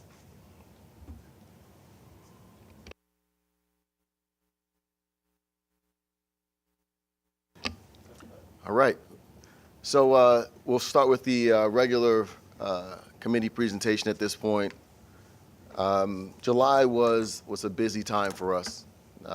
Lots of activities, announcements going on, and we're proud of. This shows our commitment to service. It shows our commitment to safety and working on the metrics that feed into those things. So we spent a lot of time in the outer boroughs. We were in Queens just last week to discuss the Queens bus network redesign, and we held a hearing at Queensborough Hall, heard a lot of positive feedback, heard some negative as well, and happy for all of the feedback that we had to be able to feed into the next steps, next iteration or next steps of our plan. I was also joined by Buses Senior Vice President Frank Anacaro and the Chief Accessibility Officer, Q Arroyo, at West Farms Depot in the Bronx, where we engaged some of our bus operators about their work. I got to tell you, it was interesting. We initially went out there intending to discuss accessibility on our buses, and we figured that we would talk to them about ways that they could be helpful more to our customers. And it was actually in the reverse. Like, they had so much information to give about the challenges that they're experiencing in servicing those customers with accessibility needs. And so it wound up being a reciprocal arrangement. Very grateful for the time that we spent with those bus operators, and also was a real shot in the arm for the folks that were there. Really appreciative for their work. Top right, you'll see we visited one of our dedicated carriers, GVC, in the Bronx. That was with Rachel Cohen. And, GVC is one of our strong performers. They continue to deliver top-notch accessible ride service to those who need it most. As our service continues to grow, we know that part of that is as a result of the quality of service that we're delivering with both the dedicated and the brokers. So grateful for that. And then lastly, on the bottom right, you'll see the work on the G line continues to progress. Really happy with the work that Hugo Zamora has been putting in.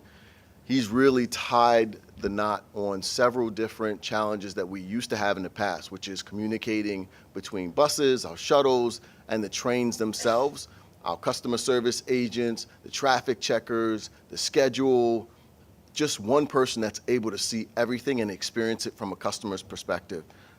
Really happy with the results there. And last week, we announced that New York City school students will receive student Omni cards starting this upcoming 2024 to 2025 school year.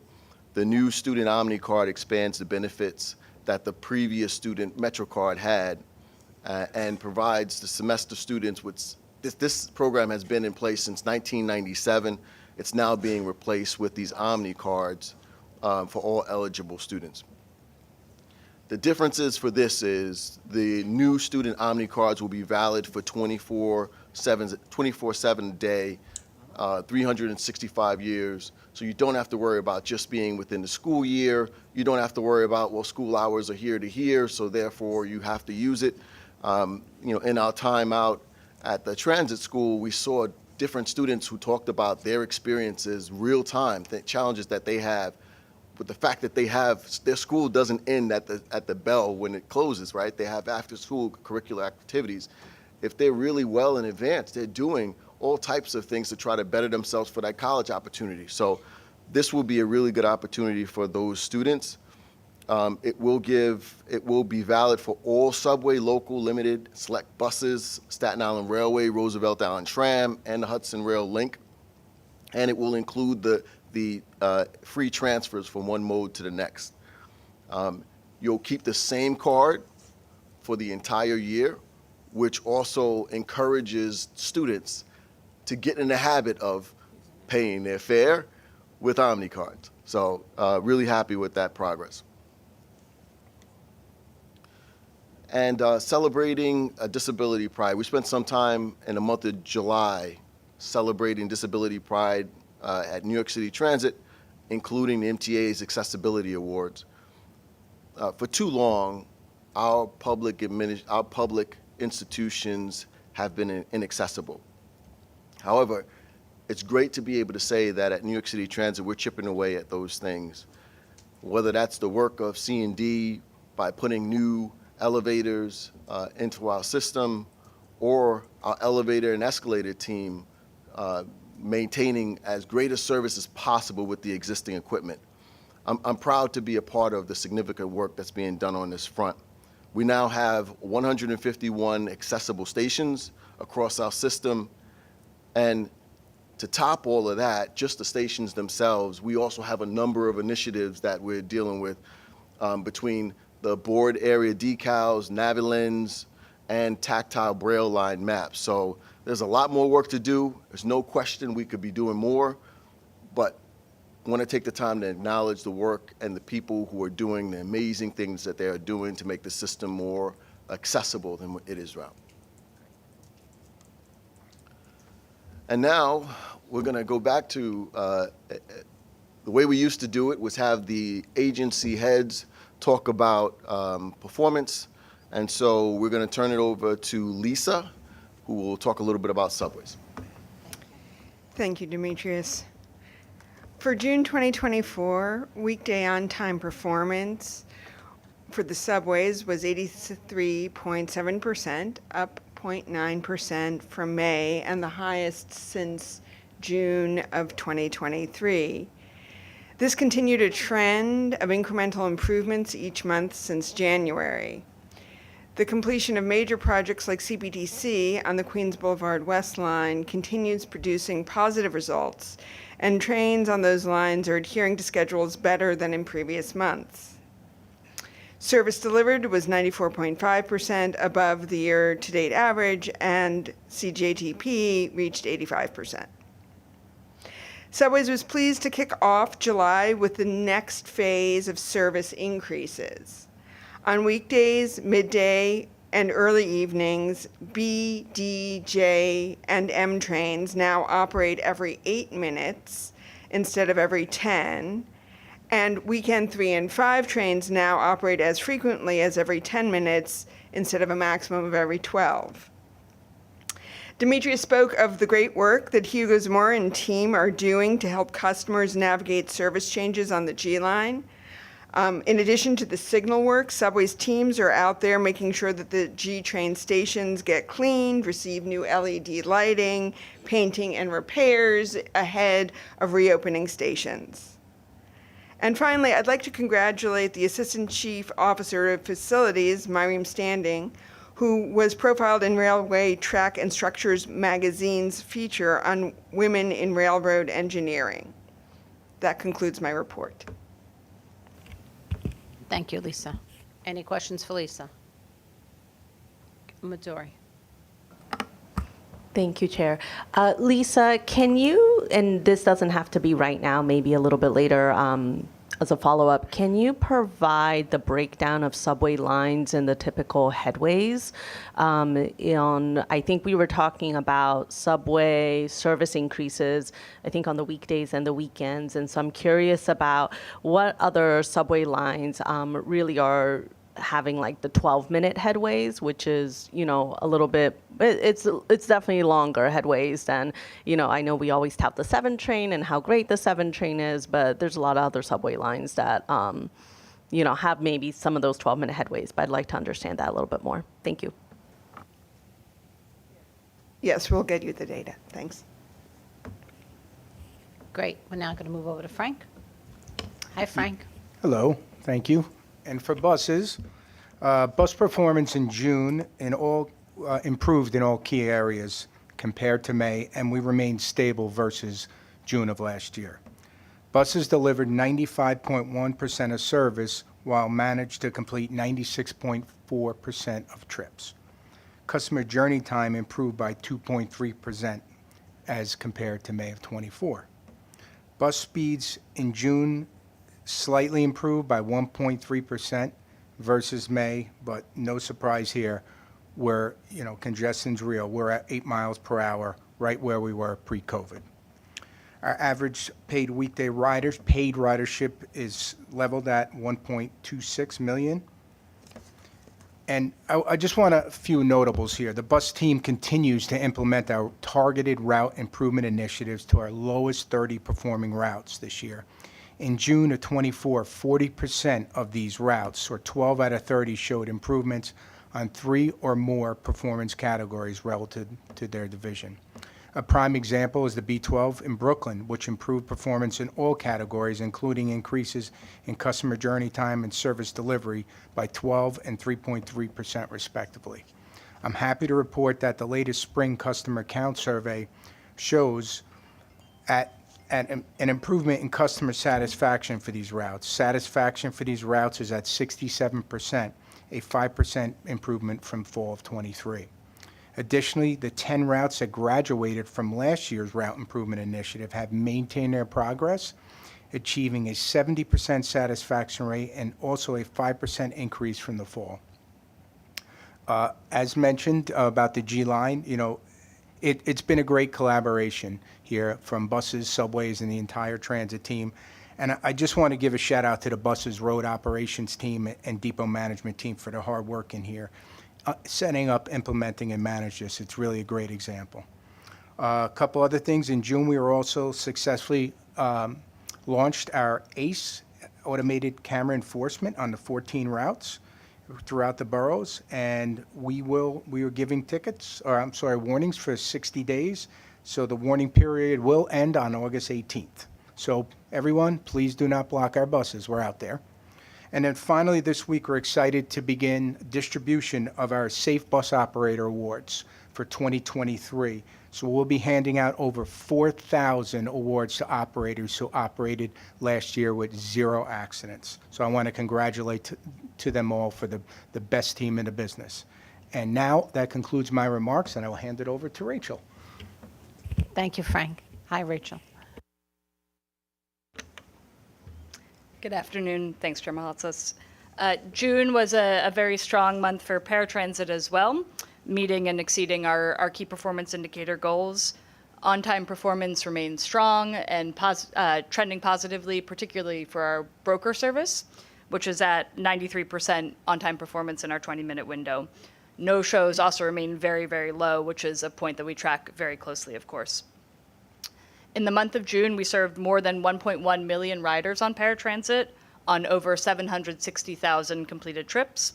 And both trips completed and ridership continue to track near 20% year-over-year growth from 2023 to 2024.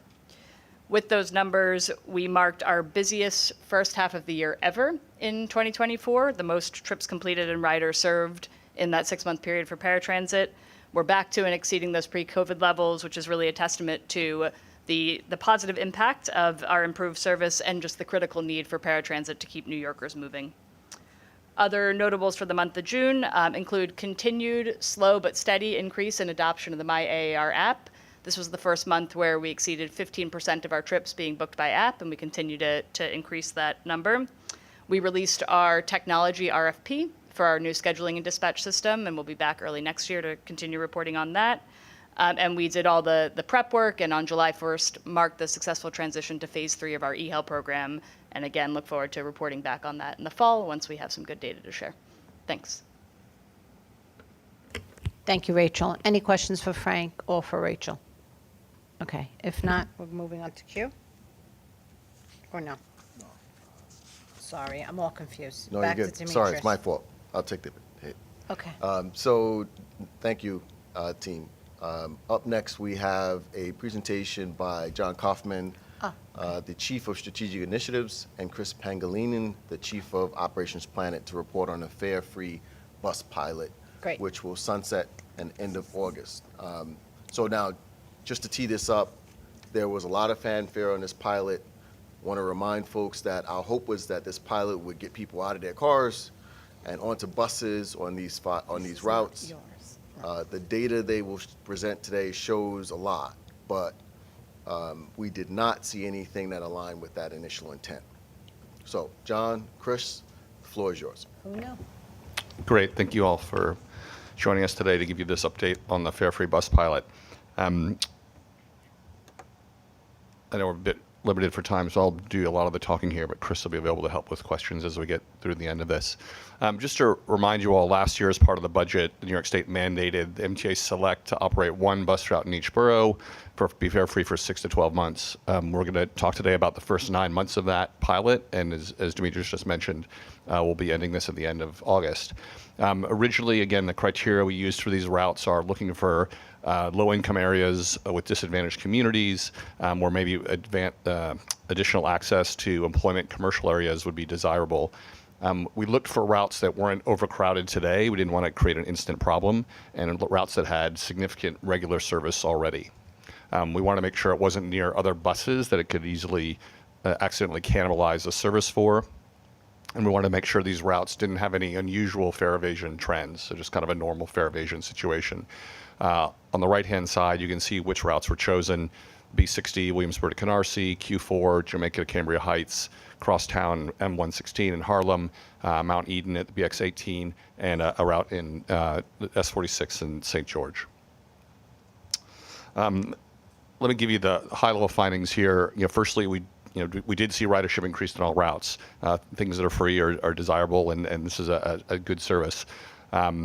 We did unfortunately see limited new ridership, in that a lot of the existing riders use the fare-free routes more rather than stimulating a lot of new people to our transit system. Service performance had mixed results, and I'll get into all this in a second. Fare evasion on nearby routes was consistent with system-wide rates, so we didn't have immediate confusion as to which routes were free or not. We did a lot of signage to make sure that wasn't the case. And overall, when you add up the cost to the MTA, this cost us about $12 million to run for a 9-month period. Let me take you through some of the details of that. Firstly, on the increased ridership, here we break out the increases seen both for weekday separate from weekend, route by route over this period. We'll note overall the system itself grew between 6 and 8% in this period, so that's also something to keep in mind year on year. You can see some routes, Q4 in particular had a lot of growth, and then on the weekends you see generally for all routes is a bit higher than the weekdays. For us, that's an indication of these are discretionary trips added, and more of that happens on the weekends than during the weekday overall. Again, this is for a 9-month period. I'll also mention again, with the routes we chose could absorb these loads, and so again, we didn't see substantial crowding in these routes as a result of it. There was some peakiness to that, so the AM rush, for example, got a lot more traffic than the shoulder times, but it all stayed within service guidelines. Let me tell you a little bit more about what we learned about ridership. This was done through surveys that were done on buses for all these routes over a 2-month period. So in October, November, we had a team out there intercepting riders with tablets, multiple languages, QR codes, and so this is a pretty good data set overall. That first finding is probably the one that is most directly impacts how to think about this. Very limited new ridership. Only 12% of riders were new to the route. So everyone else who we're speaking to on these buses had already been taking the route, and we saw that they increased the frequency of their riding on the route, but it wasn't, again, a surge of new people to the transit system. The second row there, you can see what new riders were doing versus existing riders. That mix in that first pie chart on the second row shows that leisure and errands is what a lot of the new riders were doing, with some folks who are going to school and work, but existing riders are still very heavy core uses of having to get something every day, and do that a little more frequently. We looked at income profiles of the new riders versus existing, and again, very similar and consistent with folks who are using the buses already. And again, very low income areas, which again was how it was designed in the first instance. I think one thing that's within this research is you see that the people who are using fair fares, they're eligible, so that less than 28,000, only 14% said they were using fair fares. So clearly a long way to go with how we're penetrating, getting people to sign up for fair fares overall. Separate than this project, but definitely a long ways to go there. That last row also is something that we've talked a lot about, is what were these people doing otherwise? And again, you can see that a quarter were coming from other parts of the system, so that's not new for us, just a different route. A quarter wouldn't have made the trip at all, and as Demetrius said, that drove and taxi, only 10% really sort of cars getting off the road. Taxi is actually 4% of that 11%, so cars were 7% there. But again, not doing a lot to remove the cars on the road with this. Let's move on and talk about the service performance for these routes. Again, we compared the pilot to a pre-pilot period. We also compared the pilot to the system.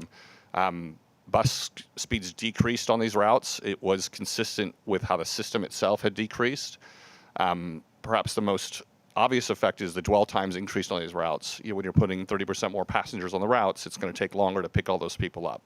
And even though the dwell time per passenger is down because they're not tapping, it just takes a long time to board that many more people. Again, these routes had the capacity, but you can imagine other routes without capacity getting crowded issues, and then you really have some bunch busing if you just have the same schedule with that kind of increase. You can see that in customer journey time performance dipping here versus the rest of the routes. And again, that we feel is related to the dwell time increase. And as I mentioned before, fare evasion on nearby routes is similar to the system-wide growth rates. A couple other things about, let me hold on that.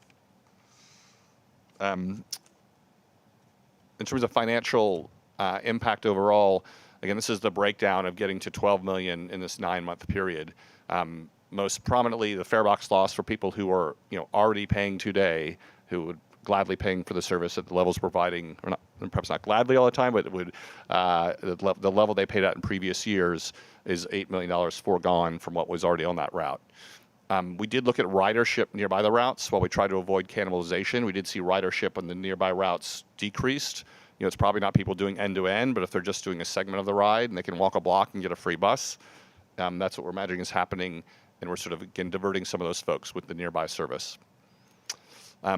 Access-a-ride here is also a substantial impact. To comply with the federal laws, we had to make it free for folks who were beginning and ending in the 3/4 mile of the bus route. So that means we're foregoing the co-payment, and it means we're paying out of pocket for a service that's $60 per ride. That added up to $1.7 million over this period of time of additional spend for us, or avoided negative financial impact. And then lastly, we did a lot to sort of get communications right for this up front. We had to do all the research we've sort of talked about here overall, and so some startup costs of about $1 million for these routes. All told, 12 million. Extrapolate that for a whole year, it's about $15 million we're imagining for the full 12-month run of the pilot. Again, at the end of August, we'll conclude the pilot. We're starting to ramp up the communications now, so it's not a sudden surprise to anybody when the bus goes back to its normal price. From this, we really want to continue to focus more specific efforts on affordability. Fair fares being the most prominent one to try to get enrollment up. That we think that's a better way to help folks that we're trying to help here with bus service. In addition, the redesign for the Queens, we think is going to make it better for the traveling public. Brooklyn bus redesign underway, and as just recently alluded to, all these subway frequency headways actually do draw more people in if the service is going to be more regular in their neighborhoods. Let me pause there and hand it over for questions. Okay, Midori, David, Andrew. Great. Jonathan and Chris, thank you. If we can put the presentation back up, because I did want to cite some statistics from here. So you said it costs about 12 million, 15 million annually. Can you remind us how much the MTA was funded for this as it relates to the pilot? Jay, you might clarify exactly what it was, I think. Sure. As part of our fiscal stability package that the state provided at the executive budget, $15 million of one-time funding was provided as that. Okay, great. So thank you. So anything related to this, of course, the MTA should be made whole, right? That's, I think, one of the principles that we can all agree on. If you can go back to, there was a slide, go back to slides with numbers. If we can go back 3-4 slides. Curious about... This one? The one before, thank you. Yes. You were mentioning a 14%. I didn't know what that was in reference to. Can you highlight that for me again? Yeah, I was a little fast there. That third row, we Yes. break down the new and existing rider makeup by income level as shared with the surveyor. The less than 28,000 group, which is the 46, let's say 46% of existing riders, we further asked them, are you using fair fares today? And only 14% said they were. I see. Okay, and so this is another case that outreach, there's opportunity there for more outreach. Yes. The last statistic, I know, obviously, if the hypothesis was that we were taking away, we were gonna kind of move people from cars to buses, it didn't necessarily hold. I'm not super surprised by that, given a lot of the studies around what it actually takes to change your mode choice.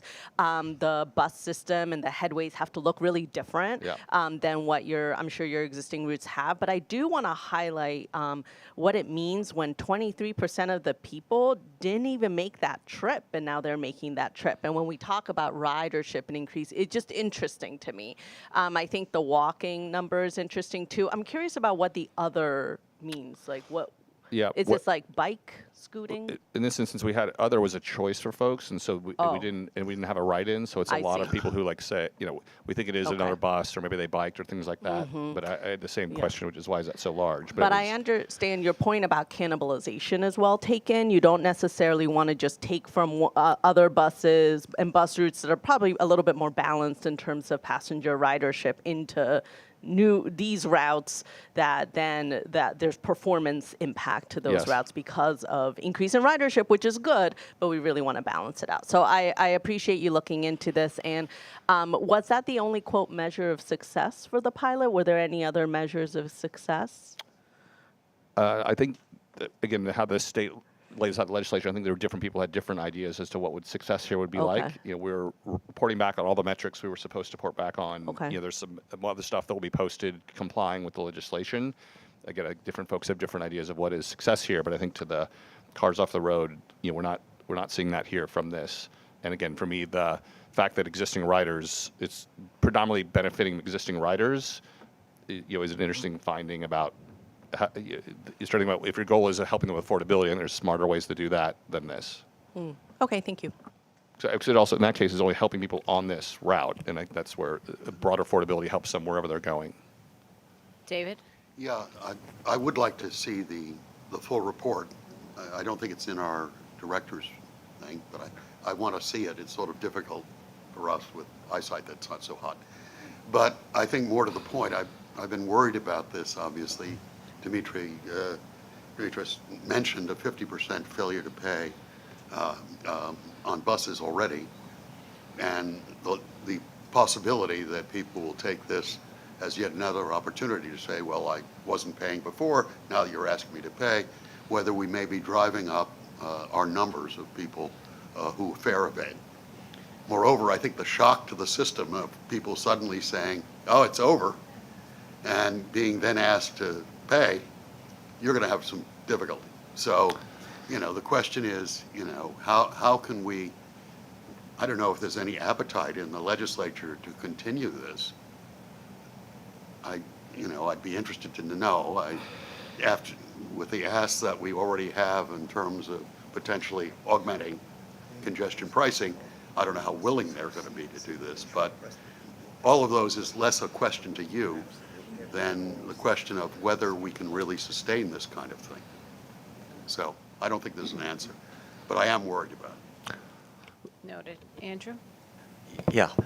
When this pilot began, I asked folks to make sure and check where these free buses crossed the subway line and people transferred if fare evasion was up at those locations. And I didn't see anything about that in your report.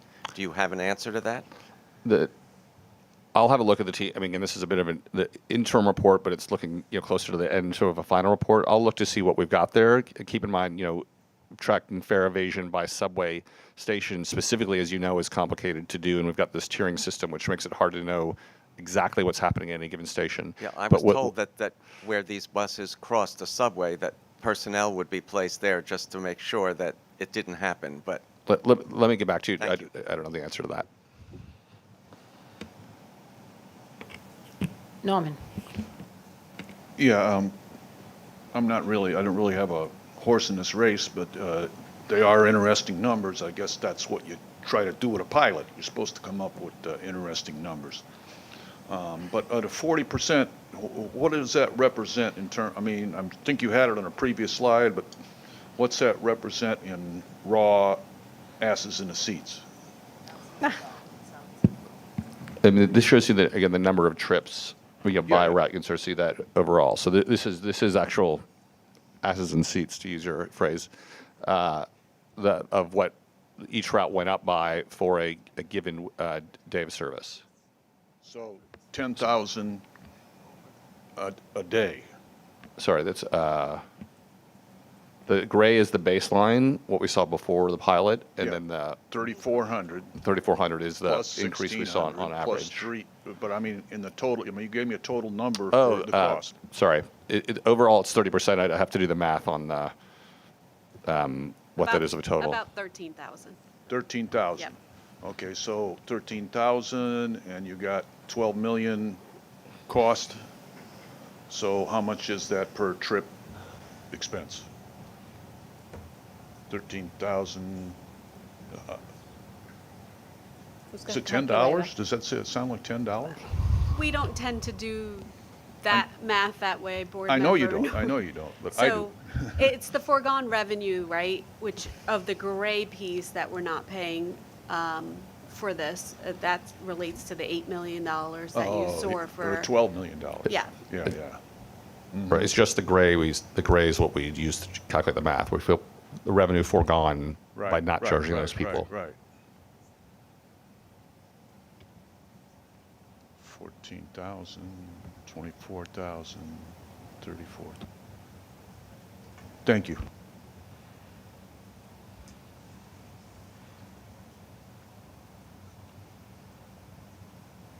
Sorry, go ahead. All right, we continue. We're going to Q. Thank you. Good afternoon. As you heard, this month we celebrated the 34th anniversary of the signing of the Americans with Disabilities Act, and my team has been working with departments around the MTA to ensure we celebrate the service we deliver to our customers every day.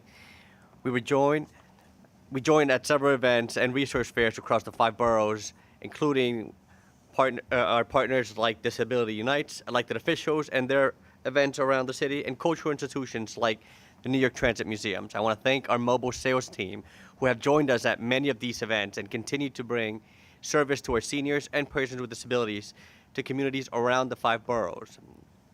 The mobile sales vans, for those of you who do not know, go out to the communities and help them do transactions in the communities, out in the streets. Really a critical piece for folks who cannot go down to a vending machine. We have also been focusing internally on our greatest asset here at the MTA, our employees, who ensure we have an accessible systems every day. That starts with ensuring that they are prepared for success.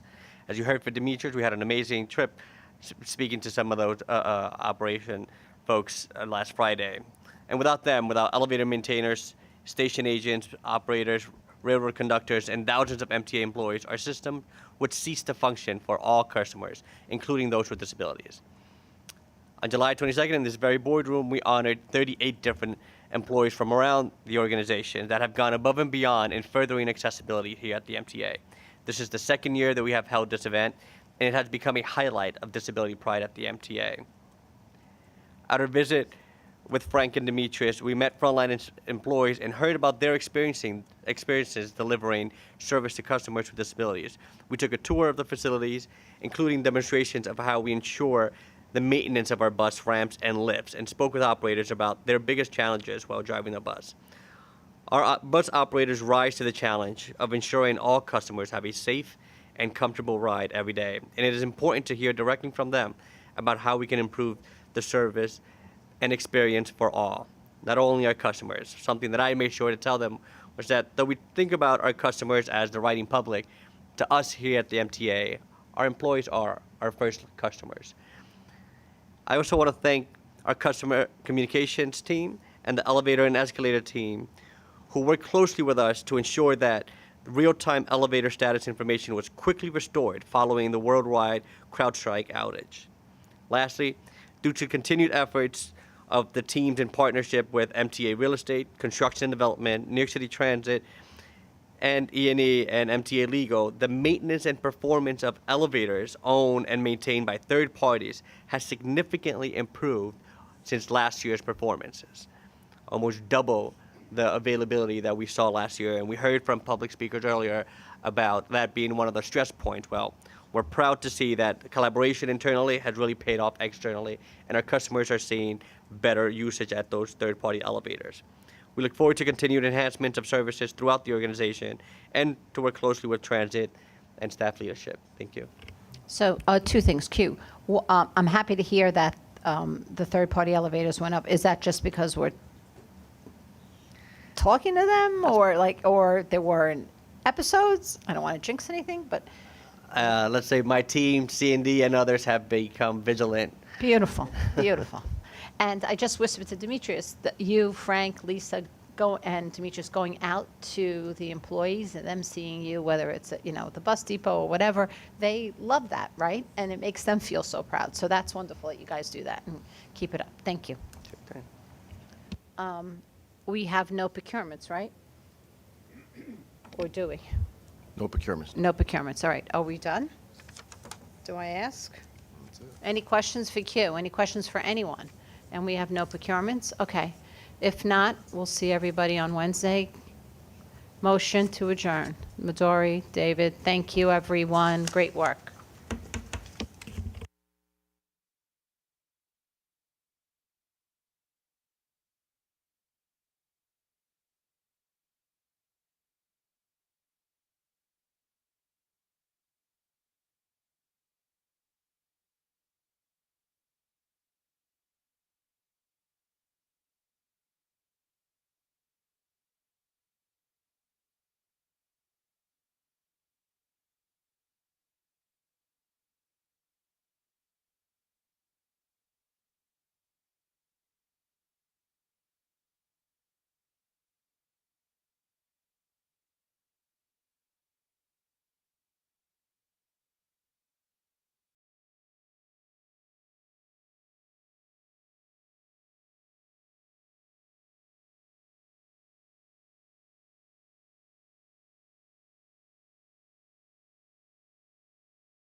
Good afternoon.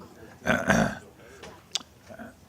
would like to convene the July meeting for bridges and tunnels. Do we have any public speakers, Mr. Franco? Good afternoon. We have one member of the public registered to speak today.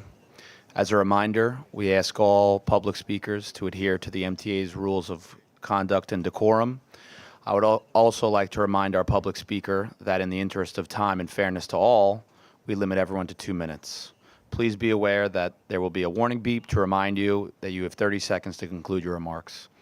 The first and only speaker will be David Kupferberg. Thank you. Thank you. David Kupferberg, member, Passengers United.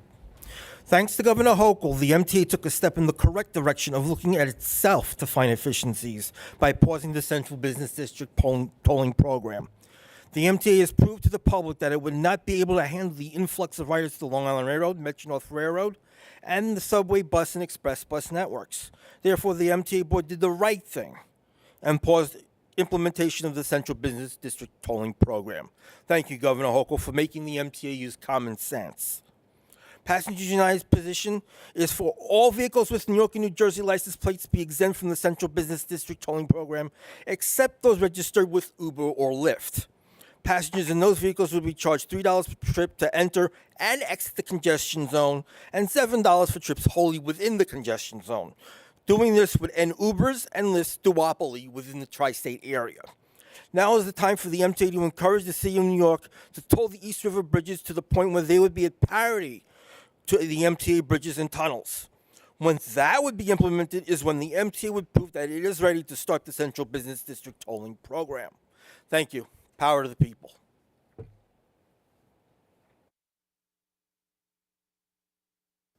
Okay, I'd like to have a vote on the minutes.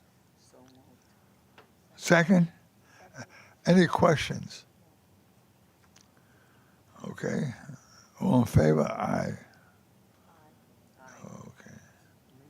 President Sharon, are there any changes to the work plan? Good afternoon, Chair Mack. There are no changes to the work plan.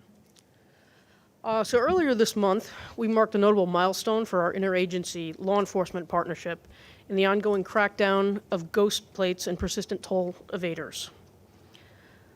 Our 25th joint operation was held at the Bronx Whitestone Bridge, followed by a press conference where I was proud to join Chair Lieber and leadership from the NYPD, New York State Police, Department of Motor Vehicles, New York City Sheriff, MTA PD, Taxi and Limousine Commission Police, and Port Authority Police. We were privileged to have numerous officers from across all the participating agencies in attendance. These are the men and women who have been out there in force conducting these frequent operations since this vital partnership was established in March. I would add that our bridge and tunnel officers continue this pursuit every single day at our facilities. The message remains stronger than ever. Don't cover, obstruct, or alter your plate, and pay your fair share. As part of our preparations for hurricane and tropical storm season, our Special Operations Division conducted a tabletop exercise centered around a hypothetical storm and potential impact to one of our tunnels. Representatives from all B&T departments, as well as our construction and development engineering partners, were engaged throughout the prep, response, and recovery phases relative to their areas of responsibility. It was a valuable team exercise in our annual lead-up to a season of unpredictable weather conditions. As you may have seen in the news on Friday, storm season prep also includes a critically important operation at our two tunnels, with flood door testing at the Hugh L. Carey and Queens Midtown tunnels. These doors were installed in 2017 as part of the agency's long-term resiliency program. MTA construction and development engineers and contractors, assisted by B&T maintenance crews, conduct these overnight tests of the 20-ton doors, which will prevent water from flooding the tunnels and causing damage. Finally, we shift gears now to focus on another seasonal activity. I'm proud to spotlight a positive contribution that our agency has been making to the natural world for more than 4 decades. You may have seen news coverage of our newest additions to the agency family, 3 healthy peregrine falcon chicks, hatched atop the Brooklyn Tower of the Verrazano Narrows Bridge. I'll turn it over to Vice President of Maintenance, Charlie Passarella, who will provide an insider perspective on how we continue to play a key role in this environmental success story. Thank you, Kathy, and good afternoon, everyone. As long as I can recall in my 35 years with bridges and tunnels, our maintenance department has been involved with the effort to protect peregrine falcons, which unfortunately still remain an endangered species in New York State. Our maintainers are well-schooled and invested in making sure the nest boxes we constructed and installed atop the Marine Parkway, Throgs Neck, and Verrazano Narrows Bridge towers are in sound shape and remain undisturbed, especially during the active season. The boxes are located strategically in these limited spaces so they don't interfere with management of the structure, whether it's for maintenance, construction, or inspections. As I first witnessed myself back when I was a maintainer, and many times since, these majestic birds circle and swoop down in high-speed dives while protecting their nests. Respect for nature is key, and so is safety, as maintainers stand watch to wave off falcon parents if need be, while our New York City Department of Environmental Protection wildlife expert and longtime colleague Chris Nadarowski and his team conduct their annual inspection and banding after new falcon chicks have hatched. Here's a short video that provides a close-up view of the action as well as some additional background.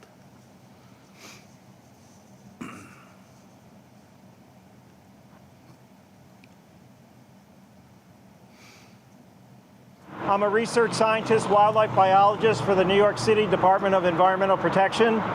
And today I'm here at the Verrazano Narrows Bridge, a bridge that is managed and run by the MTA. They have been hosting a pair of endangered peregrine falcons since 1983. So today we're in the middle of the breeding season, and 3 young falcons have hatched out up on the top of the Brooklyn Tower, almost 700 feet above the Hudson River.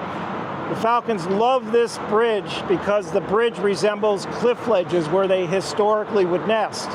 And today we found 2 young males and 1 young female, almost 3 weeks of age. We put identification bands on these birds so we can keep track of how long they live and where they'll fly off to. And our hope is that they're going to be successful. And it looks like we have 3 young nestlings in the box here. Okay. All right, Mike, we're going to go, so it's female. Bands are a little bit bigger in size. You can actually see the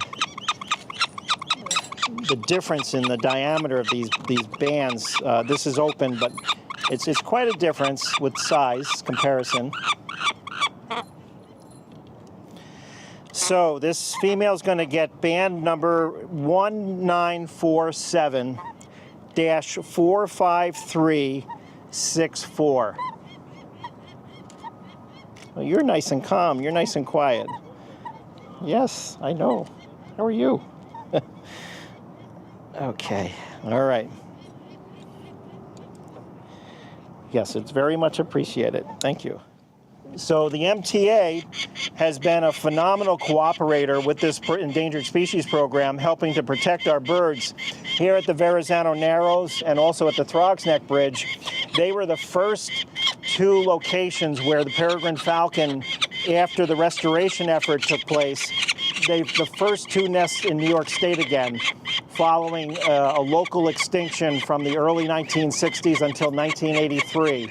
And it was 1983 when we actually saw our first 2 pair in the state of New York. So since then, the MTA has been helping us with nest boxes at the Verrazano. We've had them below the roadway, above, on top of the towers. We've got at least 3 different bridges that they have a nest on now. And it's through this protection that they've offered that these have been the most successful sites in the state through to the current day. We have been able to foster a phenomenal protection program to keep those birds safe on the bridges. In addition to, it's a very positive public relations outreach program. The public has a very genuine interest in keeping tabs on these birds, how well they're doing, and where they fly off to after the nesting season. I'm Jason Thomas, director of the Verrazano Bridge. I'm happy to be working with Chris to preserve the Falcons. Yes, it's been a long-term relationship, and we wouldn't be able to do this, we wouldn't see the success without the MTA's involvement. Yes, and we appreciate the EP coming and assist us to maintain those birds. Thank you. Thank you. A great video. Make sure they pay their toll. Research scientists, wildlife biologists. Yeah. Yeah. Incredible. Definitely an incredible video. Wonderful. As you've seen, it's a source of pride among bridge and tunnel employees that our bridges play a critical role in this important preservation effort. Our construction and development engineer colleagues also join in planning the sequencing of bridge and tower painting projects currently underway at the Throgs Neck and Verrazano bridges. We all feel a protective kinship with the falcons and their offspring. We'll continue our part in this program and as long as the birds keep returning, and we look forward to the day they're taken off the state's endangered list. Finally, I would like to acknowledge once more our colleague Chris Nataraski and City DEP for always being available for advice and guidance regarding our special bridge tenants. It continues to be a rewarding partnership. Thank you, and this concludes my presentation. Thank you, Charlie. Do we have any questions? Okay, finally, there are no procurements this month, but we have one action item which will be presented by Paul Fryman, TBTA General Counsel and Corporate Secretary. Thank you, Kathy, and good afternoon. Today's action item is TBTA's contribution in furtherance of the statewide crackdown on toll violators, which includes the recent stricter legislative changes concerning payment and enforcement of our toll violation fees. For example, under the new legislation, which goes into effect on September 1st, 2024, similar to the New York State Department of Motor Vehicles' current ability to suspend the vehicle registrations of owners who fail to pay tolls and fees, the DMV can also suspend the vehicle registrations of owners who conceal or obscure their plates. Moreover, the new legislation allows TBTA to enter and enforce civil money judgments for unpaid toll violations. In this action item, we are asking the committee to recommend that the board adopt the revised toll violation enforcement regulations that we informed you and the board of in May 2024, and to authorize TBTA to complete the legal process for adoption of the regulations. The regulations reduce the violation fee to $50 at the Bronx Whitestone, RFK, Throgs Neck, and Verrazano Narrows bridges, as well as the Queens Midtown and Hugh L. Carey tunnels, and establish a $50 violation fee for the congestion relief zone.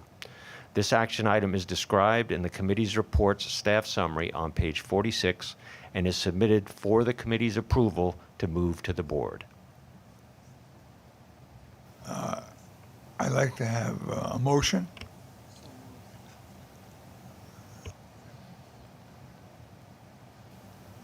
Yeah.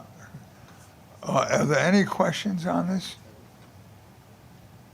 Okay, all in favor? Aye. Okay, passed. Thank you. Thank you, Chair Mack. This concludes B&T's report. Well, that was quick. Can I have a motion to adjourn? Second, all in favor? Aye. Thank you all.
Good afternoon. I'm Mark Herbst. I'm the co-chair of the Joint Railroad Committee, and taking the lead this month is the Long Island Railroad.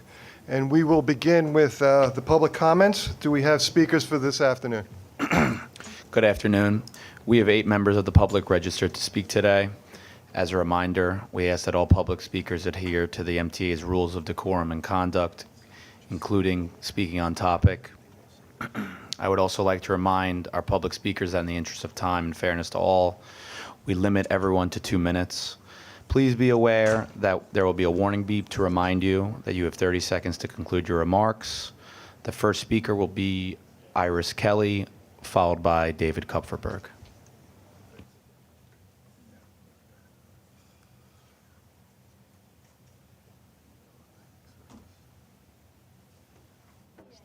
Kelly, I have regards to the busing when you had the construction going on in Long Island. Friday was great. You had one at 11:18. Had a chance to go to a concert and may finish up afterwards and speak with the people there and souvenirs. You get home, get the 12:10 in Hicksville, and then go home.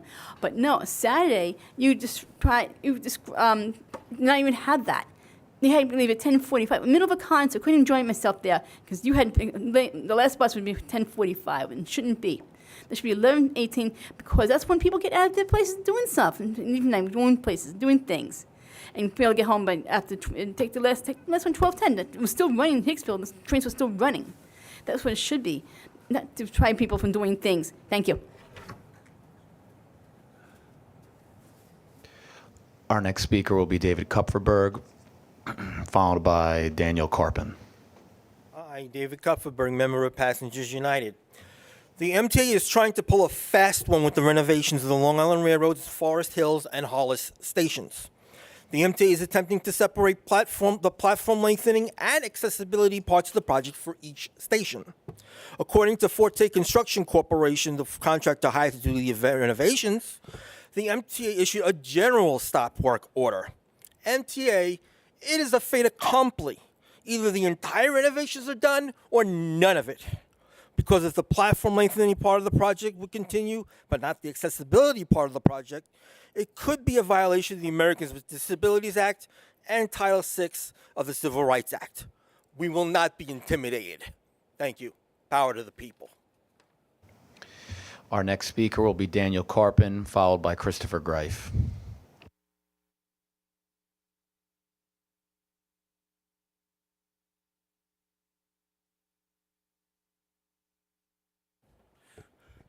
My name is Daniel Carpin. I reside at 3 Harbor Hill Drive, Huntington, New York, and I've been riding the Long Island Railroad for 50 years. I am submitting into the record a letter I sent to the Commissioner of the New York State Department of Transportation regarding a land transfer, possible land transfer at the Long Island Railroad Station at Huntington. This letter is to be read and seen by the Commissioner. The town of Huntington wants to have some parcels of land near the Huntington train station transferred to the town of Huntington. See the enclosed news article. Do not do anything until there is total compliance with the State Environmental Quality Review Act. Do not allow a segmented plan review, i.e. the transfer and what they're going to do with the land. It has to be done together. There must be a long-range plan. See the enclosed Onondaga landfills case, which is one of the key environmental decisions in New York State regarding illegal segmented review. There needs to be a total long-range plan.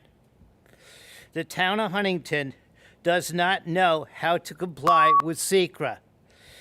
There have been 4 major SECRA lawsuits against the town of Huntington in the last 18 months. Please call me at the above number if you have any questions. If anyone, any comments from the board, I would certainly like to hear something. Thank you. Thank you. Our next speaker will be Christopher Greif, followed by Jason Anthony.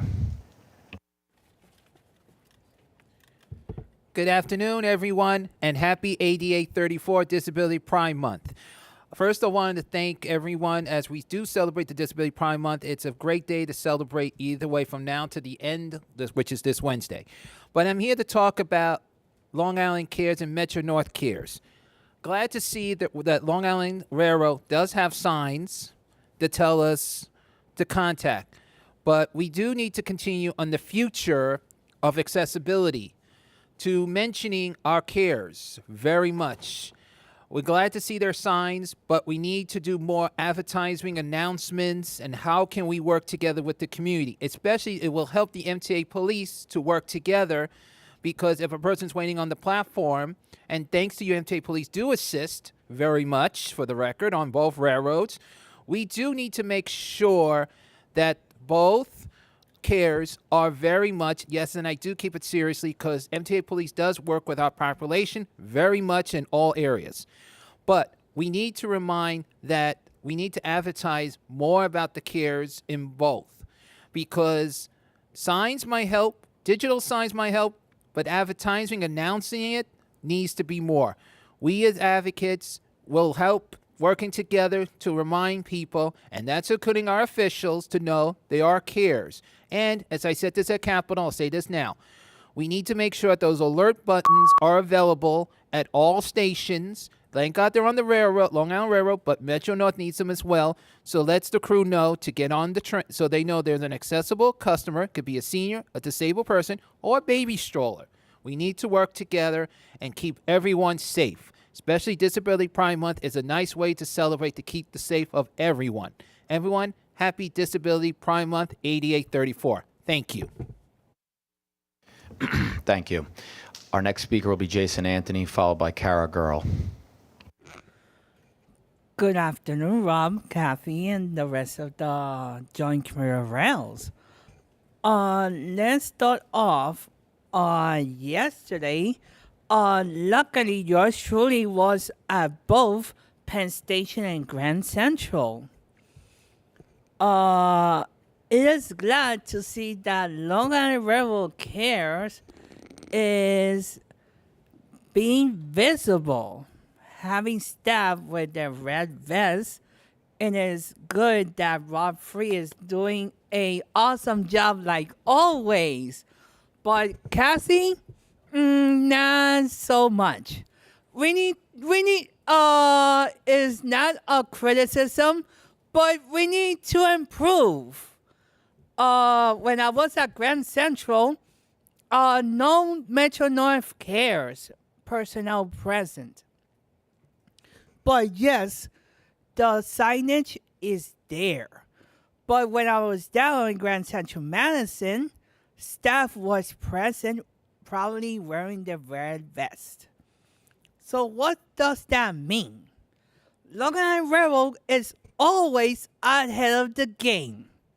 Metro North needs to catch up. So there's a lot of work to do on the Metro North side. But who is behind the game? New Jersey Transit Corporation and the Port Authority. So the message is clear. The MTA is the leader when it comes to accessibility.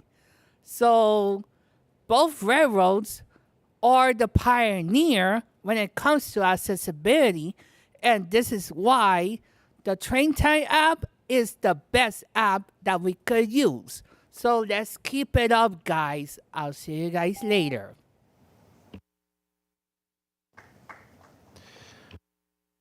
Our next speaker will be Kara Girl, followed by Elizabeth Velez. Good afternoon. I'm Kara Girl, Planning and Advocacy Manager at the Permanent Citizens Advisory Committee to the MTA, PCAC. We heard earlier today about the next capital plan. State of good repair for the railroads is a major priority for riders, particularly when it comes to rolling stock.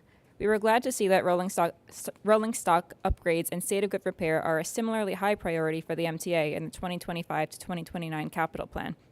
Long Island Railroad commuters are fed up with the M3s. They're sometimes quite literally held together by duct tape and Sharpies. It's no secret that the mean distance between failure of these ancient rail cars trails the newer fleet, with the exception of diesel trains that also need upgrades. Riders desperately need new and more train cars. This will help improve service, reduce delays, and create an all-around better transit experience on the railroads. And while we're eager to see M9s in the next capital plan, we need them sooner rather than later. Funding delays caused by Governor Hochul's pause on congestion pricing hurts the hundreds of thousands of riders depending on these upgrades. Ridership is coming back, and we need investment that keeps up so overcrowding and delays don't increase as well. We also hope to learn more soon about the service plan to keep riders moving when East River Tunnel work begins. This work is important, but it's also important to get ahead of service outages and be overly communicative with riders about alternate ways to get around. We're glad to see ongoing schedule tweaks on the Long Island Railroad, this time for Oyster Bay commuters. Continuing to listen to riders and making adjustments to schedules is the key to improving satisfaction. The next capital plan will likely include some exciting and crucial projects that will improve transit for railroad riders. Now, we need dedicated, recurring revenue for the next plan, in addition to congestion pricing for the current plan. Thank you. Thank you. Our next speaker will be Matty Buchas Highland, followed by Charlton D'Souza. Can you hear me, Mr. Pisano? Yes, sir. Okay, perfect. Good afternoon, everybody. I'm Matty W. Bucky's Highland. First of all, happy ADA 34 and Disability Pride Month. As a result of our advocacy, I'm pleased to see that that my home station of Babylon on the Long Island Railroad is starting to be more and more ADA accessible with the opening of Adamsville and Lindenhurst train stations. A lot of part is thanks to Chairman Jan Oliver, President Horace Springer, President Rob Freed, Camelo Royal, and 3 advocates I should mention: Jesse Figueroa, Jason Anthony, and Mr. Accessibility, Christopher D. Grive. With that said, I can take the Annandale if I'm on a wheelchair. I work at the Winter Center for Autism out of West Babylon, which is great because who has a wheel take the SCAT bus to Man Street if they're in a wheelchair on SCAT Transit. With that being said, ladies and gentlemen, I hope everybody has a great summer, and we'll see you all in September. Thank you, Mr. Pisano. God bless you. Thank you. Our next speaker will be Charlton D'Souza, followed by Elizabeth Velez. Hello, guys. Our committee meeting. So basically, I'm so happy that you guys are still having the Summer Saturdays program. What I want to know with the Long Island Railroad is, how does the Summer Saturdays program work? Because are you guys still taking the monthly passes? And I understand that if 4 people ride on the railroad, they have to have $1 ticket each. How does that work? Many people who have monthly ticket holders don't know how this program works, and that needs to be clarified. Another thing that I want to say is that the Hollis station, the way that it was left a mess after the contractors were basically suspended, that's not fair. So you guys really need to fix that station and clean it up until, the contract is brought back into fruition. It's very important. And again, guys, the Long Island Railroad, they're having a lot of breakdowns, a lot of delays. That's unacceptable. People deserve better. So the MT has got to get its game on and improve. The M3 cars are breaking down, and that's causing delays on the Atlantic Terminal branch. So you guys have to fix that and get that going. It's unacceptable for people going to Brooklyn and they have to wait 40 minutes or 30 minutes. That's discrimination. Not fair, guys. Absolute discrimination. So again, on behalf of Passengers United, we're speaking up for LIRR riders, but we deserve better. There's a lot of things that have to be improved on, and we're not happy with the way the LIR service trains have been late. There's no communication at times, overcrowding after games and events. That has to improve. So again, this is Passengers United. And hopefully you guys will consider the city ticket weekly and also uni ticket. You guys need to work on that. There's some issues with that. All right, guys, thank you so much. This is Passengers United. Have a good afternoon. All right, bye. Thank you. Our final speaker will be Elizabeth Velez.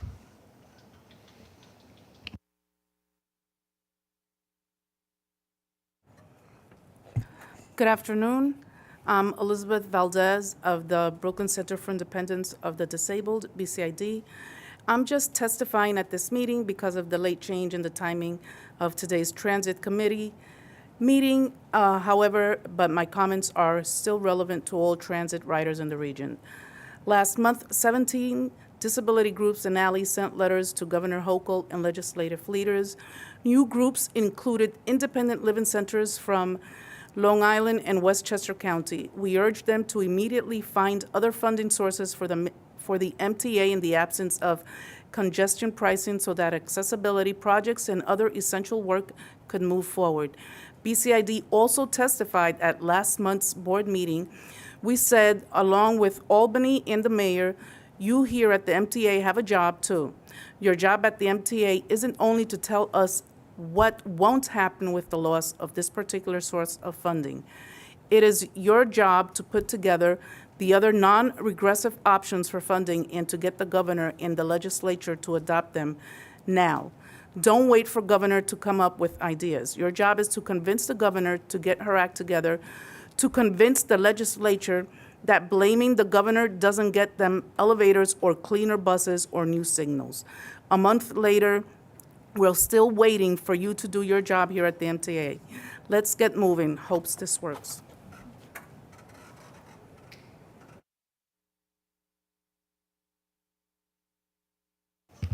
I think we have one more speaker left for today.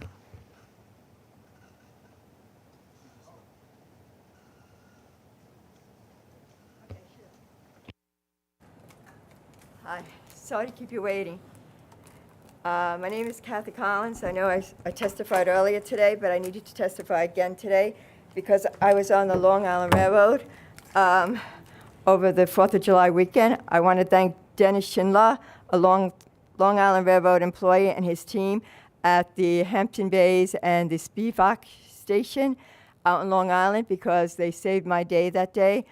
First, we went to Hampton Bays to get on a train, and they were announcing that the trains would be really, really crowded, and that they were trying to get people to take a bus, but apparently the buses were school buses, which were not ADA compliant. And so Mr. Schindler said to me, let me see what we can do. We're going to try to get you on this train. So him and his team, the platform was truly packed. We went down the platform with them, and they asked people to move to the side. And as we went down, the doors opened, and seriously, you could not get a baby on any of those train cars. They were packed to the hilt. So we were like, now what do we do? So then we went back, and we're sitting there, and we're suggesting to go to the Babylon station, and they were asking me, maybe you could take an Uber. So we went to look up Ubers, and they were like $150 to $175. It was really hot out, no air conditioning anywhere to be found. And so we're thinking, well, should we do that? Should we maybe take an Uber to Manhattan? That's where we live, my boyfriend and I. So then we looked at that. It was $300. Well, what happened in the end, he took the right idea. He called up his superiors. He got okay to get us in an MTA vehicle. He took us to the Spivak station where it was the first part, and he got us on the train, him and his team. And even that train station was filled, the platform, and they got us through and got us on. And I wanted to thank him greatly, and I'd like you to look into the fact that there were no accessible buses to get us to another train station. I can transfer, but some people can't. So please look into that. Thank you. It's the ADA. Thank you. That concludes our public comment session for today's meeting. Thank you, Nick. At this time, we'd like to move on to the key performance metrics report, and I believe they're in the book for all of the members. And now for the joint railroad administrative items, we will begin with the minutes from the meeting of June 24th, 2024. The minutes of the June joint committee meeting have been distributed to all the members. Are there any corrections or admissions? If not, I move to approve the minutes. They told me we have one.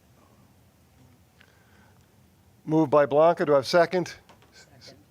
Second by Lisa. All in favor? Minutes are approved. Thanks. For the 2024 work plans, we'll begin with Rob. Are there any changes to the Long Island Railroad work plan? No changes to the work plan. Kathy, are there any changes to the Metro North work plan? No, there are no changes to the work plan. Thank you. Okay, now We'd like to hear the president's reports. We'll begin with Rob, since Long Island Railroad is the lead this meeting.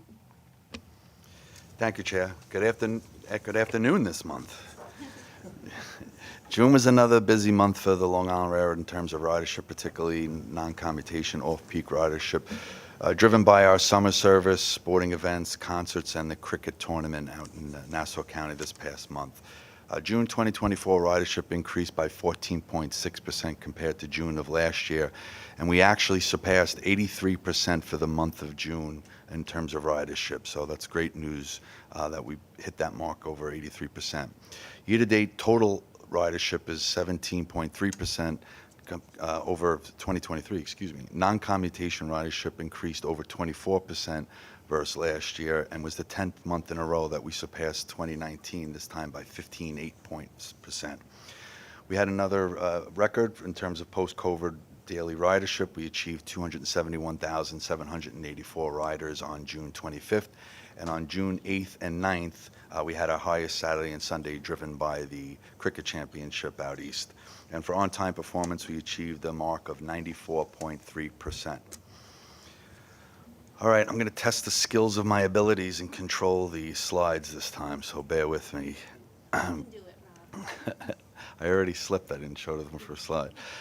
For this month, we're presenting on an important initiative at the Long Island Railroad. You may recall back in February, both railroads presented their strategic priorities for 2024. We had 5 of them, and one of those strategic priorities was improving the customer experience. And an initiative we identified within to improve the customer experience was to improve the on-time performance of trains arriving in Jamaica Station. We recognized this earlier on with the introduction of Grand Central Madison as a need to get trains in and out of Jamaica closer to schedule because of the fact that more customers are transferring due to an additional terminal. So we looked at a ton of data. I really can't tell you how much data was looked at. It was really a painstaking event, organizing this data and putting it in terms of being able to analyze it and be able to identify our goals. So why Jamaica and why now? As you all know, Jamaica is absolutely critical to our operation. But over the course of time since the introduction of Grand Central Madison, we have stabilized our service and improved the reliability through strategic and methodical adjustments. And we're now operating at almost 95.7% on-time performance. Truly historic numbers. But when you're operating at these levels of service, when you have an issue at a particular location or a particular train, it's easier to identify. And if it's a problem when you're operating at these high levels of service, it's truly a problem that we need to adjust. Jamaica's operation is highly dependent on customers transferring trains due to serving 5 western terminals and 10 eastern branches. So improving Jamaica on-time performance will make transferring easier for our customers and less stressful. It will improve overall on-time performance, and making suggested transfers will create a better traveling experience for our customers. So what are the challenges? Our operation is extremely complicated. I literally could sit here all day, but you've been here all day already, so I won't put you through that. I'll just touch on some of the higher impact issues for our system. First of all, we run a branch system. It's not a line operation where you get on at a particular station and travel directly into your main terminal. There's no intersecting or limited intersections with a line operation. With that, we have 6 major junction points within our system, meaning we have branches that intersect with our mainline operation. So that means a train has to operate as close to schedule as possible to maintain the overall service of both the mainline and the branch system. As I mentioned, we serve 5 western terminals, and as Charlie knows, this creates a scheduling and operating nightmare. And our system is highly connected, right? We have a lot of connectivity in our system. And what I mean by that, an issue on one branch, let's say the Long Beach branch, for example, a crossing out of order will have impacts on the whole system if it's, a significant delay or at the wrong moment. So it really has ramifications throughout our system. And of course, there's Jamaica. The transfers, the speed, the convergence of 10 branches, and the infrastructure. A system designed from the turn of the 20th century is what we're still operating with. I just wanted to briefly go over some of the things our planning and operations groups go through when we look to make adjustments to our schedule. When someone asks, can we change a schedule, can we do something? It's really unbelievable what has to be looked at. We have to look at other trains on the branch, both following trains and opposing trains. Single track, we have over 150 miles of single track on our plant. Junction points, I mentioned them before, 6 junction points. The Jamaica infrastructure, again, the slow speed, the switches, the station platforms, and Jamaica transfers. So adjusting a train by just a minute or two could impact the suggested transfer. So we have to look at that to make sure customers could still make their suggested transfer. Tunnel slots. We share the tunnels with Amtrak and New Jersey Transit. So again, changing the time of a train could impact other carriers' schedules, so they have to hit their mark precisely. Station tracks in both Grand Central and Penn Station, but particularly in Penn Station. We have just 9 tracks during the rush hour in Penn Station, where we have about over 60 trains, rush hour trains, that operate daily, never mind your reverse peak trains and your equipment moves. And equipment turns. We rely heavily on our rush hour trains. Many of our trains make 2 rush hour trains during the course of the rush hour. So they have to get into their terminal, turn, and get back out east, like in the morning, to make another rush hour train. So if the train isn't on time, the train won't be there for its turn and thus delay a westbound train out of its eastern terminal. And of course, track work. We always have to consider track work. And to illustrate what I just described, here's a high-level view of Jamaica Station. So looking at this, you have your 10 eastern branches converging on Jamaica, which just has 8 station tracks. And it's important to understand just 8 station tracks because all of our trains stop in Jamaica, so customers can transfer to these 5 western terminals that we serve. And in the middle, it shows the amount of trains that operate through Jamaica during the AM peak and the PM peak. So during the AM peak, it's 187 trains through this facility, and during the PM peak, 179. Again, we're operating both east and westbound trains. And we need to serve reverse peak service as well. During the AM peak, as we communicated with Third Track, a highly successful project, that people are reliant on our reverse peak service to get to jobs, which helps Long Island. So we've seen an increase in reverse peak service in the AM. I think it's been about 10% month over month. So it's very important to get these reverse peak trains out east as well. On the PM peak, we see a high number of reverse peak travelers going to the sporting events, the concerts, and the like. So there's a high number of non-traditional reverse peak customers operating on our system that really is helping our ridership gain. So this is truly remarkable, and while this is a good illustration of it, it really doesn't do it justice. You have to stand there and watch this operation. So how are we currently operating in Jamaica in terms of on-time performance? So using a benchmark of trains operating or arriving Jamaica less than 3 minutes late during the AM peak, we're at 55.9%, and during the PM peak, 59.9% or 60%. Not where we want to be. But the numbers kind of make sense if you think about it. During the AM peak, trains have a longer distance to travel to arrive Jamaica on time, and during the PM peak, it's less of a travel between the western terminals in Jamaica. But both cases we can and we will do better. Which brings us to our goal. Our goal is to have 70% of our AM and PM peak trains arrive Jamaica under 3 minutes. So you can see our current status and what we want to achieve. Pretty significant, but our team is up to the task, and we're confident we can achieve it. This is truly unprecedented. I cannot stress this enough. On-time performance is normally calculated at the end of the run from the total trip time. We are now going to measure ourselves on an intermediary point to improve customer satisfaction. And by measuring Jamaica on-time performance, it's really showing the uniqueness, complexity, and the importance of Jamaica to our operation and to our customers. And why under 3 minutes? This will enable customers to more easily make their suggested transfers and actually improve throughput through the Jamaica station. And I'll go backwards, here we go. All right, why 70% of the trains? Well, as we've done with the overall on-time performance, improving the reliability of our service through strategic and methodical adjustments, and I say that a lot because it truly was.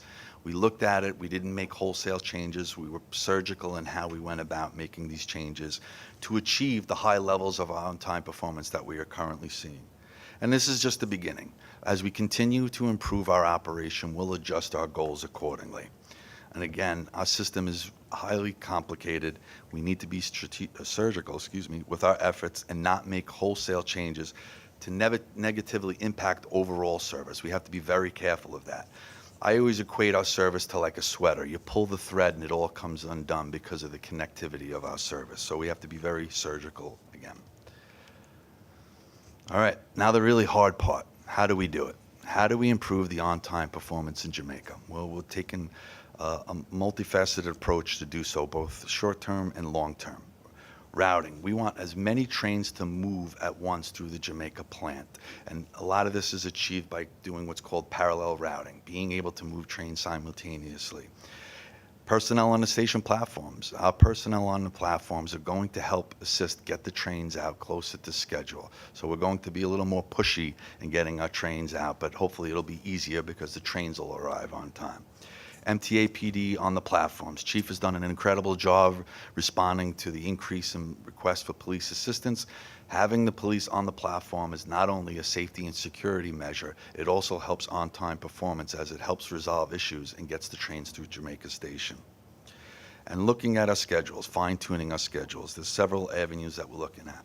We're beginning by looking at the worst trains during the worst periods of time to address the higher instances of delays. So we're looking at things such as dwell times. Is it too much? Is it enough? Is it too long? We need to look at those things at our schedule. Accommodating track work. This is very important. We still have a significant amount of track work taking place in Harold Interlocking, the busiest interlocking in North America. We need to ensure that our schedules properly reflect that track work because it necessitates diverging routes. So what we try to do is set up train movements at Penn Station for eastbound trains and Jamaica even Queens Interlocking, which is further east. We try to set up the trains so they have a straighter route as they operate through Harold Interlocking. Reallocating run times. What I mean by this is that looking at some trains arriving Jamaica late, when you look further down the line, their schedule, they're making up time. So we're looking to see if we can take some of that time at the end of their schedule and move it towards the prior to Jamaica, so trains will arrive Jamaica earlier. So we're reallocating the time, not just adding time to a schedule. We're also adjusting stopping patterns. Are we making too many station stops? We're trying to match ridership trends to stopping patterns. And maybe in some cases we're not making enough station stops and it's creating a loading condition on a train. So those things we're looking at. State of good repair, both in the Jamaica plant and throughout our system. Again, I mentioned the connectivity in our system, so we're looking to reduce the times that we occur an infrastructure failure. And our engineering group has done an incredible job maintaining our system to reduce those instances of switch failures or other types of failures. And capital investments, right? Jamie earlier talked about Jamaica capacity improvements. That is a really important project to our operation, and we completed phase 1, we're on to phase 2, and this will help modernize our switches, increase speeds through Jamaica, get us a new signal system, which is very important, and actually also do work in the station itself. So it's just yet another reason why it's critical to invest and properly fund our capital program. So a lot of those things that I just discussed will be incorporated into the September timetable. So the September timetable will be looking to improve Jamaica on-time performance. But there's also elements within the September timetable that will improve the customer experience as well. So we're going to take a current train that operates from Oyster Bay to Hunters Point Avenue. And this train will now operate directly from Oyster Bay to Penn Station for the first time. So that will reduce travel times and greatly improve the customer experience as well. Off-peak, midday off-peak service to Atlantic Terminal. We're adding another train, so there'll be 3 trains now operating between Jamaica and Atlantic Terminal, except that one period when we're required to do federally mandated inspections. But it'll equate to about a 20-minute service pattern between Jamaica and Atlantic Terminal. We're also adding an additional AM through train to Atlantic Terminal. Now, this train will operate from stations that have the highest demand to Atlantic Terminal, and it will operate during the busiest hour, the busiest time frame in Jamaica going to Atlantic Terminal. And probably the most significant changes that we're making are to off-peak service to Penn Station and Grand Central Madison. We're matching service to ridership demand. We looked and really scoured data, and over the course of the time since Grand Central Madison, we now have a good picture of ridership trends. And what we've seen is the overwhelming majority of people during the off-peak period are utilizing Penn Station, right? During the peak period, we're seeing increased service to Grand Central Madison. If you look since the opening, ridership has increased to Grand Central Madison. Penn Station is actually levelized, and so is Atlantic Terminal. So the increases we're seeing to peak service is going to Grand Central Madison. We've seen 60-40 splits as we originally projected. In fact, just last week, we saw a 59-41 split, and we've seen that a couple times. So we talked about ridership records, daily AM peak ridership records to Grand Central Madison, and also monthly ridership records to Grand Central Madison. So it's really been a remarkable addition to our service. But looking at the off-peak, the bulk of the people are going to Penn Station. And to try and illustrate that, during the off-peak period, 72% of our customers utilize Penn Station. Of that 72%, 73% from the 5 branches that will now serve Penn Station. So from these 5, what we call big branches, 73% of the total off-peak ridership are going to Penn Station. So we're matching ridership to where the customers want to go, the bulk of the customers. And there'll still be robust service to Grand Central Madison. I believe it'll be an hourly 8 trains to Penn Station, 5 to Grand Central Madison. So really robust service still. So real benefits to our customers. And in doing this, it will actually create overall less transfers during the off-peak period. There will be less people transferring because the bulk of the people will be going to the terminal that they want to go to. And when customers do have to transfer, what we've done to the schedule is we shorten the time between trains that operate to Penn Station and Grand Central Madison. So if you have to transfer, the wait time will be significantly less than it currently is. So these are all positive impacts that we're making to our operation to improve reliability and improve the customer experience. And that concludes my report, and I'll answer any questions you may have. Thank you. Thank you, Rob. That was very informative. Can I just start with one question? You're trying to change the goals in Jamaica. Is there a time frame that you have to reach that 70%? Tomorrow. Tomorrow. Very good. No, well, the September 3rd timetable will incorporate those, so we'll start measuring it beginning next month. September, and then throughout there. So right now we got to wait until the new schedule changes take I effect. love your ambition. Thank you. Any other questions? All right. Thank you, Rob, for your report. Now we move on to Kathy with the Metro North Railroad report. Mr. Chair, and good afternoon, everybody. I'm now going to give the Metro North President's report. Like on Long Island, June 2024 was a very strong month for ridership, and the summer is also off to a good start in July, largely driven by robust discretionary ridership. We've really benefited from strong ridership to and from Yankee Stadium, despite how they're playing, with numerous days of nearly 10,000 rides. Go Mets, yeah, right? In June of 2024, Metro North served 5.76 million customers, which is an increase of 9.1% from June of last year, representing 78.1% of June 2019 pre-COVID ridership. Our average weekday ridership rose 1.7% from the month of May and represented 72.2% of June 2019 levels. Weekend ridership grew too, with an 8% increase from June of 2023, standing at 87.7% of our June 2019 levels. Our average weekday and average weekend ridership levels were set post-pandemic records in June. So here's just some particular days. Tuesday, June 18th, was a new high at 242,116 trips, which represents 82% of our average June ridership in 2019.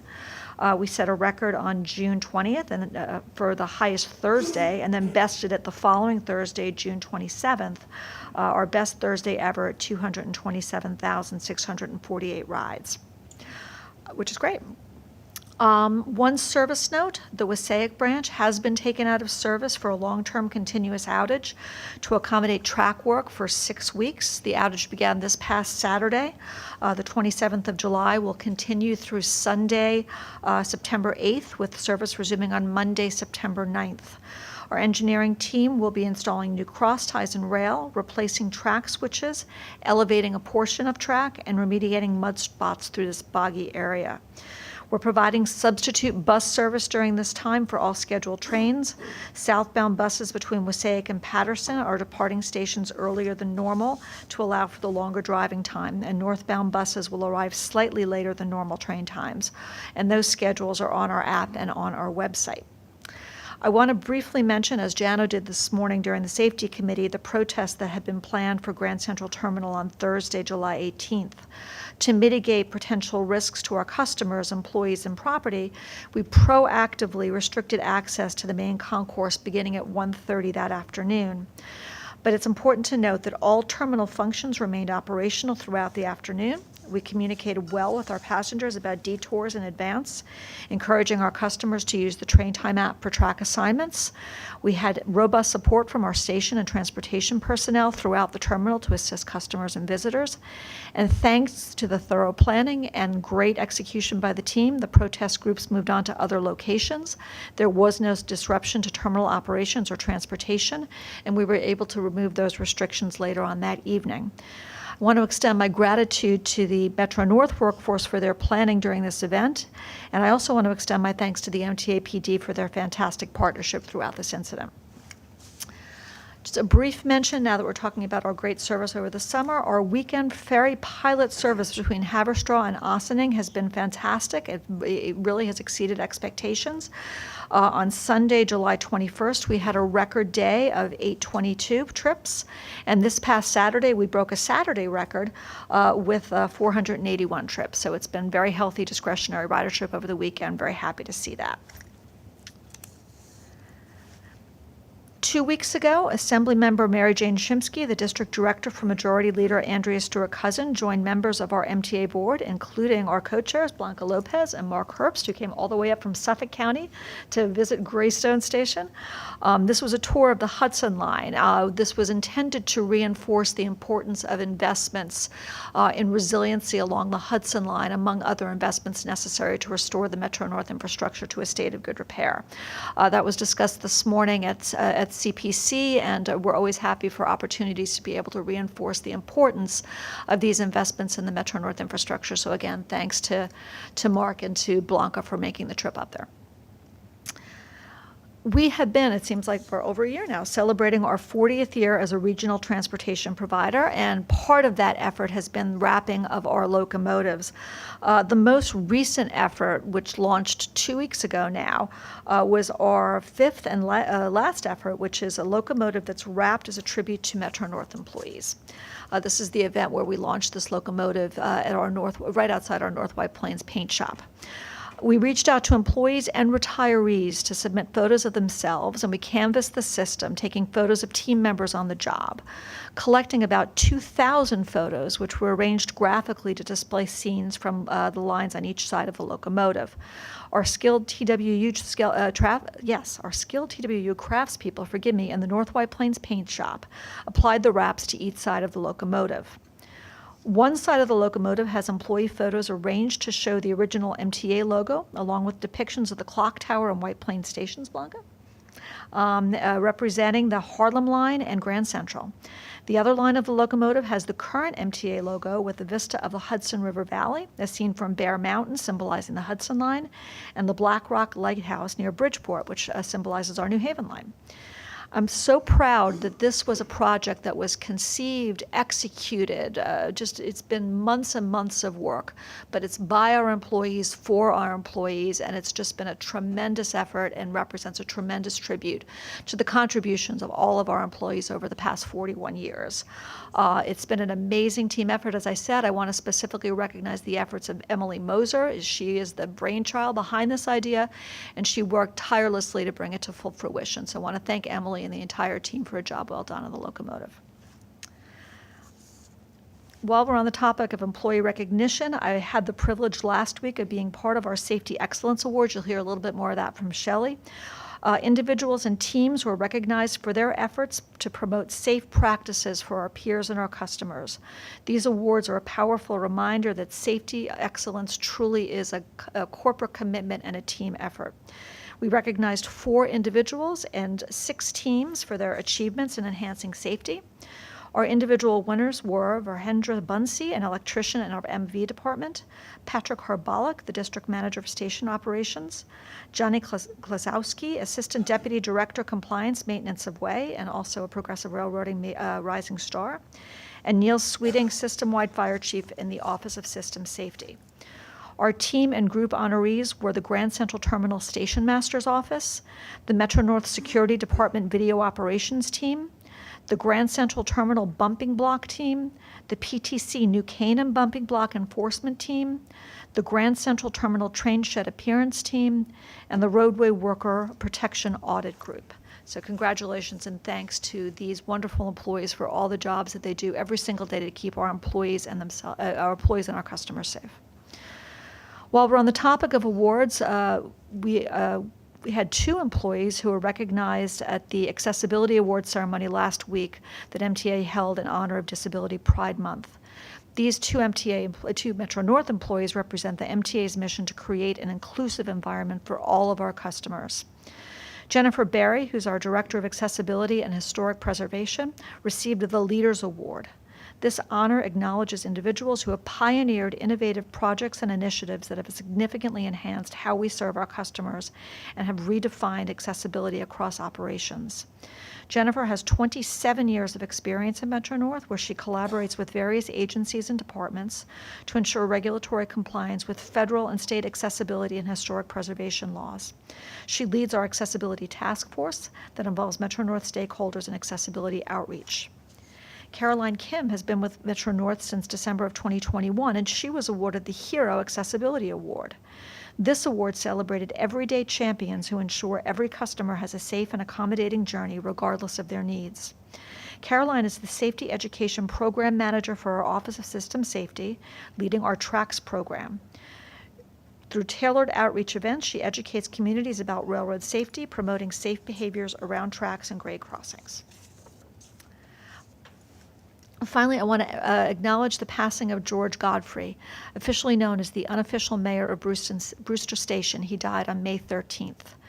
George was a figure who embodied the heart and soul of the Brewster community. He was an 84-year-old Korean War veteran. He began greeting commuters at our Brewster train station in 2004 after the passing of his wife. Every single morning at 4:15 a.m., he would arrive at the station, not to board a train, but to greet our customers, transforming their commute every day into a warm and friendly daily ritual. His presence as the unofficial mayor offered a sense of community to our Harlem Line customers. His respect and devotion for the American flag was evident as he often placed American flags around our station, and George was instrumental in having a flagpole erected at our station in 2021. In early 2017, in recognition of his unwavering commitment to the community and our riders, the railroad presented George with a Metro-North Hall of Fame certificate, which still hangs in the station as a commitment to his legacy there. Finally, since there's no committee meeting next month, I wanted to look ahead to the end of August, and I'm thrilled to share some magical news. For the first time ever, U.S. fans will be invited to a special Back to Hogwarts pop-up event at Grand Central Terminal. On the weekend of August 30th through September 1st, Vanderbilt Hall will be transformed into a hub of enchantment and wonder. Maybe you can find out what your Patronus is. Look for more details on this magical event coming soon. And with that, I'll take any questions. What track will that be on? Which track will that be on? What is it? 9 3/4, right? There you go, track 9 3/4. We're rehabilitating it just for the occasion. Thank you. Wonderful report. Any questions for Kathy? Great, thanks. Okay. Okay, now we'll move on to the operations report. We will hear from Tom Koss for a report from the Long Island Railroad operations. Tom? Thank you, Chair. Good afternoon, everyone. Total on-time performance for the month of June was 94.3%, above goal of 94%, and year-to-date as of June is 95.7%, above goal of 94%. For the month of June, 6 branches operated at or above goal, and year-to-date as of June, 10 branches operated at or above goal. For major events which result in 10 or more late trains, there were 17 incidents for the month of June. The most significant event occurred on June 5th when there was a trespasser strike east of Mineola. This event resulted in 49 delays, negatively impacting on-time performance by 0.2%.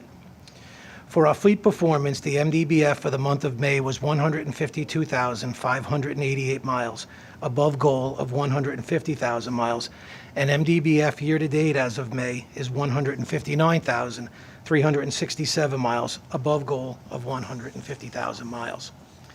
For service delivery, we completed 99.6% of our trips for the month of June, and we completed 99.6% of our trips year-to-date. For upcoming work that will impact service, on the weekend of August 10th and 11th, switch installation will take place between Queens Village and Maryland Avenue, resulting in service adjustments on the Ronkonkoma, Huntington, Port Jeff, Oyster Bay, Hempstead, Babylon, and Montauk branches.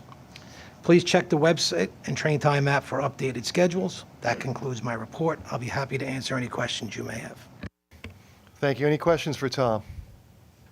Tom, you get off easy. So now we'll move over to Joe Lagana for the special report from the Metro North operations. Joe? Good afternoon. The operations report begins on page 66 of the booklet. So our service delivered rate for June was 99.8%. System-wide on-time performance for June was 98%, exceeding our goal of 94%. Year-to-date on-time performance was also above goal at 98.5%. We had 4 incidents which negatively affected our on-time performance. The incident with the greatest impact was on June 24th. Multiple track circuits were down on the New Haven line, which impacted 21 trains. In terms of fleet reliability, the mean distance between failures for April 2024 was over 306,000 miles, surpassing our goal of 200,000 miles. And on the July 19th, there was a significant global disruption caused by the CrowdStrike incident. Our team responded promptly to address any challenges, with Metro North employees managing issues and working around complications as they arose. As a result, there was no impact to the operation due to this incident. I want to express my gratitude to the entire team for their efforts. That's it for this report. Any questions? Any questions? Okay. Thank you, Joe. Now for the Long Island Railroad Safety Report, Lori Ebbinghauser. Good afternoon, everyone. Our safety performance report through the month of May can be found on page 16 of your book, and 2 highlights for your consideration. Through the month of September, we are focusing on train approach warning with our employees for our employee compliance and engagement program. And I also want to thank the Federal Railroad Administration, who provided us with a grant that enabled us to work with the New York State Office of Mental Health to customize a crisis intervention training for our employees. So far, 29 classes have been held for 148 stations employees, and I'm happy to answer any questions you may have. Questions? Okay.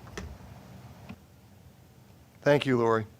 Now on to Metro North. Shelley Pretiman, the Vice President of System Safety.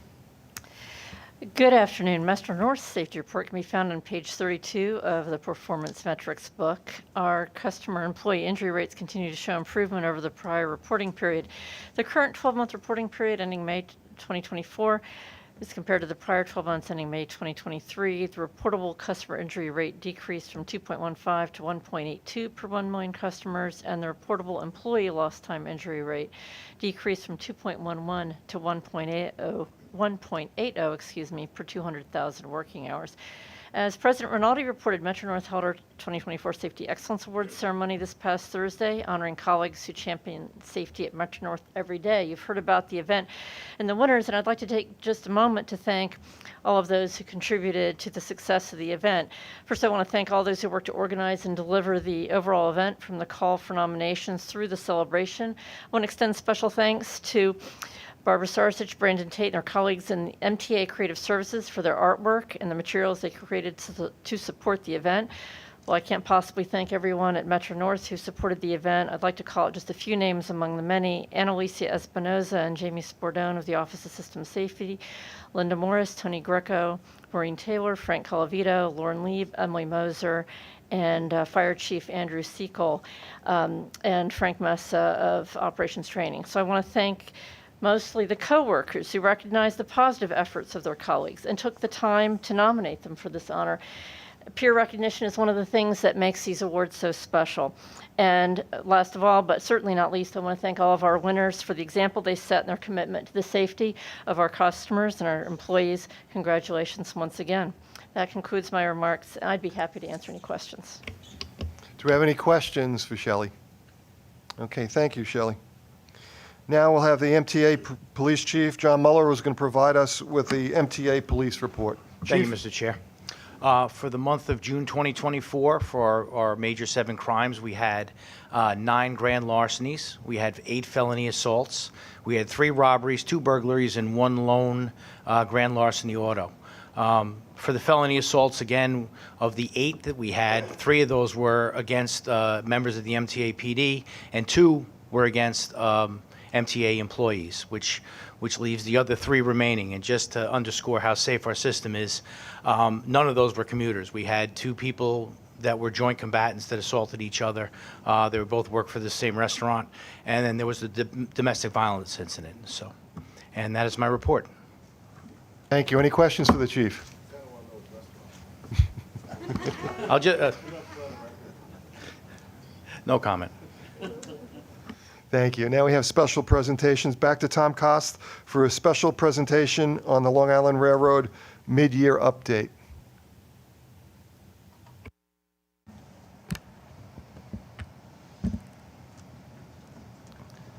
Thank you, Chair. Oh, we got wrong ones up.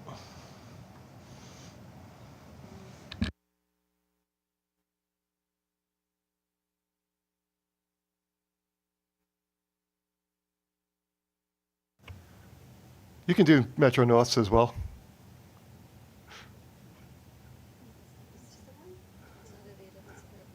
We'll get there.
All right, we'll get started. Thank you, Chair. The Long Island Railroad 2024 Mid-Year Operations Report focuses on on-time performance, vehicle capacity, and MDBF, in addition to some challenges we are working through. Since opening GCM in late February 2023 and introducing the most significant service adjustments in recent Long Island Railroad history, we've made methodical changes to our schedules, equipment manipulations, and stopping patterns to increase on-time performance and reduce crowding on our trains. Our year-to-date OTP is up in all 4 reportable categories. The AM peak is up 2.8%, the PM peak is up 2.2%, the off-peak is up 0.9%, and the overall OTP is up 1.3%. These improvements are a direct result of the systematic schedule enhancements and processes put in place to better our operation. Even with the overall OTP trending in the right direction, we are still focused on addressing issues that negatively impact on-time performance. One area where delays are trending negatively in 2024 is fleet door defects. We have seen a 79% increase in door defect delays compared to 2023 with the diesel coaches and M3 fleets. The mechanical department is scheduled to receive prototype replacement door control modules for the diesel coaches in Q1 2025 and production units in Q2 2025.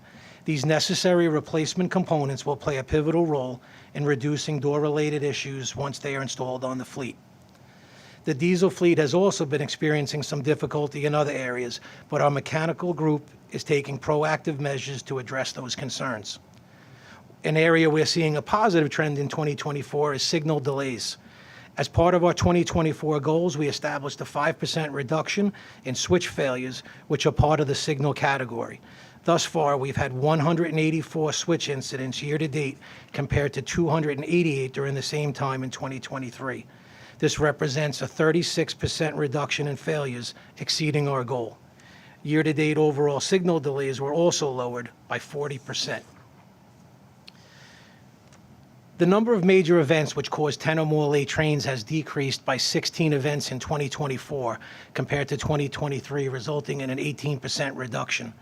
To date, the 3 most significant incidents were 2 snow and ice weather events in mid-January that resulted in 67 and 53 delays on subsequent days, and a pedestrian strike east of Mineola in June that resulted in 49 delays.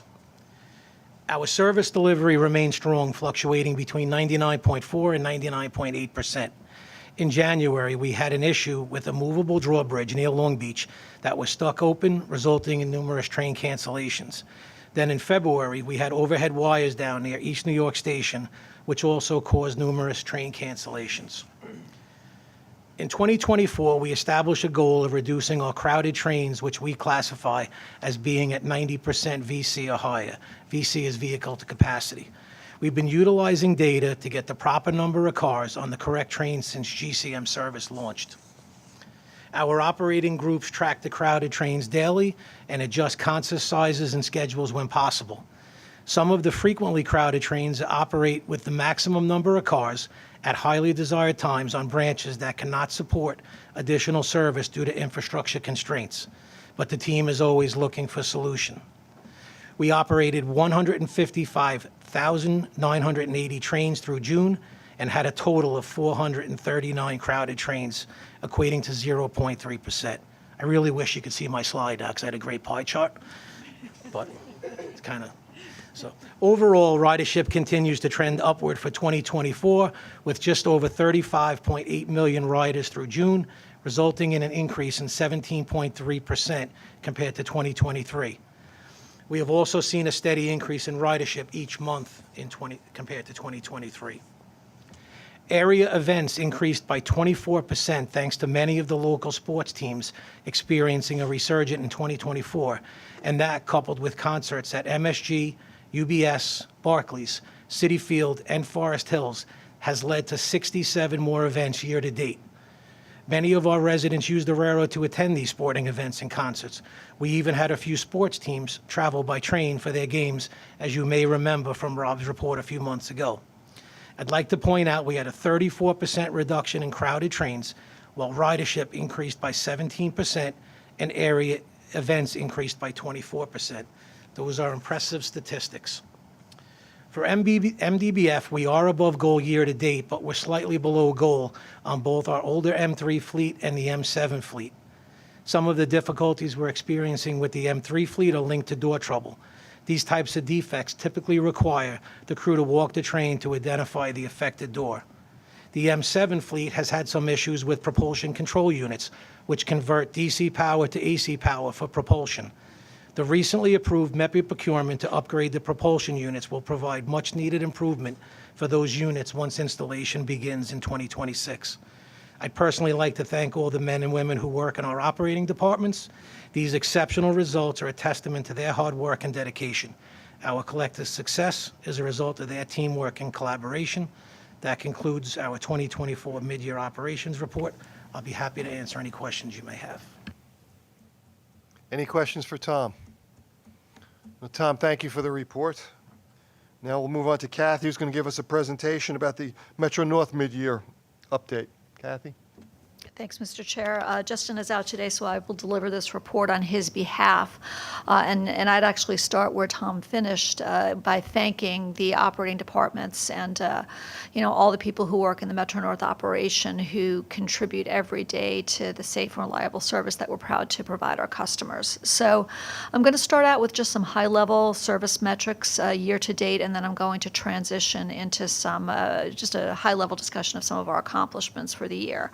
So from a service, we're very proud of our service metrics. Our on-time performance year to date, I think as Joe indicated, is 98.6%, which is above our 94% goal. Service delivered is 99.9%.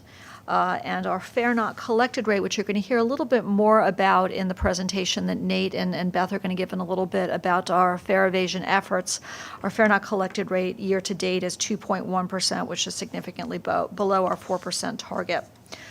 MDBF year-to-date through May is 325,000, which is above our target of 200,000. And from a safety perspective, our rolling 12-month average of reportable customer injuries per 1 million customers was 1.82%, which is the lowest that we've seen since January of 2021, which is largely due to increased ridership. I went through ridership a little bit in my president's report, so I'm actually going to skip on that slide. I think you have a good sense as to how we're doing, which is good. We're happy with the ridership that we're seeing, especially from on the discretionary side. I wanted to outline a couple of our accomplishments in the area of emergency management. On July 13th, working closely with our partners at the MTA PD and a host of other governmental partners, we held our annual emergency preparedness exercise. The scenario was an active shooter incident in Grand Central Terminal. The exercise tested and evaluated our coordination and communication with emergency responders. It was overnight, a Friday night into a Saturday morning. It helped us work our muscles with respect to notification to customers, terminal occupants, interacting with other emergency providers. I think it was a very successful effort, and I'm very appreciative of all the support that we got from the law enforcement and emergency community. It also provided the opportunity for us to implement and test our new Code Silver procedure. This is a new standardized response for train crews and RTCs, rail traffic controllers, during an active shooter incident. We've also updated our employee emergency instructions in our operating manual. These updates included changes to fire and evacuation procedures based upon considerations for PEV fires. Our document is currently out for print. And finally, as we discussed at the top of the meeting, and I think the chairman alluded to it as well, we recently coordinated the closure of the main concourse with the MTA PD, testing our modified terminal access procedures. I should point out, since we're at this joint railroad committee, that we are always communicating and cooperating with our neighbors downstairs at GCM when we do these types of events, just to make sure that our customers of both railroads are notified of these closures and can plan their travel accordingly. 2024, we received 2 APTA awards, one in the emergency management category and one in the safety category. The Safety Gold Award was presented for our innovative C3RS. That's the confidential close call reporting system, and it's a data optimization initiative that we undertook. The Emergency Management Gold Award was granted in recognition of our exceptional emergency management capabilities through our EMTF, the Emergency Management Task Force. So just a couple things on both. The Emergency Management Task Force, we fortified our system resilience in response to climate change challenges and increased weather events. Our comprehensive initiative integrates our challenges, enabling us to be able to withstand severe weather incidents that might otherwise disrupt operations. This has helped directly to contribute to our record on-time performance through February. In C3RS, our data optimization initiative has significantly enhanced the effectiveness and efficiency of our reporting system. The data optimization efforts included advanced data analytics, streamlined reporting processes, enhanced data integrity measures, and in-depth root cause analysis.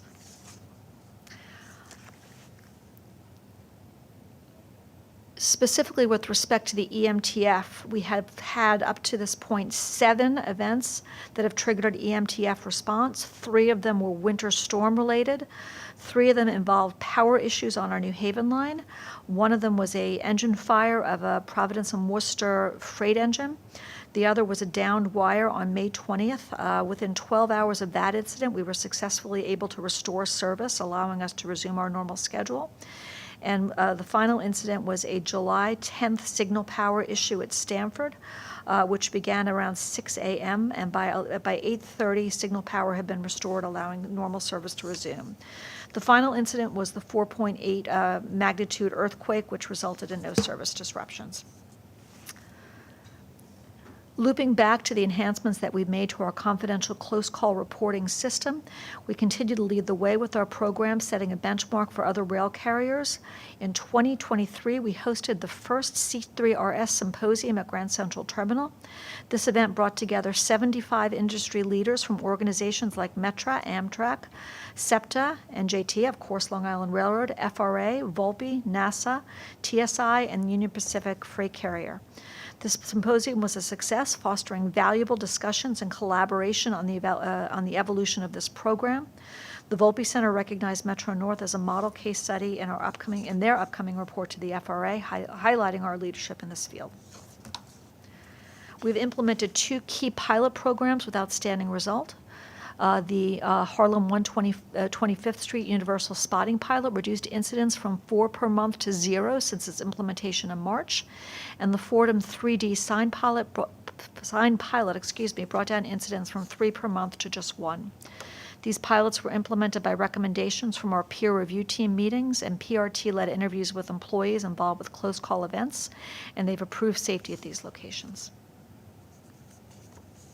Next, I want to highlight some continuous improvements that are being undertaken through our Continuous Improvement in EAM group. We have formed an AI partnership with Rutgers University with their Advanced Center for Advanced Infrastructure and Transportation. We're evaluating 5 new AI capabilities, intending to enhance railroad safety and service, positioning us at the forefront of advancement in the industry. We implemented a flood protection system at Brewster Yard, which reduces operating costs and also maximizes the protection of our critical infrastructure in that location. Our EAM Hexagon program rollout. We initiated the rollout of EAM Hexagon across various domains, including rolling stock, track, communications, signals, and stations. We successfully user-tested and deployed electronic record-keeping systems for the signal control desk, the CDMI, calendar day mechanical inspections, signal inspections, and monthly track inspections, training nearly 300 personnel using mobile devices to record maintenance actions, enhancing the accuracy and efficiency of our maintenance processes.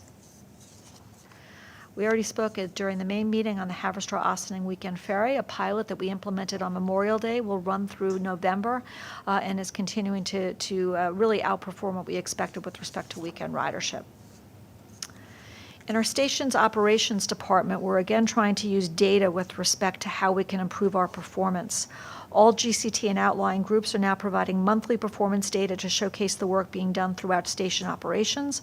With a station operations and analysis Power BI workspace that has been in place and available for several months, we're unveiling a Station Ops Power BI dashboard that provides user-friendly access to all our reports with easy navigation between the dashboard menu and reports.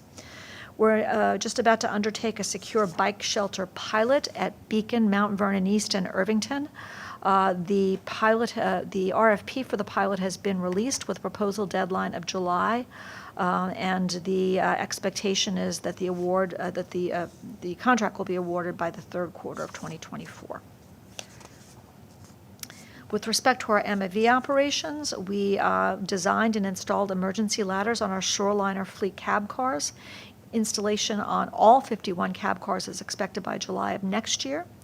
We're supporting the standardized work pilot that is part of our financial baseline reset, so a tremendous effort in our MAV department. We've already spoken about our locomotive wraps.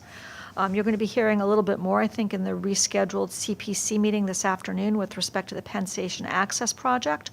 Our MAV department is supporting efforts to use the M8 fleet and outfit the M8 fleet as the opening day solution for the Penn Access service. The last pair in the M8 66-car option procurement was delivered in the beginning of 2024.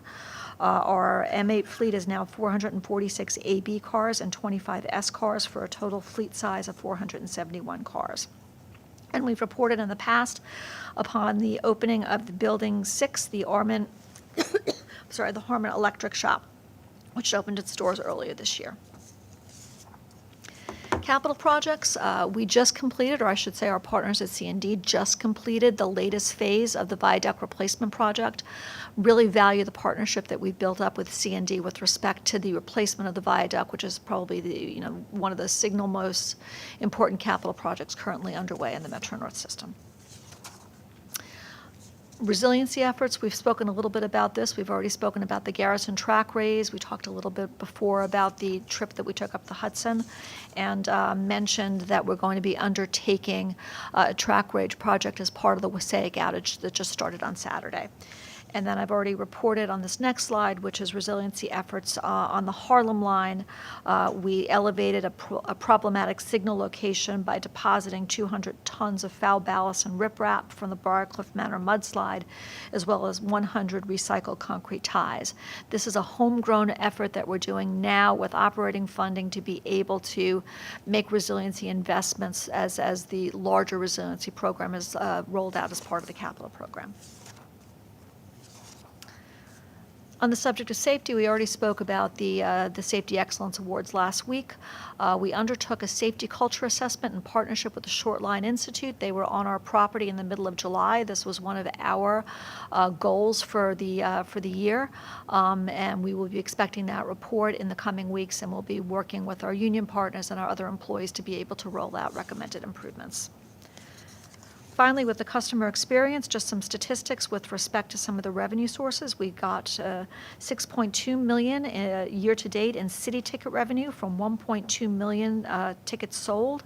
And then with respect to the new combo ticket product between the two railroads, $554,000 in 2024 year-to-date revenue from 27.5 thousand tickets sold.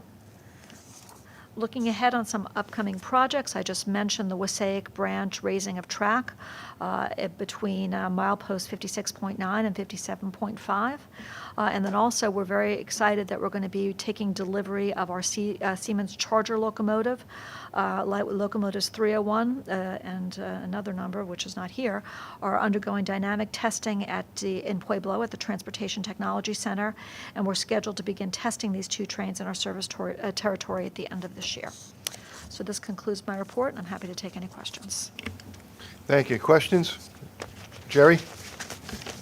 Yeah, Kathy, earlier in the presentation, you mentioned something about close call events. What's your definition of a close call? So I think there's actually we'll get back to you on that. I think there's actually an FRA definition of a close call, which we can get to you on that. Okay, thank you. Okay. Any other questions for Kathy? Okay. Mark? Yes, Norm. It's not a question so much as a comment, and congratulations, particularly on the resiliency stuff. And I like it when our people trick out the work, and recycling those concrete ties is a beautiful thing. I would say a half hour spent with those track guys in that area, just saying we could do this, we could do that, will yield you more than engaging 20 consultants. They know pretty much where the next thing's going to be, the next event's going to be. And, but I think that's beautiful work, and congratulations. Well, thank you. I mean, I think you're exactly right. I think the employees are very creative and thoughtful, and make do with what we have to be able to address the issues that we see around the territory. So, we're doing what we can on the operating side while we wait for a longer-term solution on the capital side. So I appreciate the recognition, Norman. Thank you. Any other comments or questions? All right, thank you, Kathy. Now we're going to move on. As you mentioned earlier, Beth Sullivan, Nate Gilbertson, and Chief Muller will take us through a presentation on fare evasion. All right. Thank you, Chair, and good afternoon, everyone. I'm Nate Gilbertson, Vice President for Organizational Resiliency and Chief Strategy Officer at Metro North. I've been co-leading our response, the railroad response to fare evasion, the Blue Ribbon Panel on fare evasion with Beth Sullivan. She's Vice President for Operational Support and Organizational Planning at Long Island Railroad. We're going to take you through the joint initiatives and also talk about our respective agencies' progress. We're also joined by Chief Muller because the MTA police have truly been instrumental in our efforts to reduce fare evasion at the railroads. So just a reminder that fare evasion on the railroads looks different than New York City Transit. We're an open system, so this is not about jumping turnstiles or slipping through the slam gates. Our riders are already on the train once our train crews are approaching them for their tickets. And those tickets are increasingly mobile. So we've talked a lot about how our customers love train time, right? We heard it in the opening remarks. And now over 70% of our fare revenues are coming in through mobile tickets. While this is generally good news, it has opened up an unintended opportunity for fare evasion. We have a certain number of our customers who buy mobile tickets, but then they don't activate them. And these are the railroad's version of opportunistic fare evaders. For the most part, we think these folks live their lives by the rules, but for some reason, when it comes to these tickets, they think it's okay to just wait, see if the conductor will come by, and if they don't, they get a free ride. So this was exacerbated largely during COVID, and I think you've all seen it if you've been riding our trains. In addition to the Blue Ribbon Panel pointing it out, if you talk to our conductors, they'll tell you this is one of their biggest challenges, right? This behavior slows them down. It makes it tougher to get through the train, and they miss other fares. We know this is a problem we must address, and we'll talk about it a little bit more at the end of the presentation. In terms of how we've addressed the Blue Ribbon Panel recommendations, we've established joint working groups across the railroads. So teams of people from different departments, transportation, conductor compliance, stations, headquarters finance, strategic initiatives, MTA IT. It's really a team effort for working across all departments on these various initiatives. Obviously, both our presidents are very engaged in this. They're providing leadership and direction. We meet with them monthly to update them on progress. And I'll just say, personally, I've been at Metro North about 15 years, and the partnership here between the railroads is really stronger than it's ever been. We're doing this together, and we certainly understand the importance of fare revenues to the MTA's financial health. I do want to just pause here to recognize the train crews at each of our railroads who are out there every day on the front lines of this issue. You are the ones making a real difference, and we thank you. So the partnership extends to the MTA police, and under the chief's leadership, they've significantly stepped up their support, including riding many more of our trains. Officers are taking those fare disputes off board, and so we're no longer delaying 1,000 customers that are paying for the one that's refusing to pay. And MTA PD has also been instrumental in terms of keeping our crews safe, which remains our top priority. On to customer messaging, the theme of partnership here continues. We're working closely with Shanifa Riera's customer communications team. And the panel, if you read the report, said a lot about increasing customer awareness, customer education. And they put emphasis on this issue, put really the spotlight on it. We hadn't really talked publicly that much about it before the report. And so what we've done working with Shanifa and team is to really take those recommendations around how do we educate the customers and take them seriously. And so we've been, working on these updated campaigns. And you'll see in the middle there, the You Keep Us Going. There was more emphasis on the importance of paying the fare. And then, we've progressed this campaign and increasingly talking about enforcement. So the one on the right talking about the consequences for non-payment. And here, we're sort of pointing out the most severe, that indeed you can be arrested for non-payment. Note the tagline there that every fare counts as well. Basically, we're using all available channels for communications on this. We have our digital screens throughout the system, onboard and station announcements, through the Train Time app itself as well. And if someone tells you they haven't seen or heard about our fare payment, fare evasion messaging, they have not been riding our trains. On to Metro North, I'll tell you a little bit about our progress. We've seen significant improvements over the last 18 months.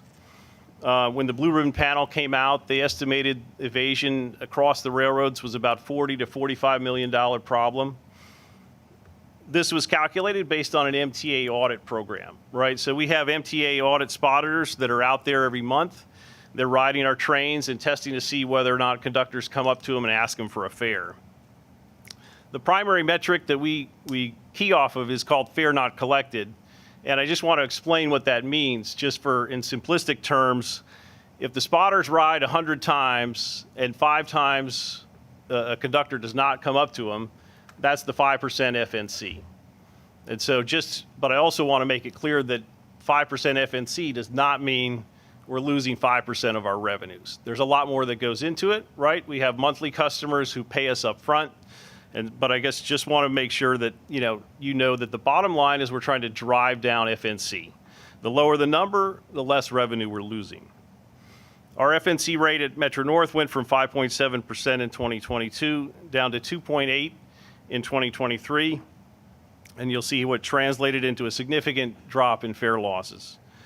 We've kept this up throughout 2024, and right now we're at 2.1%, under our 4% goal. So how are we doing this? 3 things, really. First, increased management focus and presence. So under Justin Vonishek's leadership and Joe Lagana, who's here, our Chief Transportation Officer, they're just out there more, right? More increasingly riding trains, emphasizing the importance of collecting fares to the train crews. Second, the use of onboard video. When those MTA spotters do not see a conductor, it gets reported, and we're pulling video to look at that specific thing. Train crew members are brought in to review the video with managers and union representatives. And again, it's important to point out this is done in a non-punitive way. This is not about discipline, it's about reinstruction. Lastly, just the increased level of cooperation between management, union leadership, MTA PD, and train crews, really communicating more, across and with each other. The final point here, we've also been piloting pre-boarding ticket checks on the platform. This is something we have been doing for a long time at Yankees games and also certain holidays, but the panel recommended we do it just during normal business. And so we've been experimenting with this in terms of frequency and location. We've held them in Grand Central at Harlem 125th Street. And basically it's, making sure that customers have their ticket purchased, have it activated, have it out, have it ready before they get on the train. We're learning a lot from these, and actually the feedback has been quite positive. And I guess one comment on that is that we think, our customers, especially those monthly customers that are paying $300 or $400 a month, they don't want to see somebody else getting a ride for free. And so they actually been encouraging, and kind of posting on social media about, the benefits of this. With that, I'll turn it over to Beth for the update on Long Island Railroad and one of our other joint initiatives on invoicing. Right. Thank you, Nate. It's been productive working through these challenges with you and our railroad teams together. Long Island Railroad's year-to-date June fare not collected rate improved from 7% in 2023 to 6% in 2024, slightly above our 5% goal. With management and union leadership collaboration and our train crews doing a phenomenal job, we've beat our goal for the last 3 months. With the return of customers post-COVID and the opening of Grand Central Madison, travel patterns have changed. Having improved train-specific customer loading data, we've adjusted over 90 ticket collector assignments to meet the shifts in ridership. Although our territory spreads all the way to the end of Long Island, many of our conductor interactions take place between Jamaica and our city terminals, where crews have a tight time frame to do their jobs, so we've strategically focused resources there. Building upon decades of successful pre-boarding validation programs throughout our system, we've tackled the challenges at Penn Station. For months now, we've been collecting tickets at the Penn platforms that have physical characteristic challenges that cause loading and onboard fare collection issues for our crews, as well as Madison Square Garden events. To date, we've gated over 44 evenings and 275,000 customers. All right. To keep our customers on time, the railroads have historically offered a pay later option for those who may have forgot their ticket or wallet at home. The Blue Ribbon Panel suggested this program be reviewed. So, on June 17th, both railroads launched a new policy where riders must provide a valid ID to be issued an onboard invoice. We've aligned our invoicing policies, including the acceptable forms of ID. Keeping the safety of our crew members our priority, we reinforced policies on how to handle riders who do not pay.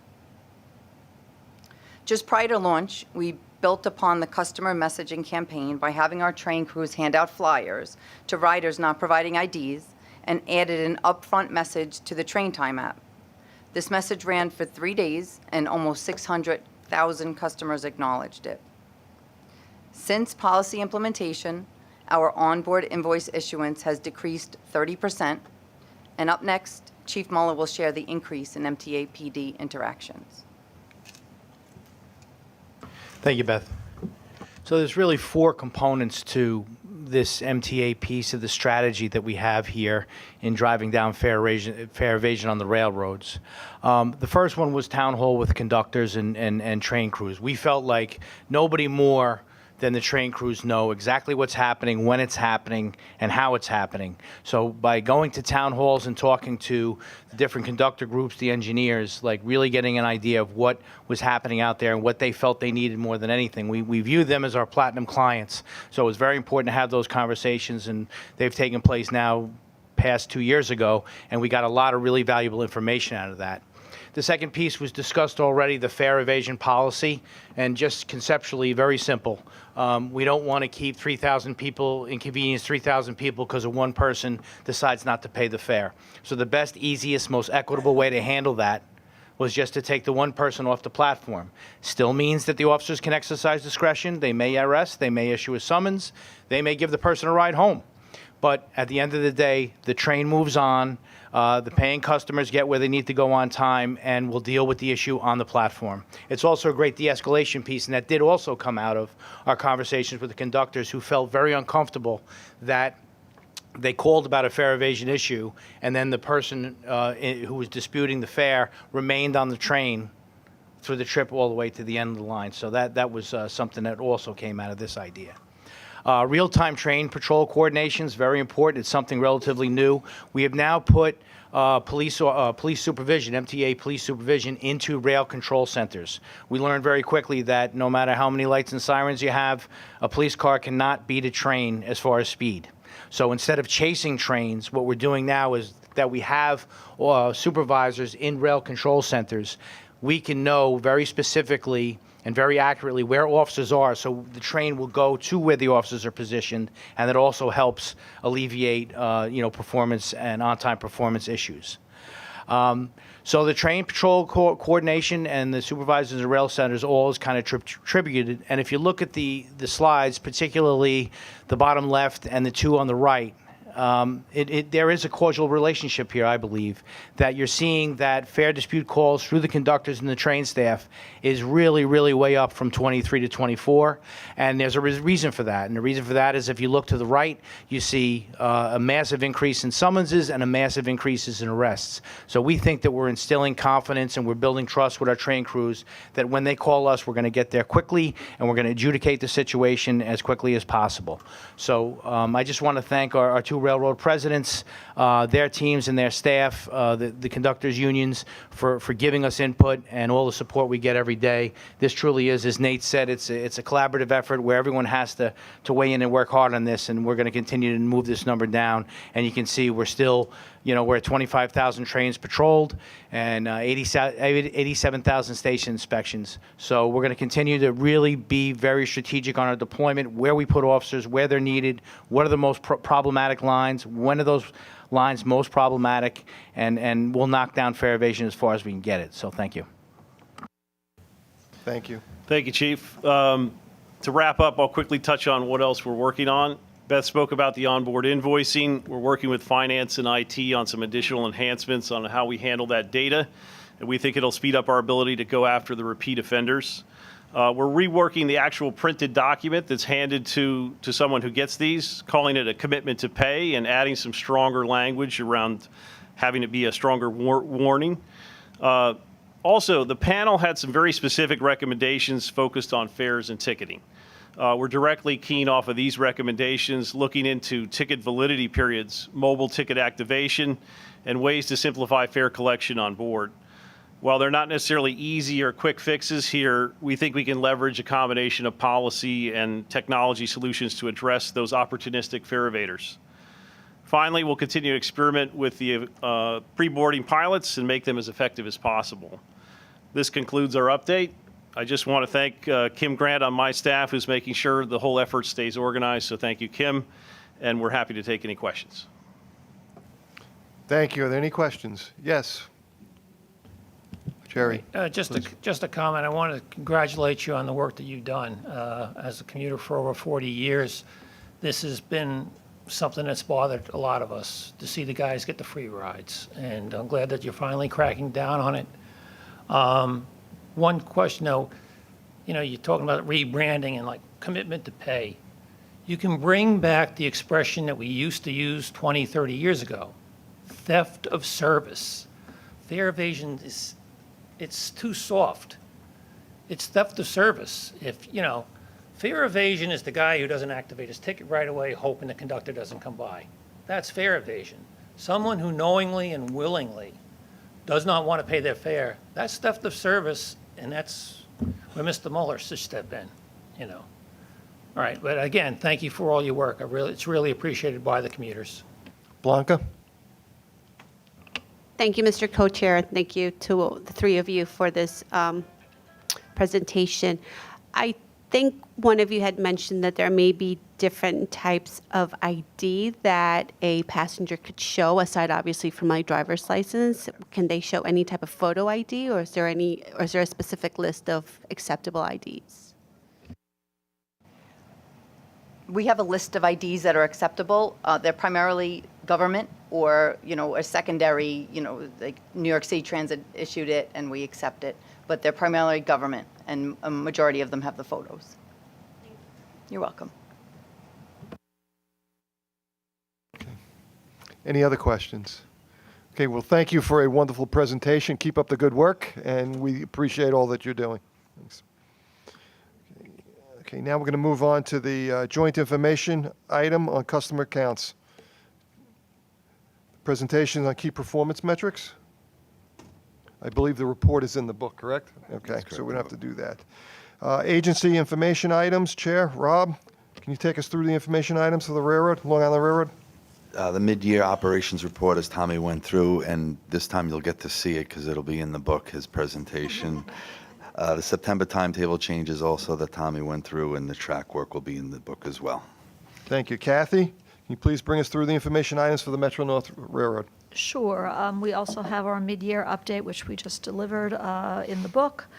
In addition, we have a PowerPoint on the recent West of Hudson survey results. We have the annual report on Grand Central Terminal retail development. I know David Florio and Kim Trevison are here in case there's any questions. And then we have 2 real estate transactions that were presented in finance earlier today. The first is a lease with Bagel Train Brewster at the Brewster Station, and the second is a property acquisition associated with the replacement of our Claremont substation in the Bronx. Thank you. And we also have the finance reports for the railroads, and they are in the book as well. And my understanding is there's no procurements for this month for either railroad. Is that correct? Yes. No. So therefore, I will entertain a motion to adjourn. Thank Blanca, seconded by Lisa. All in favor? Thank you all.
part deux, as they say, the resumption of the Capital Program Committee meeting, now in effect.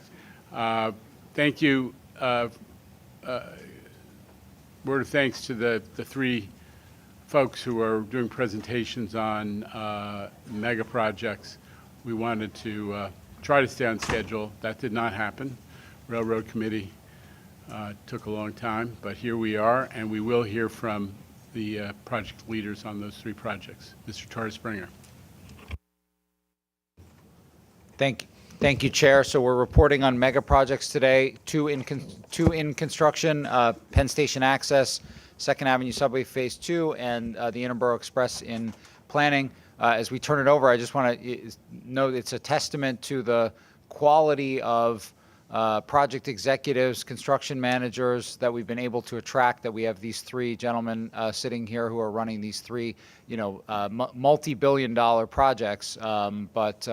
We have Jolien Handler running the Penn Station Access Project, Sib Rizwan, who's recently joined us, as he'll tell us, to run 2nd Avenue Subway, and Charlie Gans, who brings enormous experience as we're in the planning stages for the very innovative Interborough Express. So we're starting with Jolien. Over to you. Thank you, Jamie. Thank you, Chair. And thank you, board members, for having me here today. I'm here to present to you on the status of the Penn Station Access Project, which I started on in August of last year.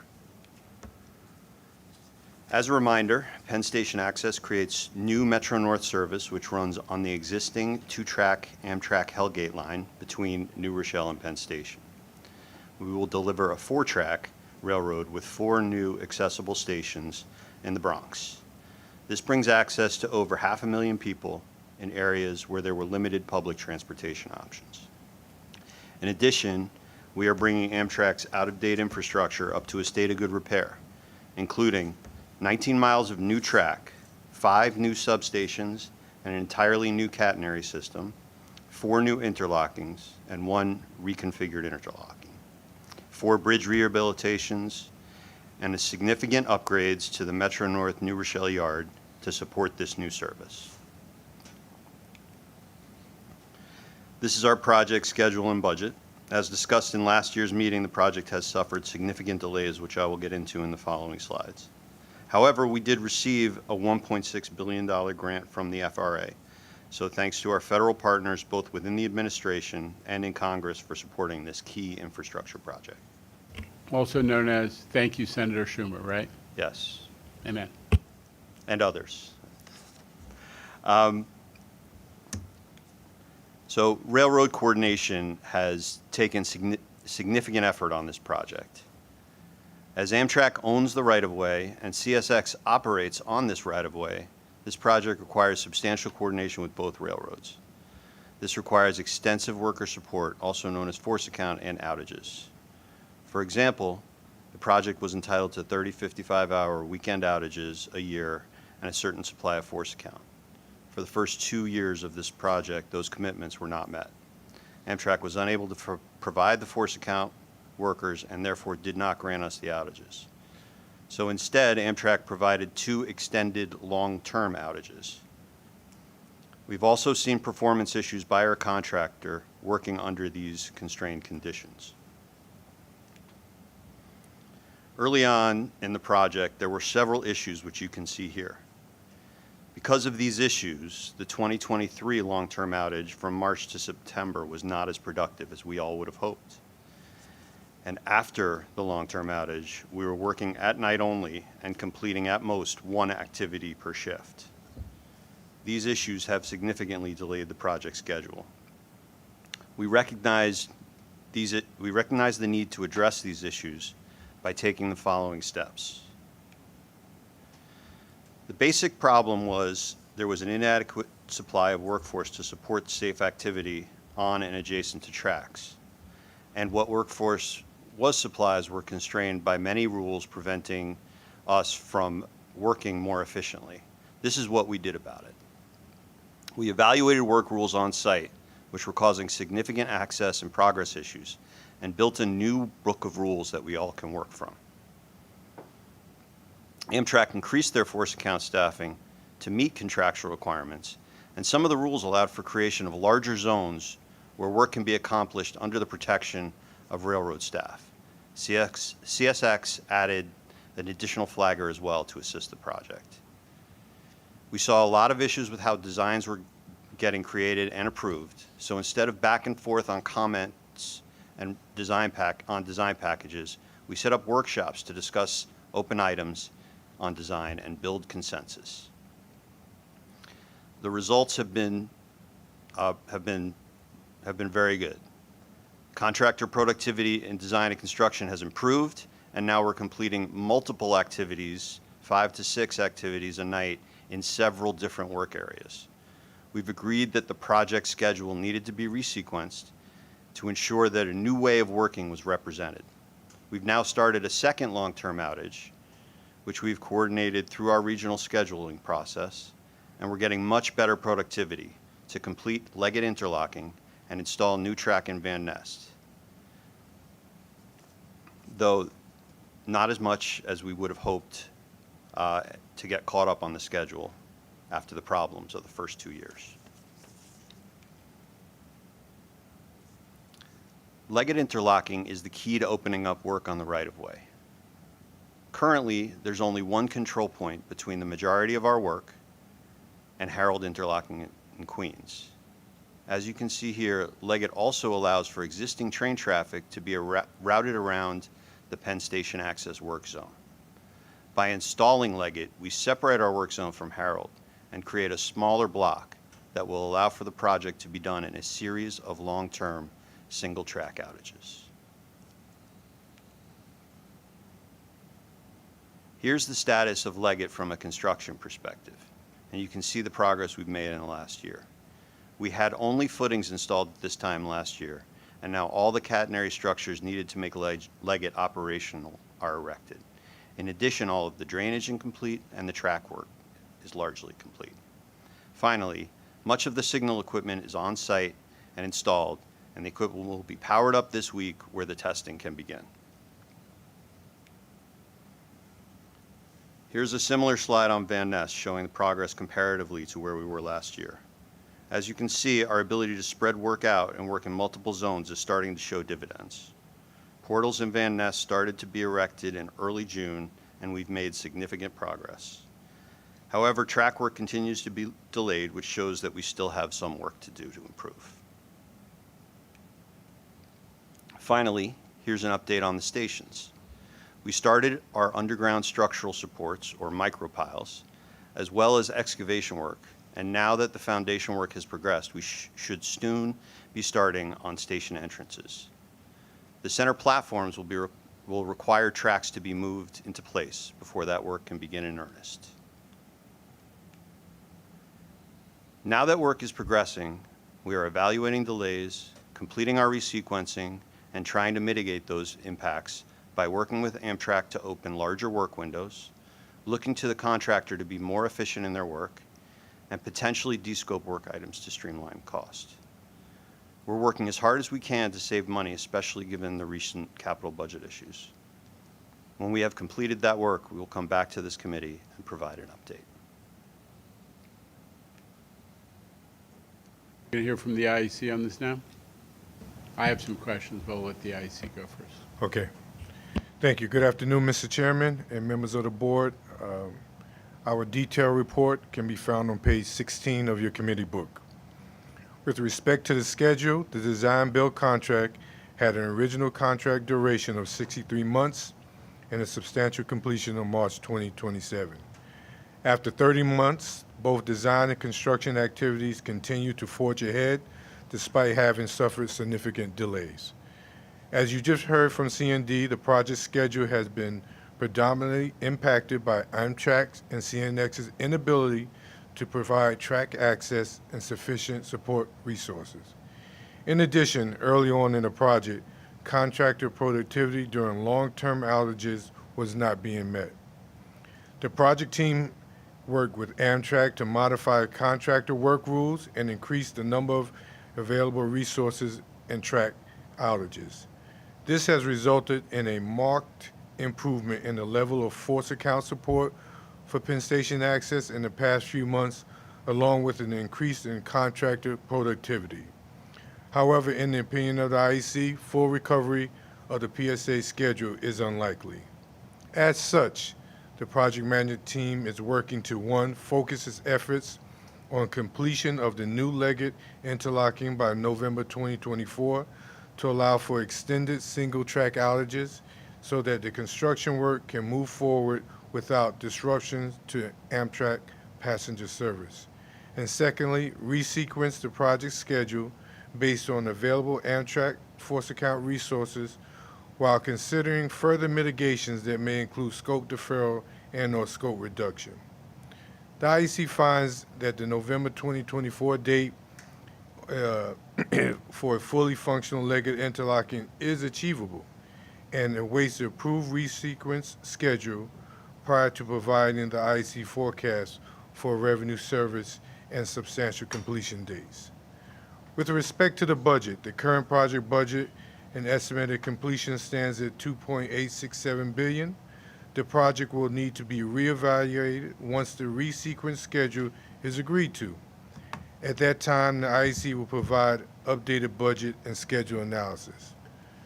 Finally, the IEC notes the completion of the westbound bypass, part of Harold interlocking projects, is necessary for conflict-free routing to Metro North trains.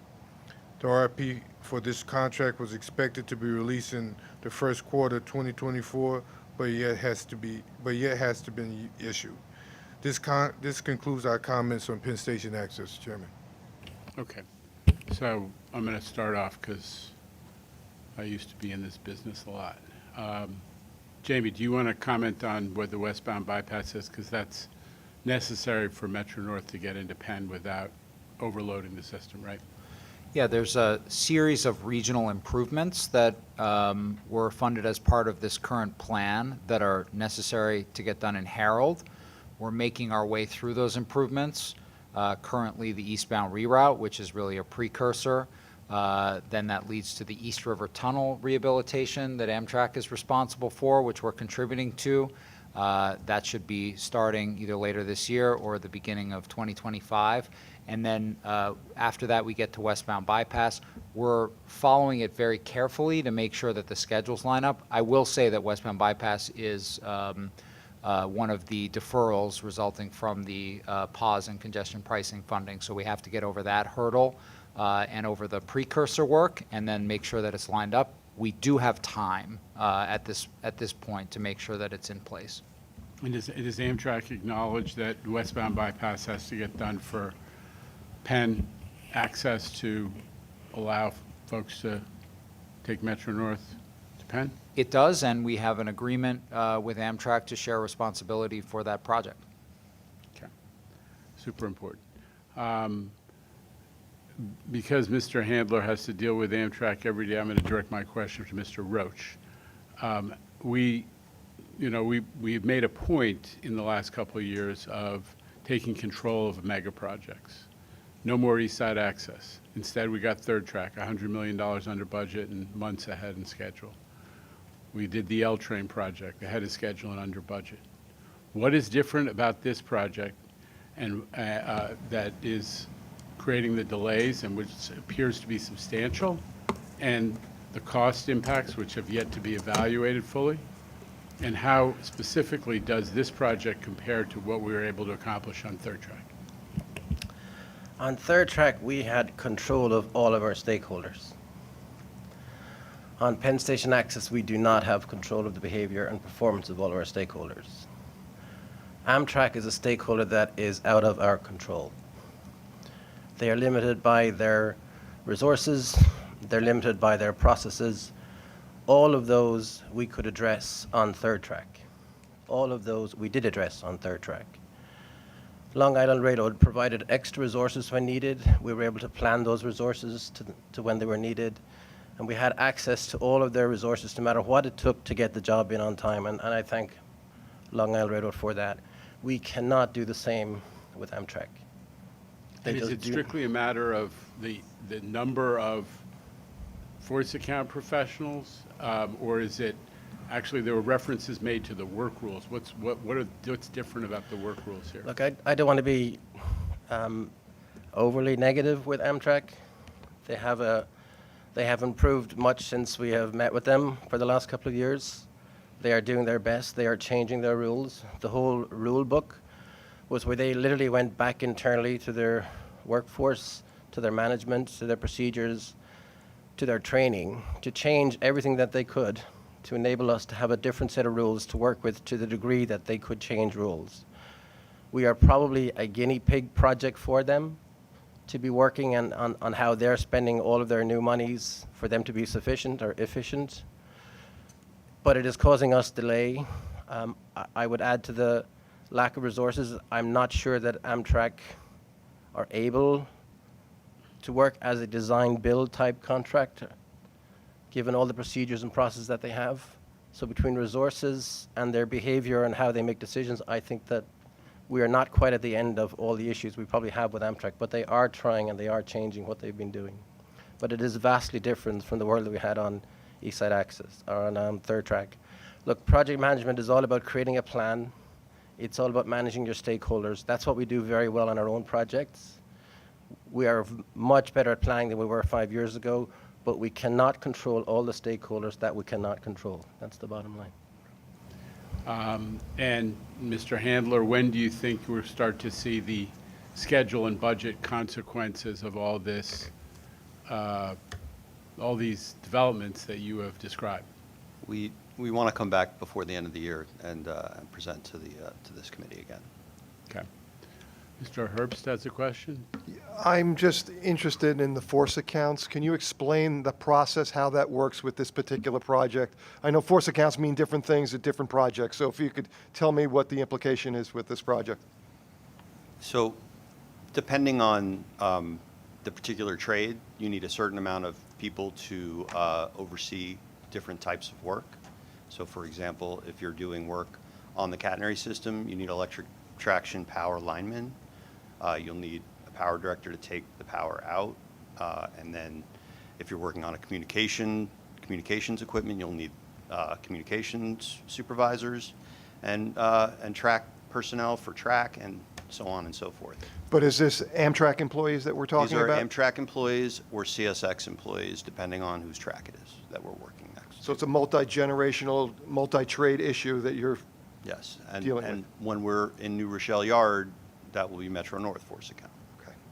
In fairness, as I understand it, Amtrak has made an effort to grow the number of people, but a lot of their workforce lives 100, 200 miles away.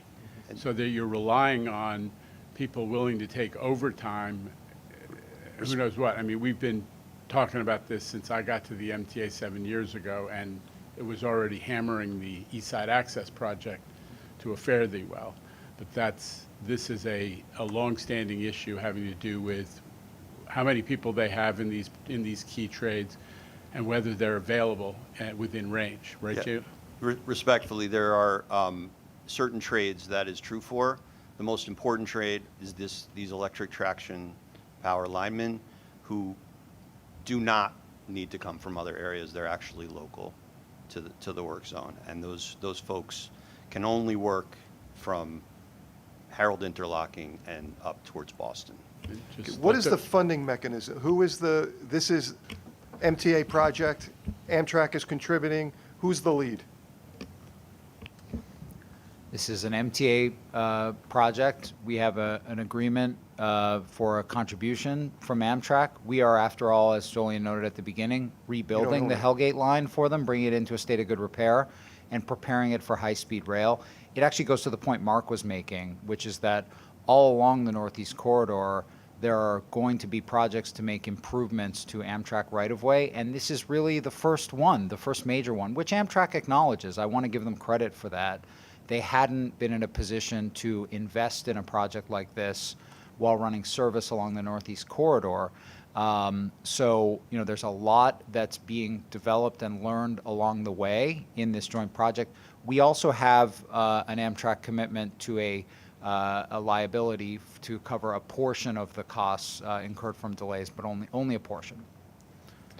I just wish there was a way to temporarily transfer all ownership and control to the MTA for a certain period of time and revert it back. I mean, that has to do with union jurisdiction, and the fact that it is Amtrak's track means that their supervisory personnel have jurisdiction and they have to do it. We've known it for some time. I mean, listen, the idea of being a guinea pig on a multi-billion-dollar project doesn't appeal to me very much, I have to tell you.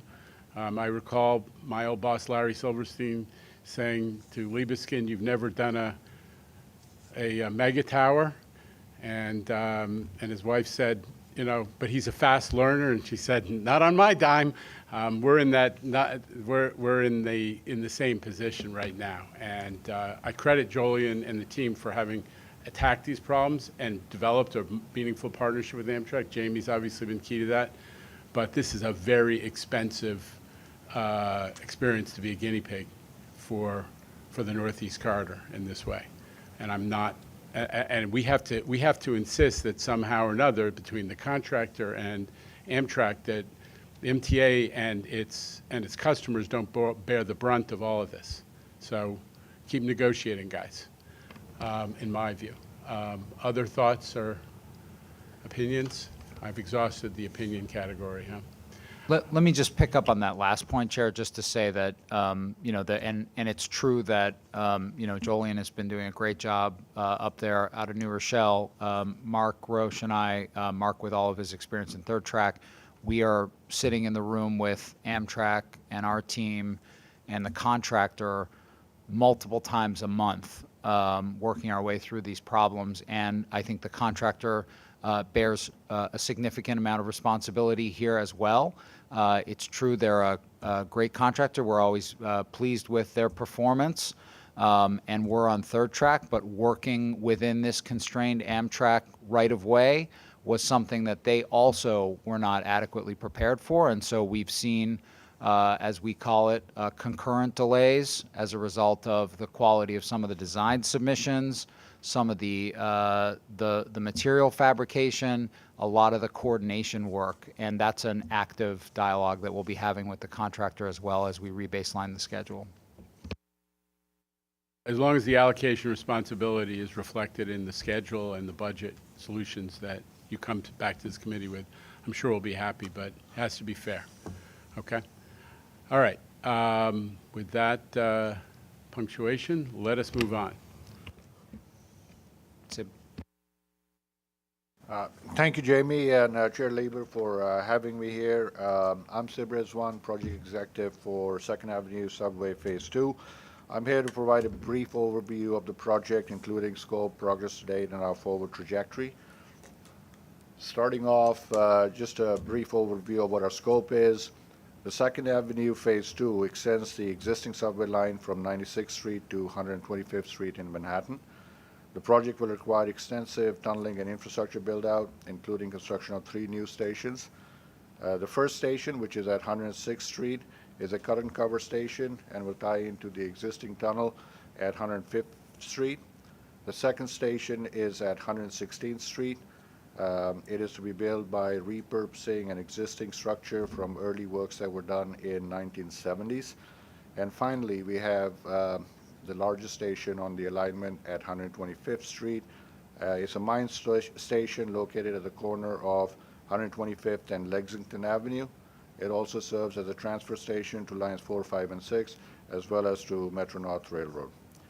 The alignment continues to Malcolm X Boulevard, further out west, which provides for tail tracks and storage for up to 6 trains, 3 per track. Phase 2 has enormous benefits for everybody. It will add 100,000 riders per day and reduce commute times for East Harlem residents by 20 minutes. Next, I have a brief snapshot of our project timeline and cost. The project is scheduled for completion in the 3rd quarter of 2032 with a total cost of just under $7 billion. Despite the recent congestion pricing pause, the project will remain on track by implementing several strategies. We're working with our state and federal partners to restart early works package as soon as possible. Secondly, we are identifying further cost containment opportunities, out of which $300 million has already been identified, More on this a little bit later in my subsequent slides. We'll also be leveraging modern methods of construction.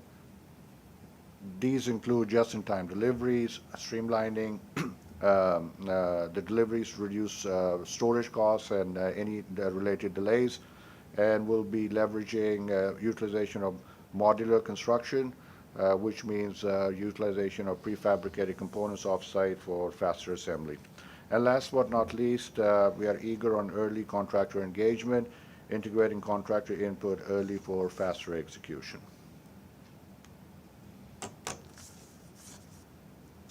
For phase 2, we have adopted a completely new approach by incorporating lessons learned from phase 1 across scope, planning, and management. Key initiatives include building only what is needed. So we'll be utilizing the existing tunnel, which I just described at 116th Street Station, reducing back-of-house facilities and optimizing station footprints.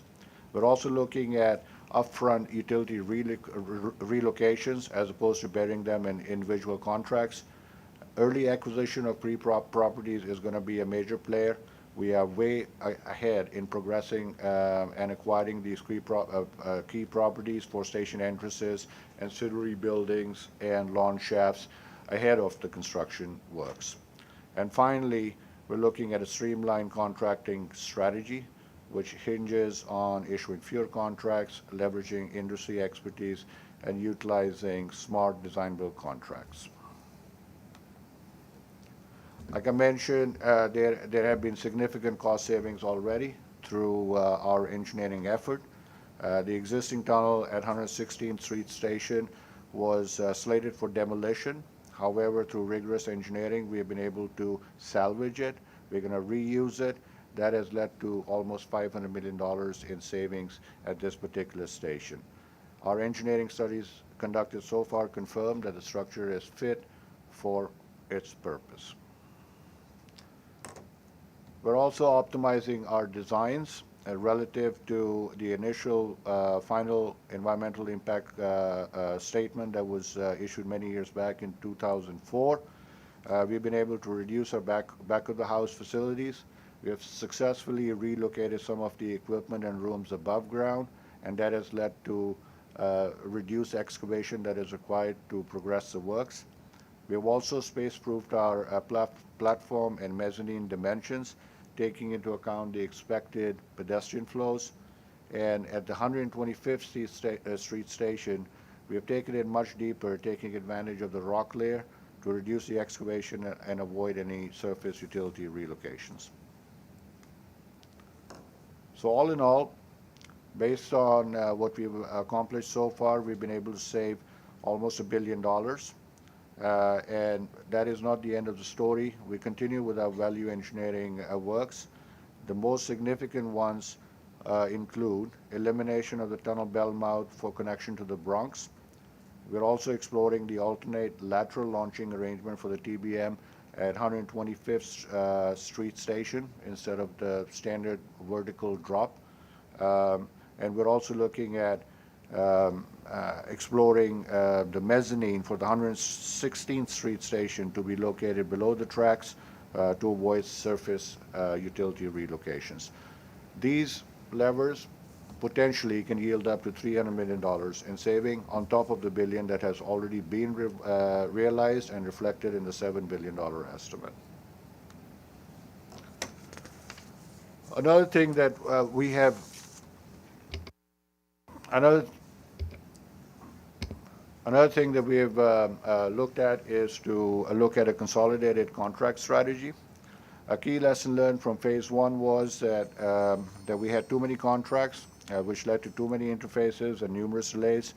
So for phase 2, we have come up with a compressed, streamlined contracting strategy, which essentially relies on issuing 4 contracts. The first contract, the design bid build contract for utility works, has already been awarded. The second one is the tunneling and the structural works for 125th and 116th Street. That is almost ready to be awarded or sent out to the market in the next few weeks, pending funding arrangements. The third contract is for the 106th Street station, And the last is going to be a design bid build contract, which relates to fitting out all stations and covering track systems and signaling works. We're looking at incorporating best practices and collaboration with industry experts to deliver bigger, faster, and cheaper execution. So far, we have conducted 4 rounds of technical peer reviews for the project. We have established a major capital projects review unit comprising industry experts to guide us on innovative practices to ensure successful delivery.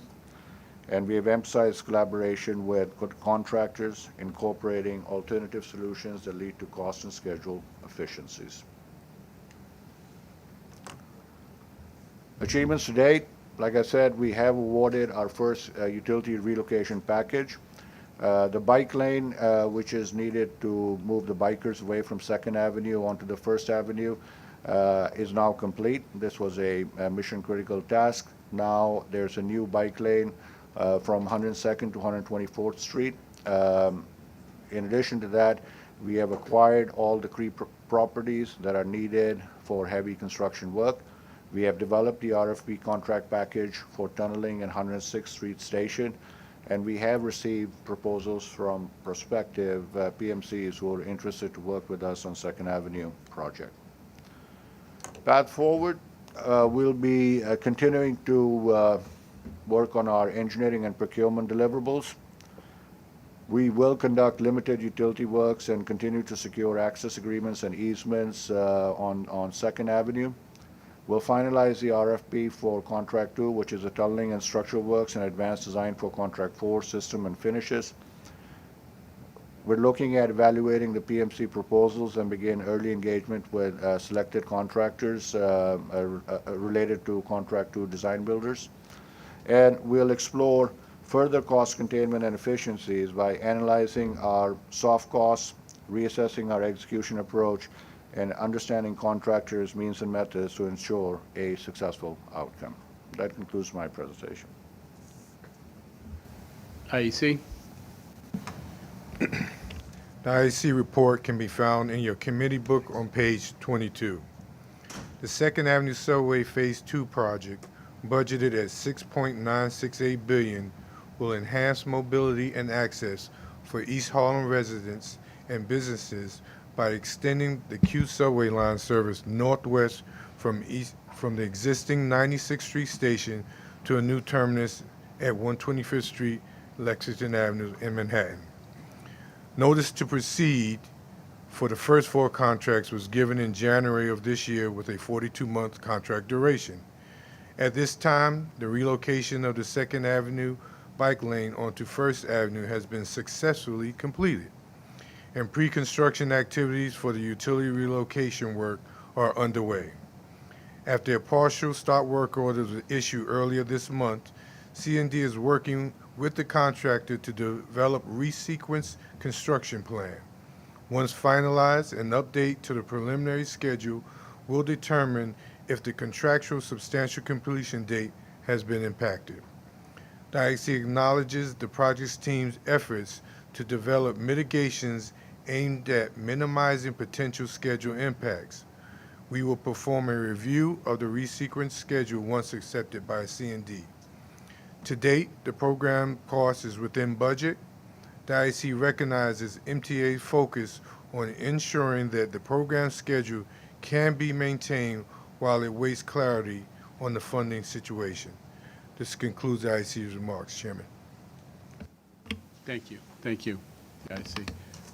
Mr. President wanted to make a comment. Chair, just make 2 points, and thank you both. The one point I should have made before Sib started talking, which is just to introduce him and mention that we're very pleased to have gotten him to join the MTA.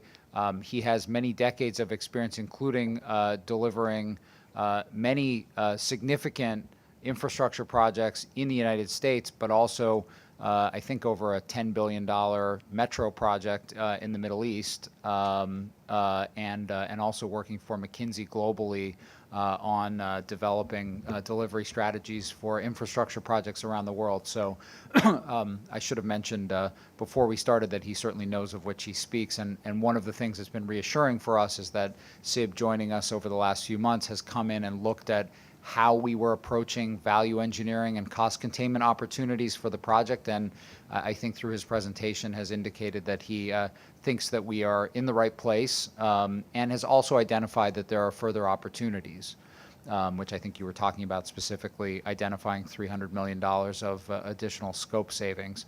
Just also on that point, because both SIB and the IEC made that point, of course we are dealing with the pause in congestion pricing and what impacts that may have. As we've mentioned, there's a partial stop work order in place on the early works contract. But the work that we have done and that we're doing position us with a fair bit of confidence that, provided we can restart all of the work in short order, relatively short order, we feel comfortable being within the schedule contingency. There is, Sib, correct me if I'm wrong, I think 18 months of schedule contingency within the... 14, yeah.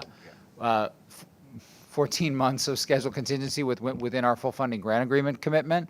So we have that contingency. We have funding contingency that's available. As I noted, and as Sib noted in more detail, we are pursuing strategies to pull all of the contract work in by either reducing scope where it's possible to do that, being more efficient about how we approach things. For example, as you said, looking at an opportunity to laterally move the tunnel boring machine in from a site off the road rather than drop it in directly. All of these are things that we've been working on for quite some time, and they give us confidence that if and when we do need to get to a recovery schedule, that we'll be in a comfortable place. Any other comments or questions from members of the board? Okay. If not, we'll hear from Mr. Gans about the IBX project.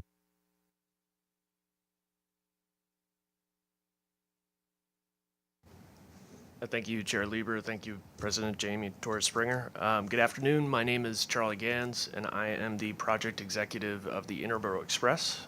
Thank you. The Interborough Express will be a transformative new transit connection between Brooklyn and Queens. It'll run an existing rail corridor that's currently solely used for freight. We intend to add passenger service while preserving freight service and ensuring compatibility with future freight expansion. Light rail was selected as the transit mode in the feasibility study last year.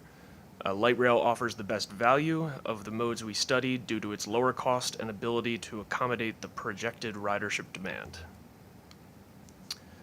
We have identified IBX stations. We've got 19 stations over a 14-mile corridor. The stations will allow for connections up to 17 subway lines, over 50 bus routes, and the LIRR.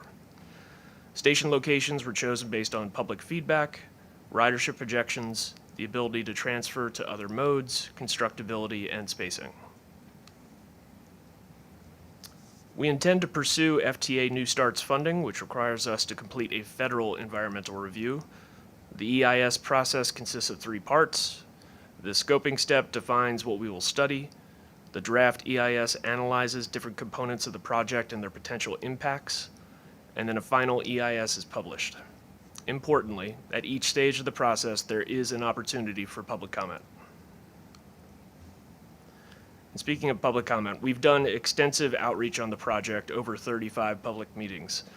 In the last year, we've had 3 virtual and 4 in-person town halls. All were heavily attended. And I want to draw attention on the slide just to 2 comments we got at a town hall.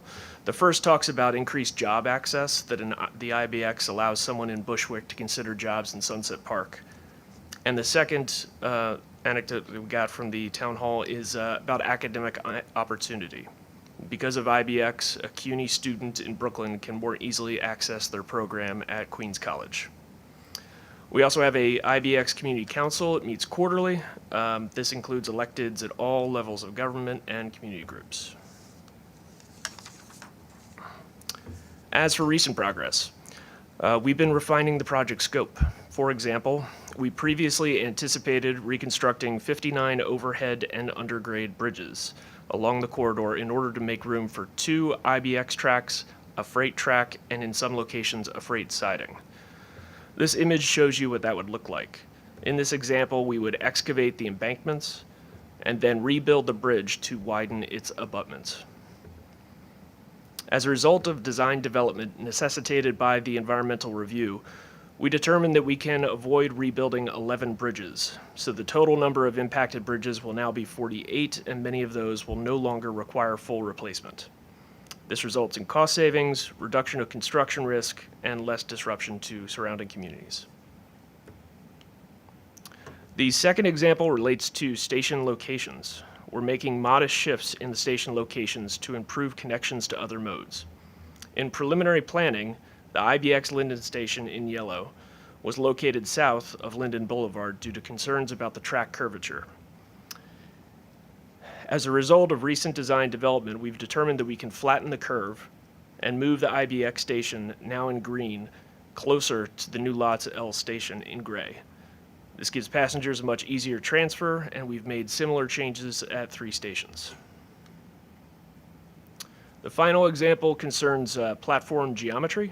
We've determined we can convert 8 stations from side platforms to center platforms. Converting stations to center platforms, it saves vertical circulation costs in stairs and elevators, and it results in a better passenger experience. As for next steps, we're obviously going to continue the outreach, and it will intensify as the EIS proceeds. This includes outreach in coordination with city agencies who've been great partners on the project. We received a $15 million raise grant through the bipartisan infrastructure law, thanks to leaders Schumer and Jeffries, and also to Representatives Goldman and Clark, who've been champions of the project. Additionally, Governor Hochul secured $52 million for IBX in the New York State fiscal year 25 budget. These funds will be used to conduct the environmental review and commence preliminary engineering.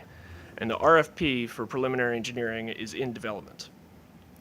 The project is also in consideration for inclusion in the upcoming capital program, as Jamie spoke to this morning. And of course, we will continue our collaboration with FTA on the project. Thank you very much. Okay. IC? No IC. Okay. Too early. No problems to look at yet. Any questions or comments? I'm just curious, this will be separate from the freight line, independent rail, or a shared track? The intention is for it to be completely totally separate. segregated. Yeah. Okay, thanks.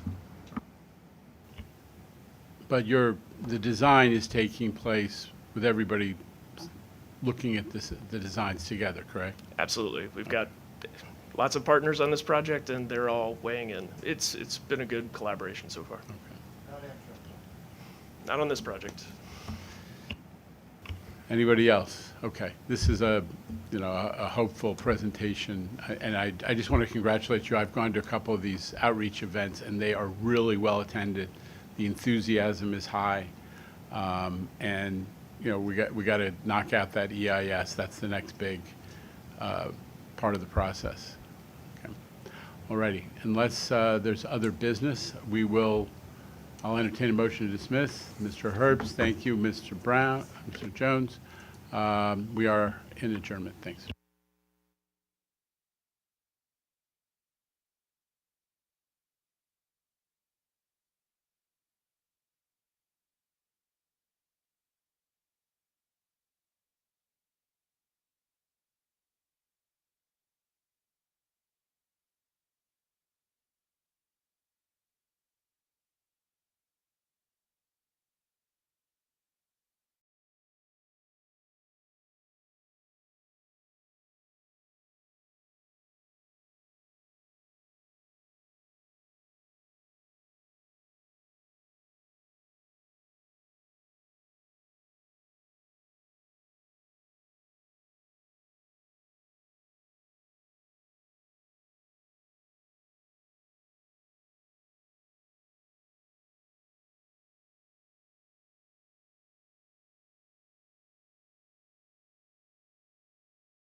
ready? Or There's three. three of us? There's three speakers. There are three speakers, okay. Okay. It's okay, we'll just table the votes. It's going to be a recommendation, but we'll hear the report. Okay. Okay, good afternoon, everyone. I'd like to call the meeting of the Audit Committee to order, please. Are there any public speakers? Edmund, who's handling this? Yes, Mr. Chairman. We have three members of the public registered to speak today. As a reminder, we ask that all speakers adhere to the MTA's rules of conduct and decorum. I would also like to remind our public speakers that in the interest of time and fairness to all speakers, we limit everyone to 2 minutes. Please be aware that there will be a warning beep to remind you that you have 30 seconds to conclude your remarks. The first speaker will be Jason Anthony, followed by Christopher Greif.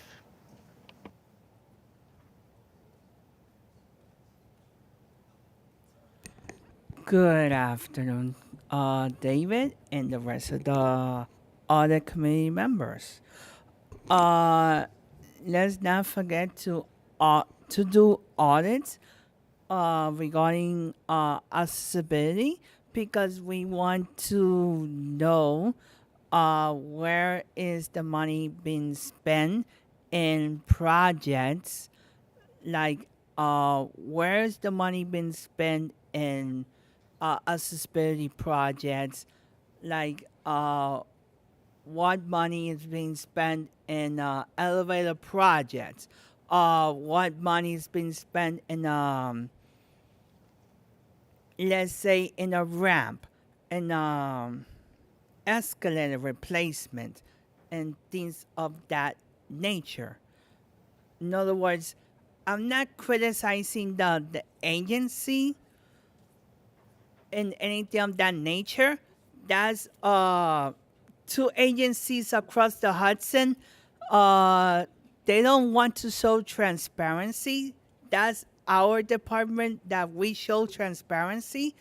But for the record, we want to see the numbers of what are we spending in terms of accessibility. So that will be all for today. I'll see you guys on Wednesday virtually. Thank you. Our next speaker will be Christopher Greif, followed by Maddie Bucky's Highland. Good afternoon. It's almost good evening, almost. As Christopher D. Greif, advocate for person with disability. I've been reading your audits online, because reading on a book, it's a little hard. The question I do have, and I hope we can, because I like to support audits and stuff, because I deal with the Office of People with Disabilities for the Advisory Council for many years. And what I'm trying to advocate to prove our elected officials, we do hire people with disabilities.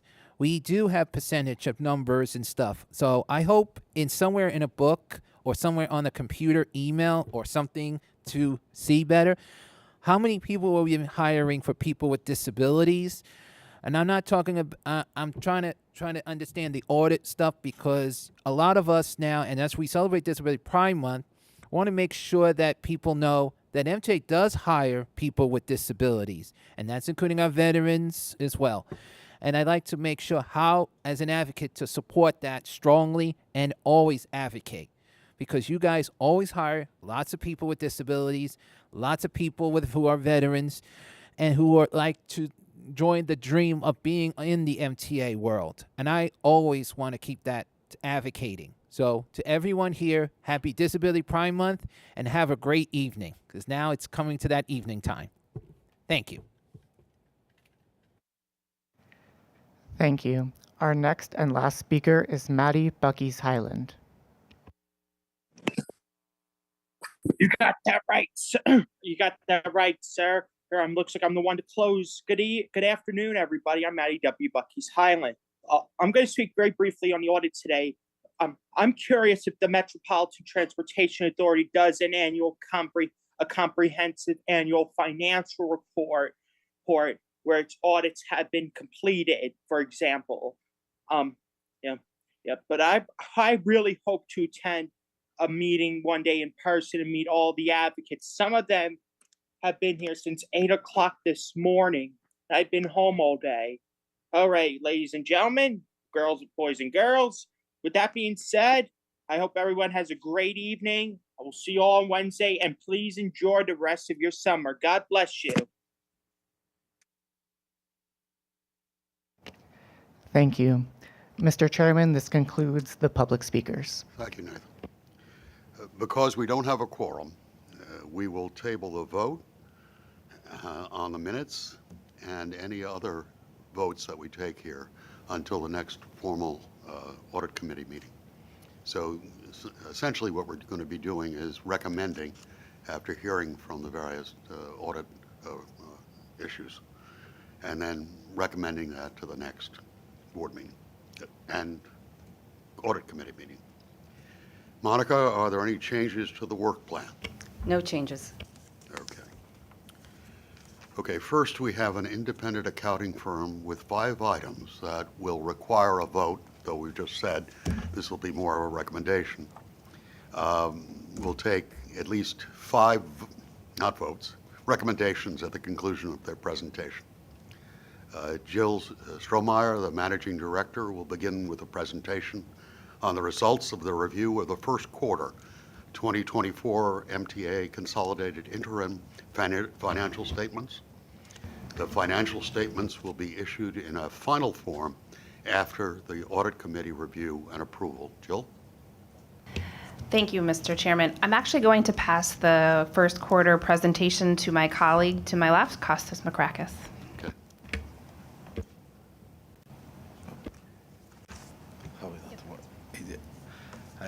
Good afternoon. As you are aware, I took over from Jill, my colleague Jill Strohmeyer, as the Deloitte lead client service partner. I will sign off all Deloitte reports to be issued in relation with the 2024 financial year and oversee the engagement team, which is going to be substantially the same as in prior year. Please, to the members of the Audit Committee and management, please feel free to connect with me anytime for whatever matter you wish to discuss or bring to my attention. The first report to be issued is for the review of MTA's interim consolidated financial statements as of and for the 3-month period ended March 31st, 2024.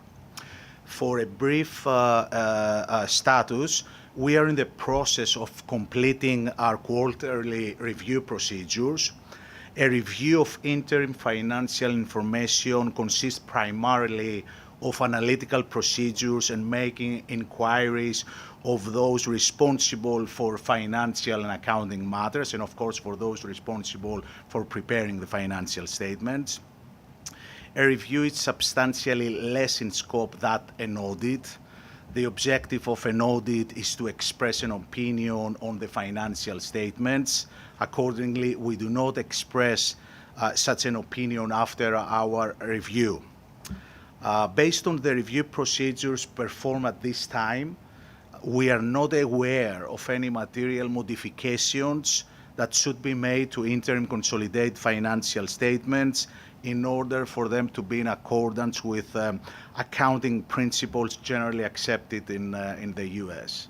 And that concludes our remarks with regards to quarterly financial statements.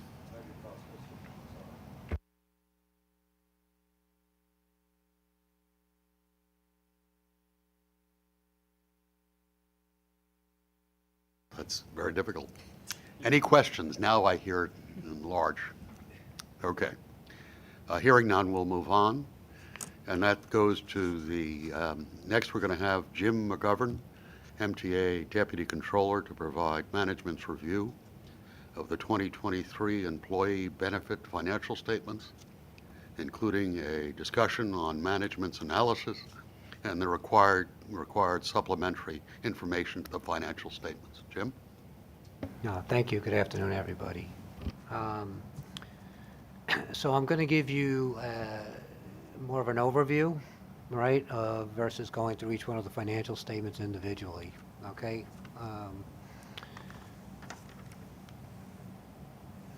So the list, the attached list of the list that you see for the 6 plans are the MTA benefit plans.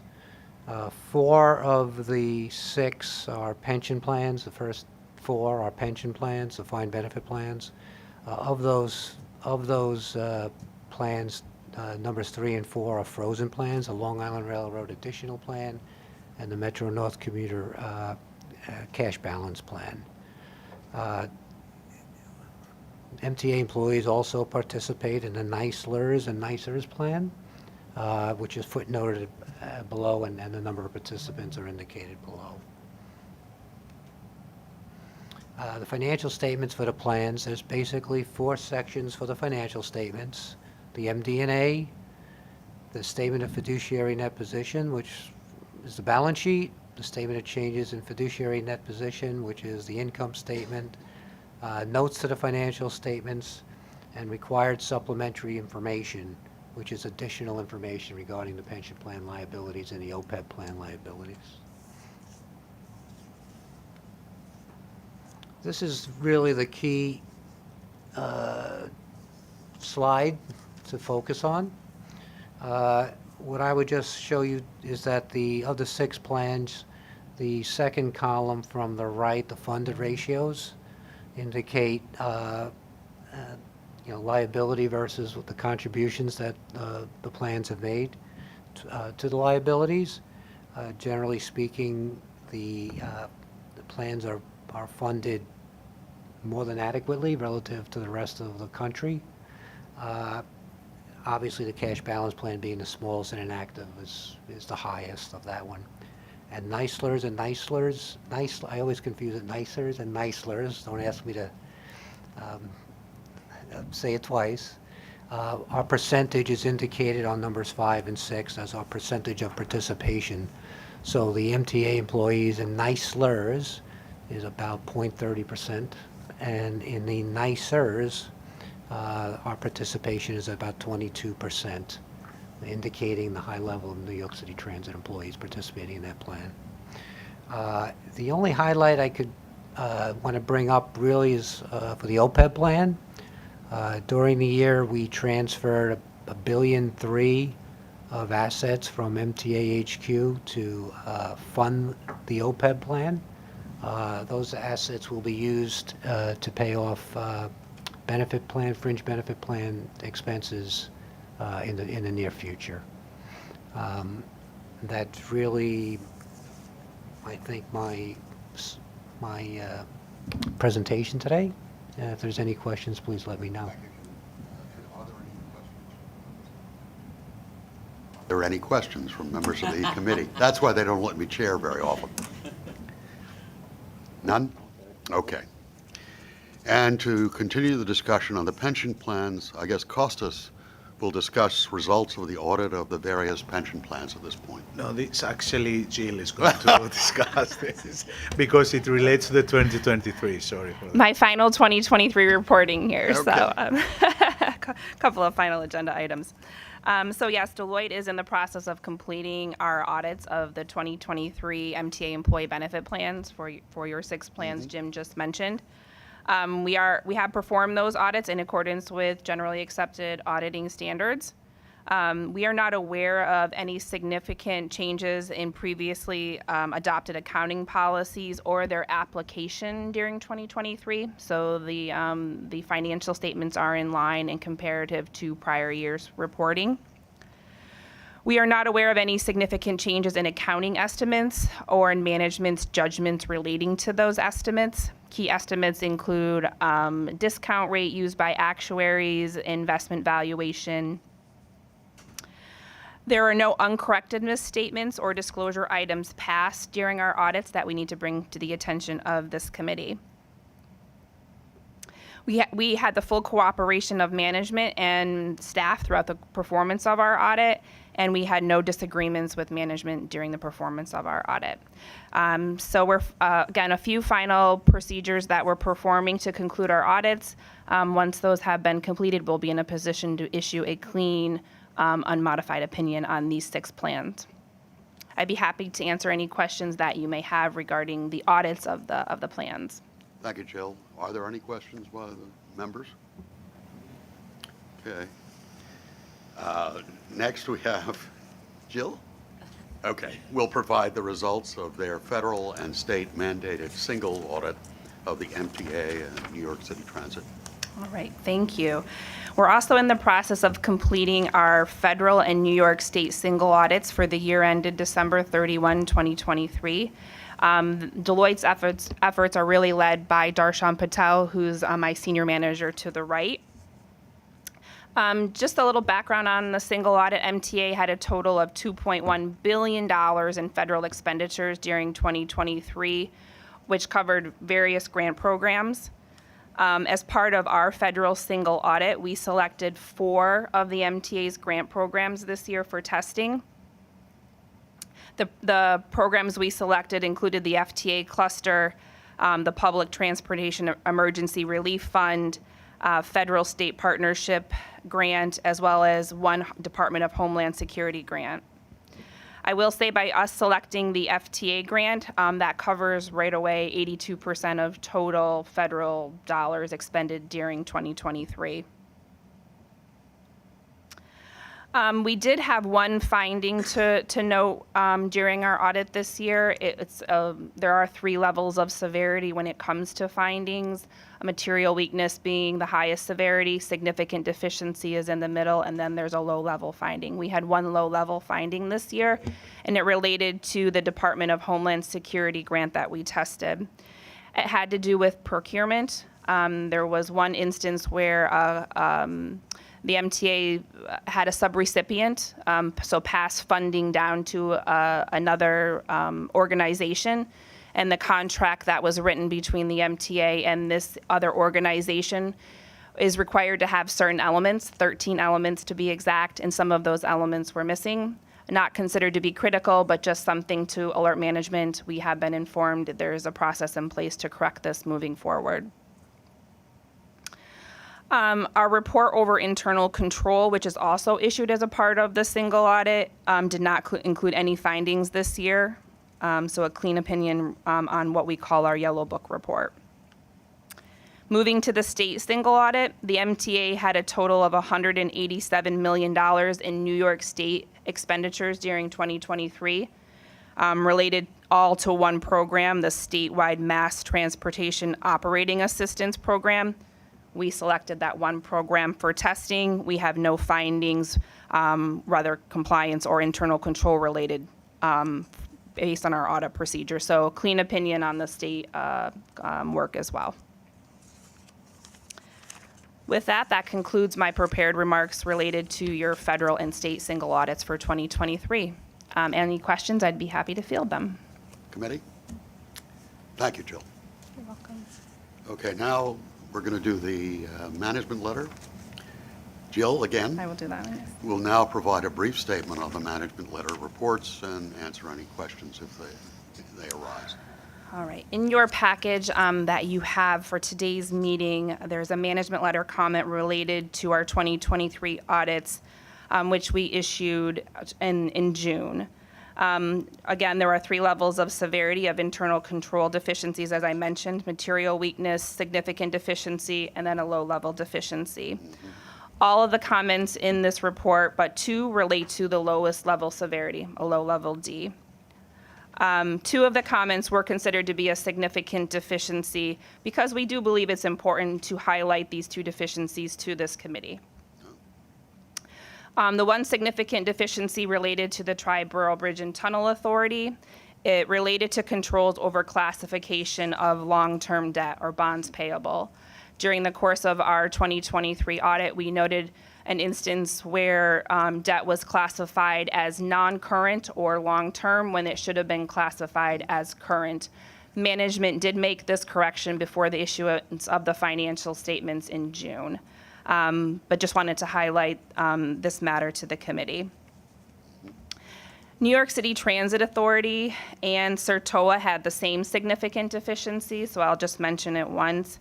but it related to controls over recording capital assets. Essentially, there were balances both at the Transit Authority and Sertoa that were originally recorded as a receivable on the financial statements when they should have been recorded as construction work in progress. Again, these matters were corrected prior to the issuance of the financial statements in June, but wanted to highlight that to you. Okay. Any questions from, you have a, okay, go ahead. Jill, Yep. just if you could clarify on the TBTA debt. So the total amount of debt was recorded or presented on the balance sheet.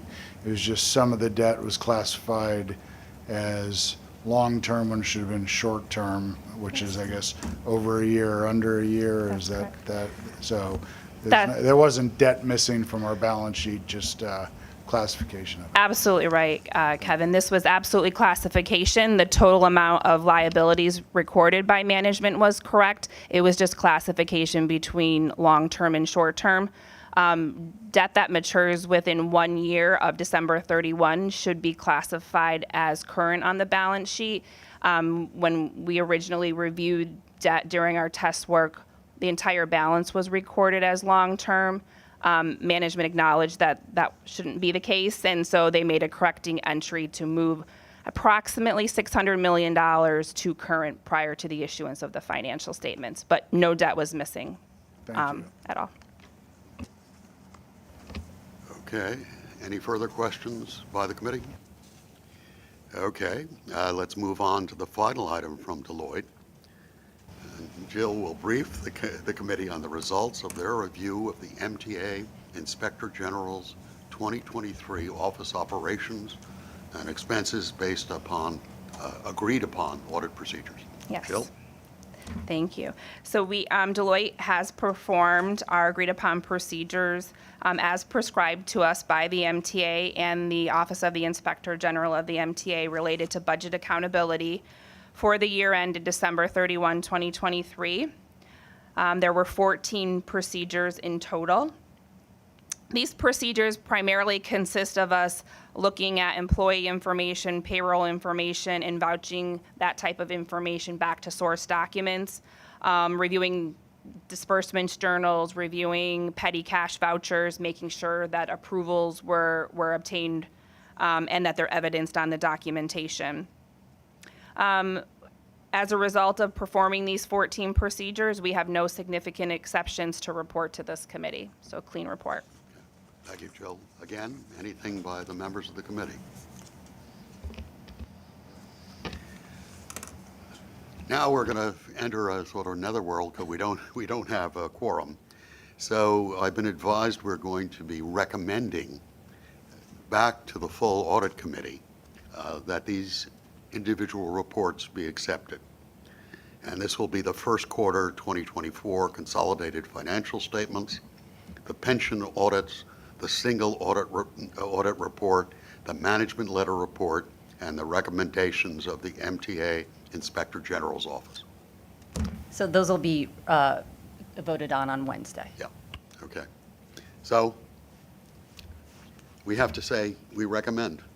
I recommend it. I thought because of the lateness of the hour, I thought we'd definitely get a recommendation. Okay.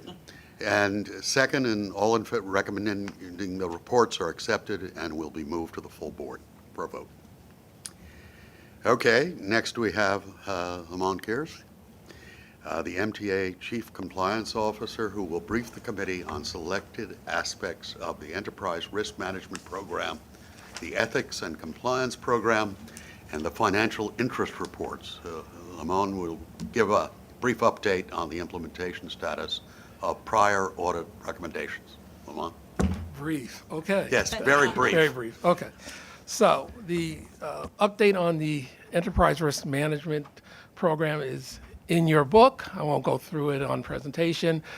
Just let you know we are moving forward. We have conducted risk assessments of all the various business functions within the MTA. We are now in the process of testing internal controls, and we will come back to the committee with a report on the results of that later on. We also included in the book status report on remediation plans. I will say that basically things are static, yeah, which is a good thing because we brought them down to a really manageable level, as you mentioned at the last meeting. There has been no increase. It's pretty steady. Opening and closings are going well. So there's really nothing significant to report on that respect. Okay. I'm going to combine the next two, which is the ethics presentation and the financial disclosure. I'm going to try to combine those into one and make it very, very brief because I know everyone loves to talk about ethics and compliance at almost 5 o'clock on a Monday afternoon, right? Okay. So the most exciting thing in this presentation is that our ethics and compliance program will turn 20 years old this year. We opened our doors, literally opened our doors, on September of 2004. We have outlasted most New York City restaurants in terms of our survival, so we're doing well. Within less than a few months of starting the program, as you know, we adopted the MTA's first code of ethics, and the New York Times actually had something nice to say about us in adopting our code of ethics. I think 2005 was maybe the last nice thing they said about us in ethics, but they did mention us in a good light. Have you got a comment by the Supreme Court? Not yet. Okay. Not yet. You know, the key to the program was building trust, making sure employees understood that they could come to us if they had any issues, any problems, that we were there to help, and to seek that guidance before they engage in conduct that might cause them to have issues. Last year, there were a couple of significant things I want to mention real quick. Obviously, we revised both the MTA employee and the board member code of ethics. We established a new conflict of interest policy regarding outside activities. And I'm very proud to say that we received the Beacon Award from the Business Ethics Leadership Alliance, which is a global organization of 370 of the world's most ethical companies. And they recognized our program in terms of our contribution to global ethics and compliance. So we were very excited about that. Thank you. It was a lot of hard work from the staff, both past and present. So let's talk real quickly about what we did. Last year, we handled over 3,000 ethics and compliance matters. It's broken down by various sources. A lot of things come in through our electronic online system. We also get a lot of emails as well.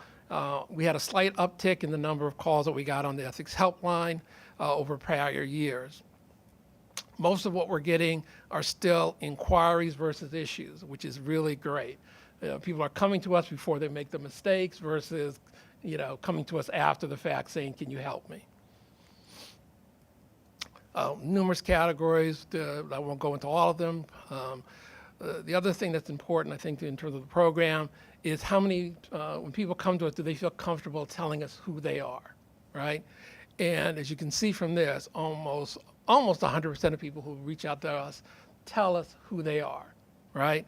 Now, the number does drop a little bit when you're talking about issues, but if you look at that, 97% of people who contact us because they did something they probably shouldn't have done still identify who they are. Yes. Sure. Of course. Yes. Go ahead. So the 3,000 are people who contacted you with issues? The 3,000 are matters that we handled, so those would be both issues and inquiries.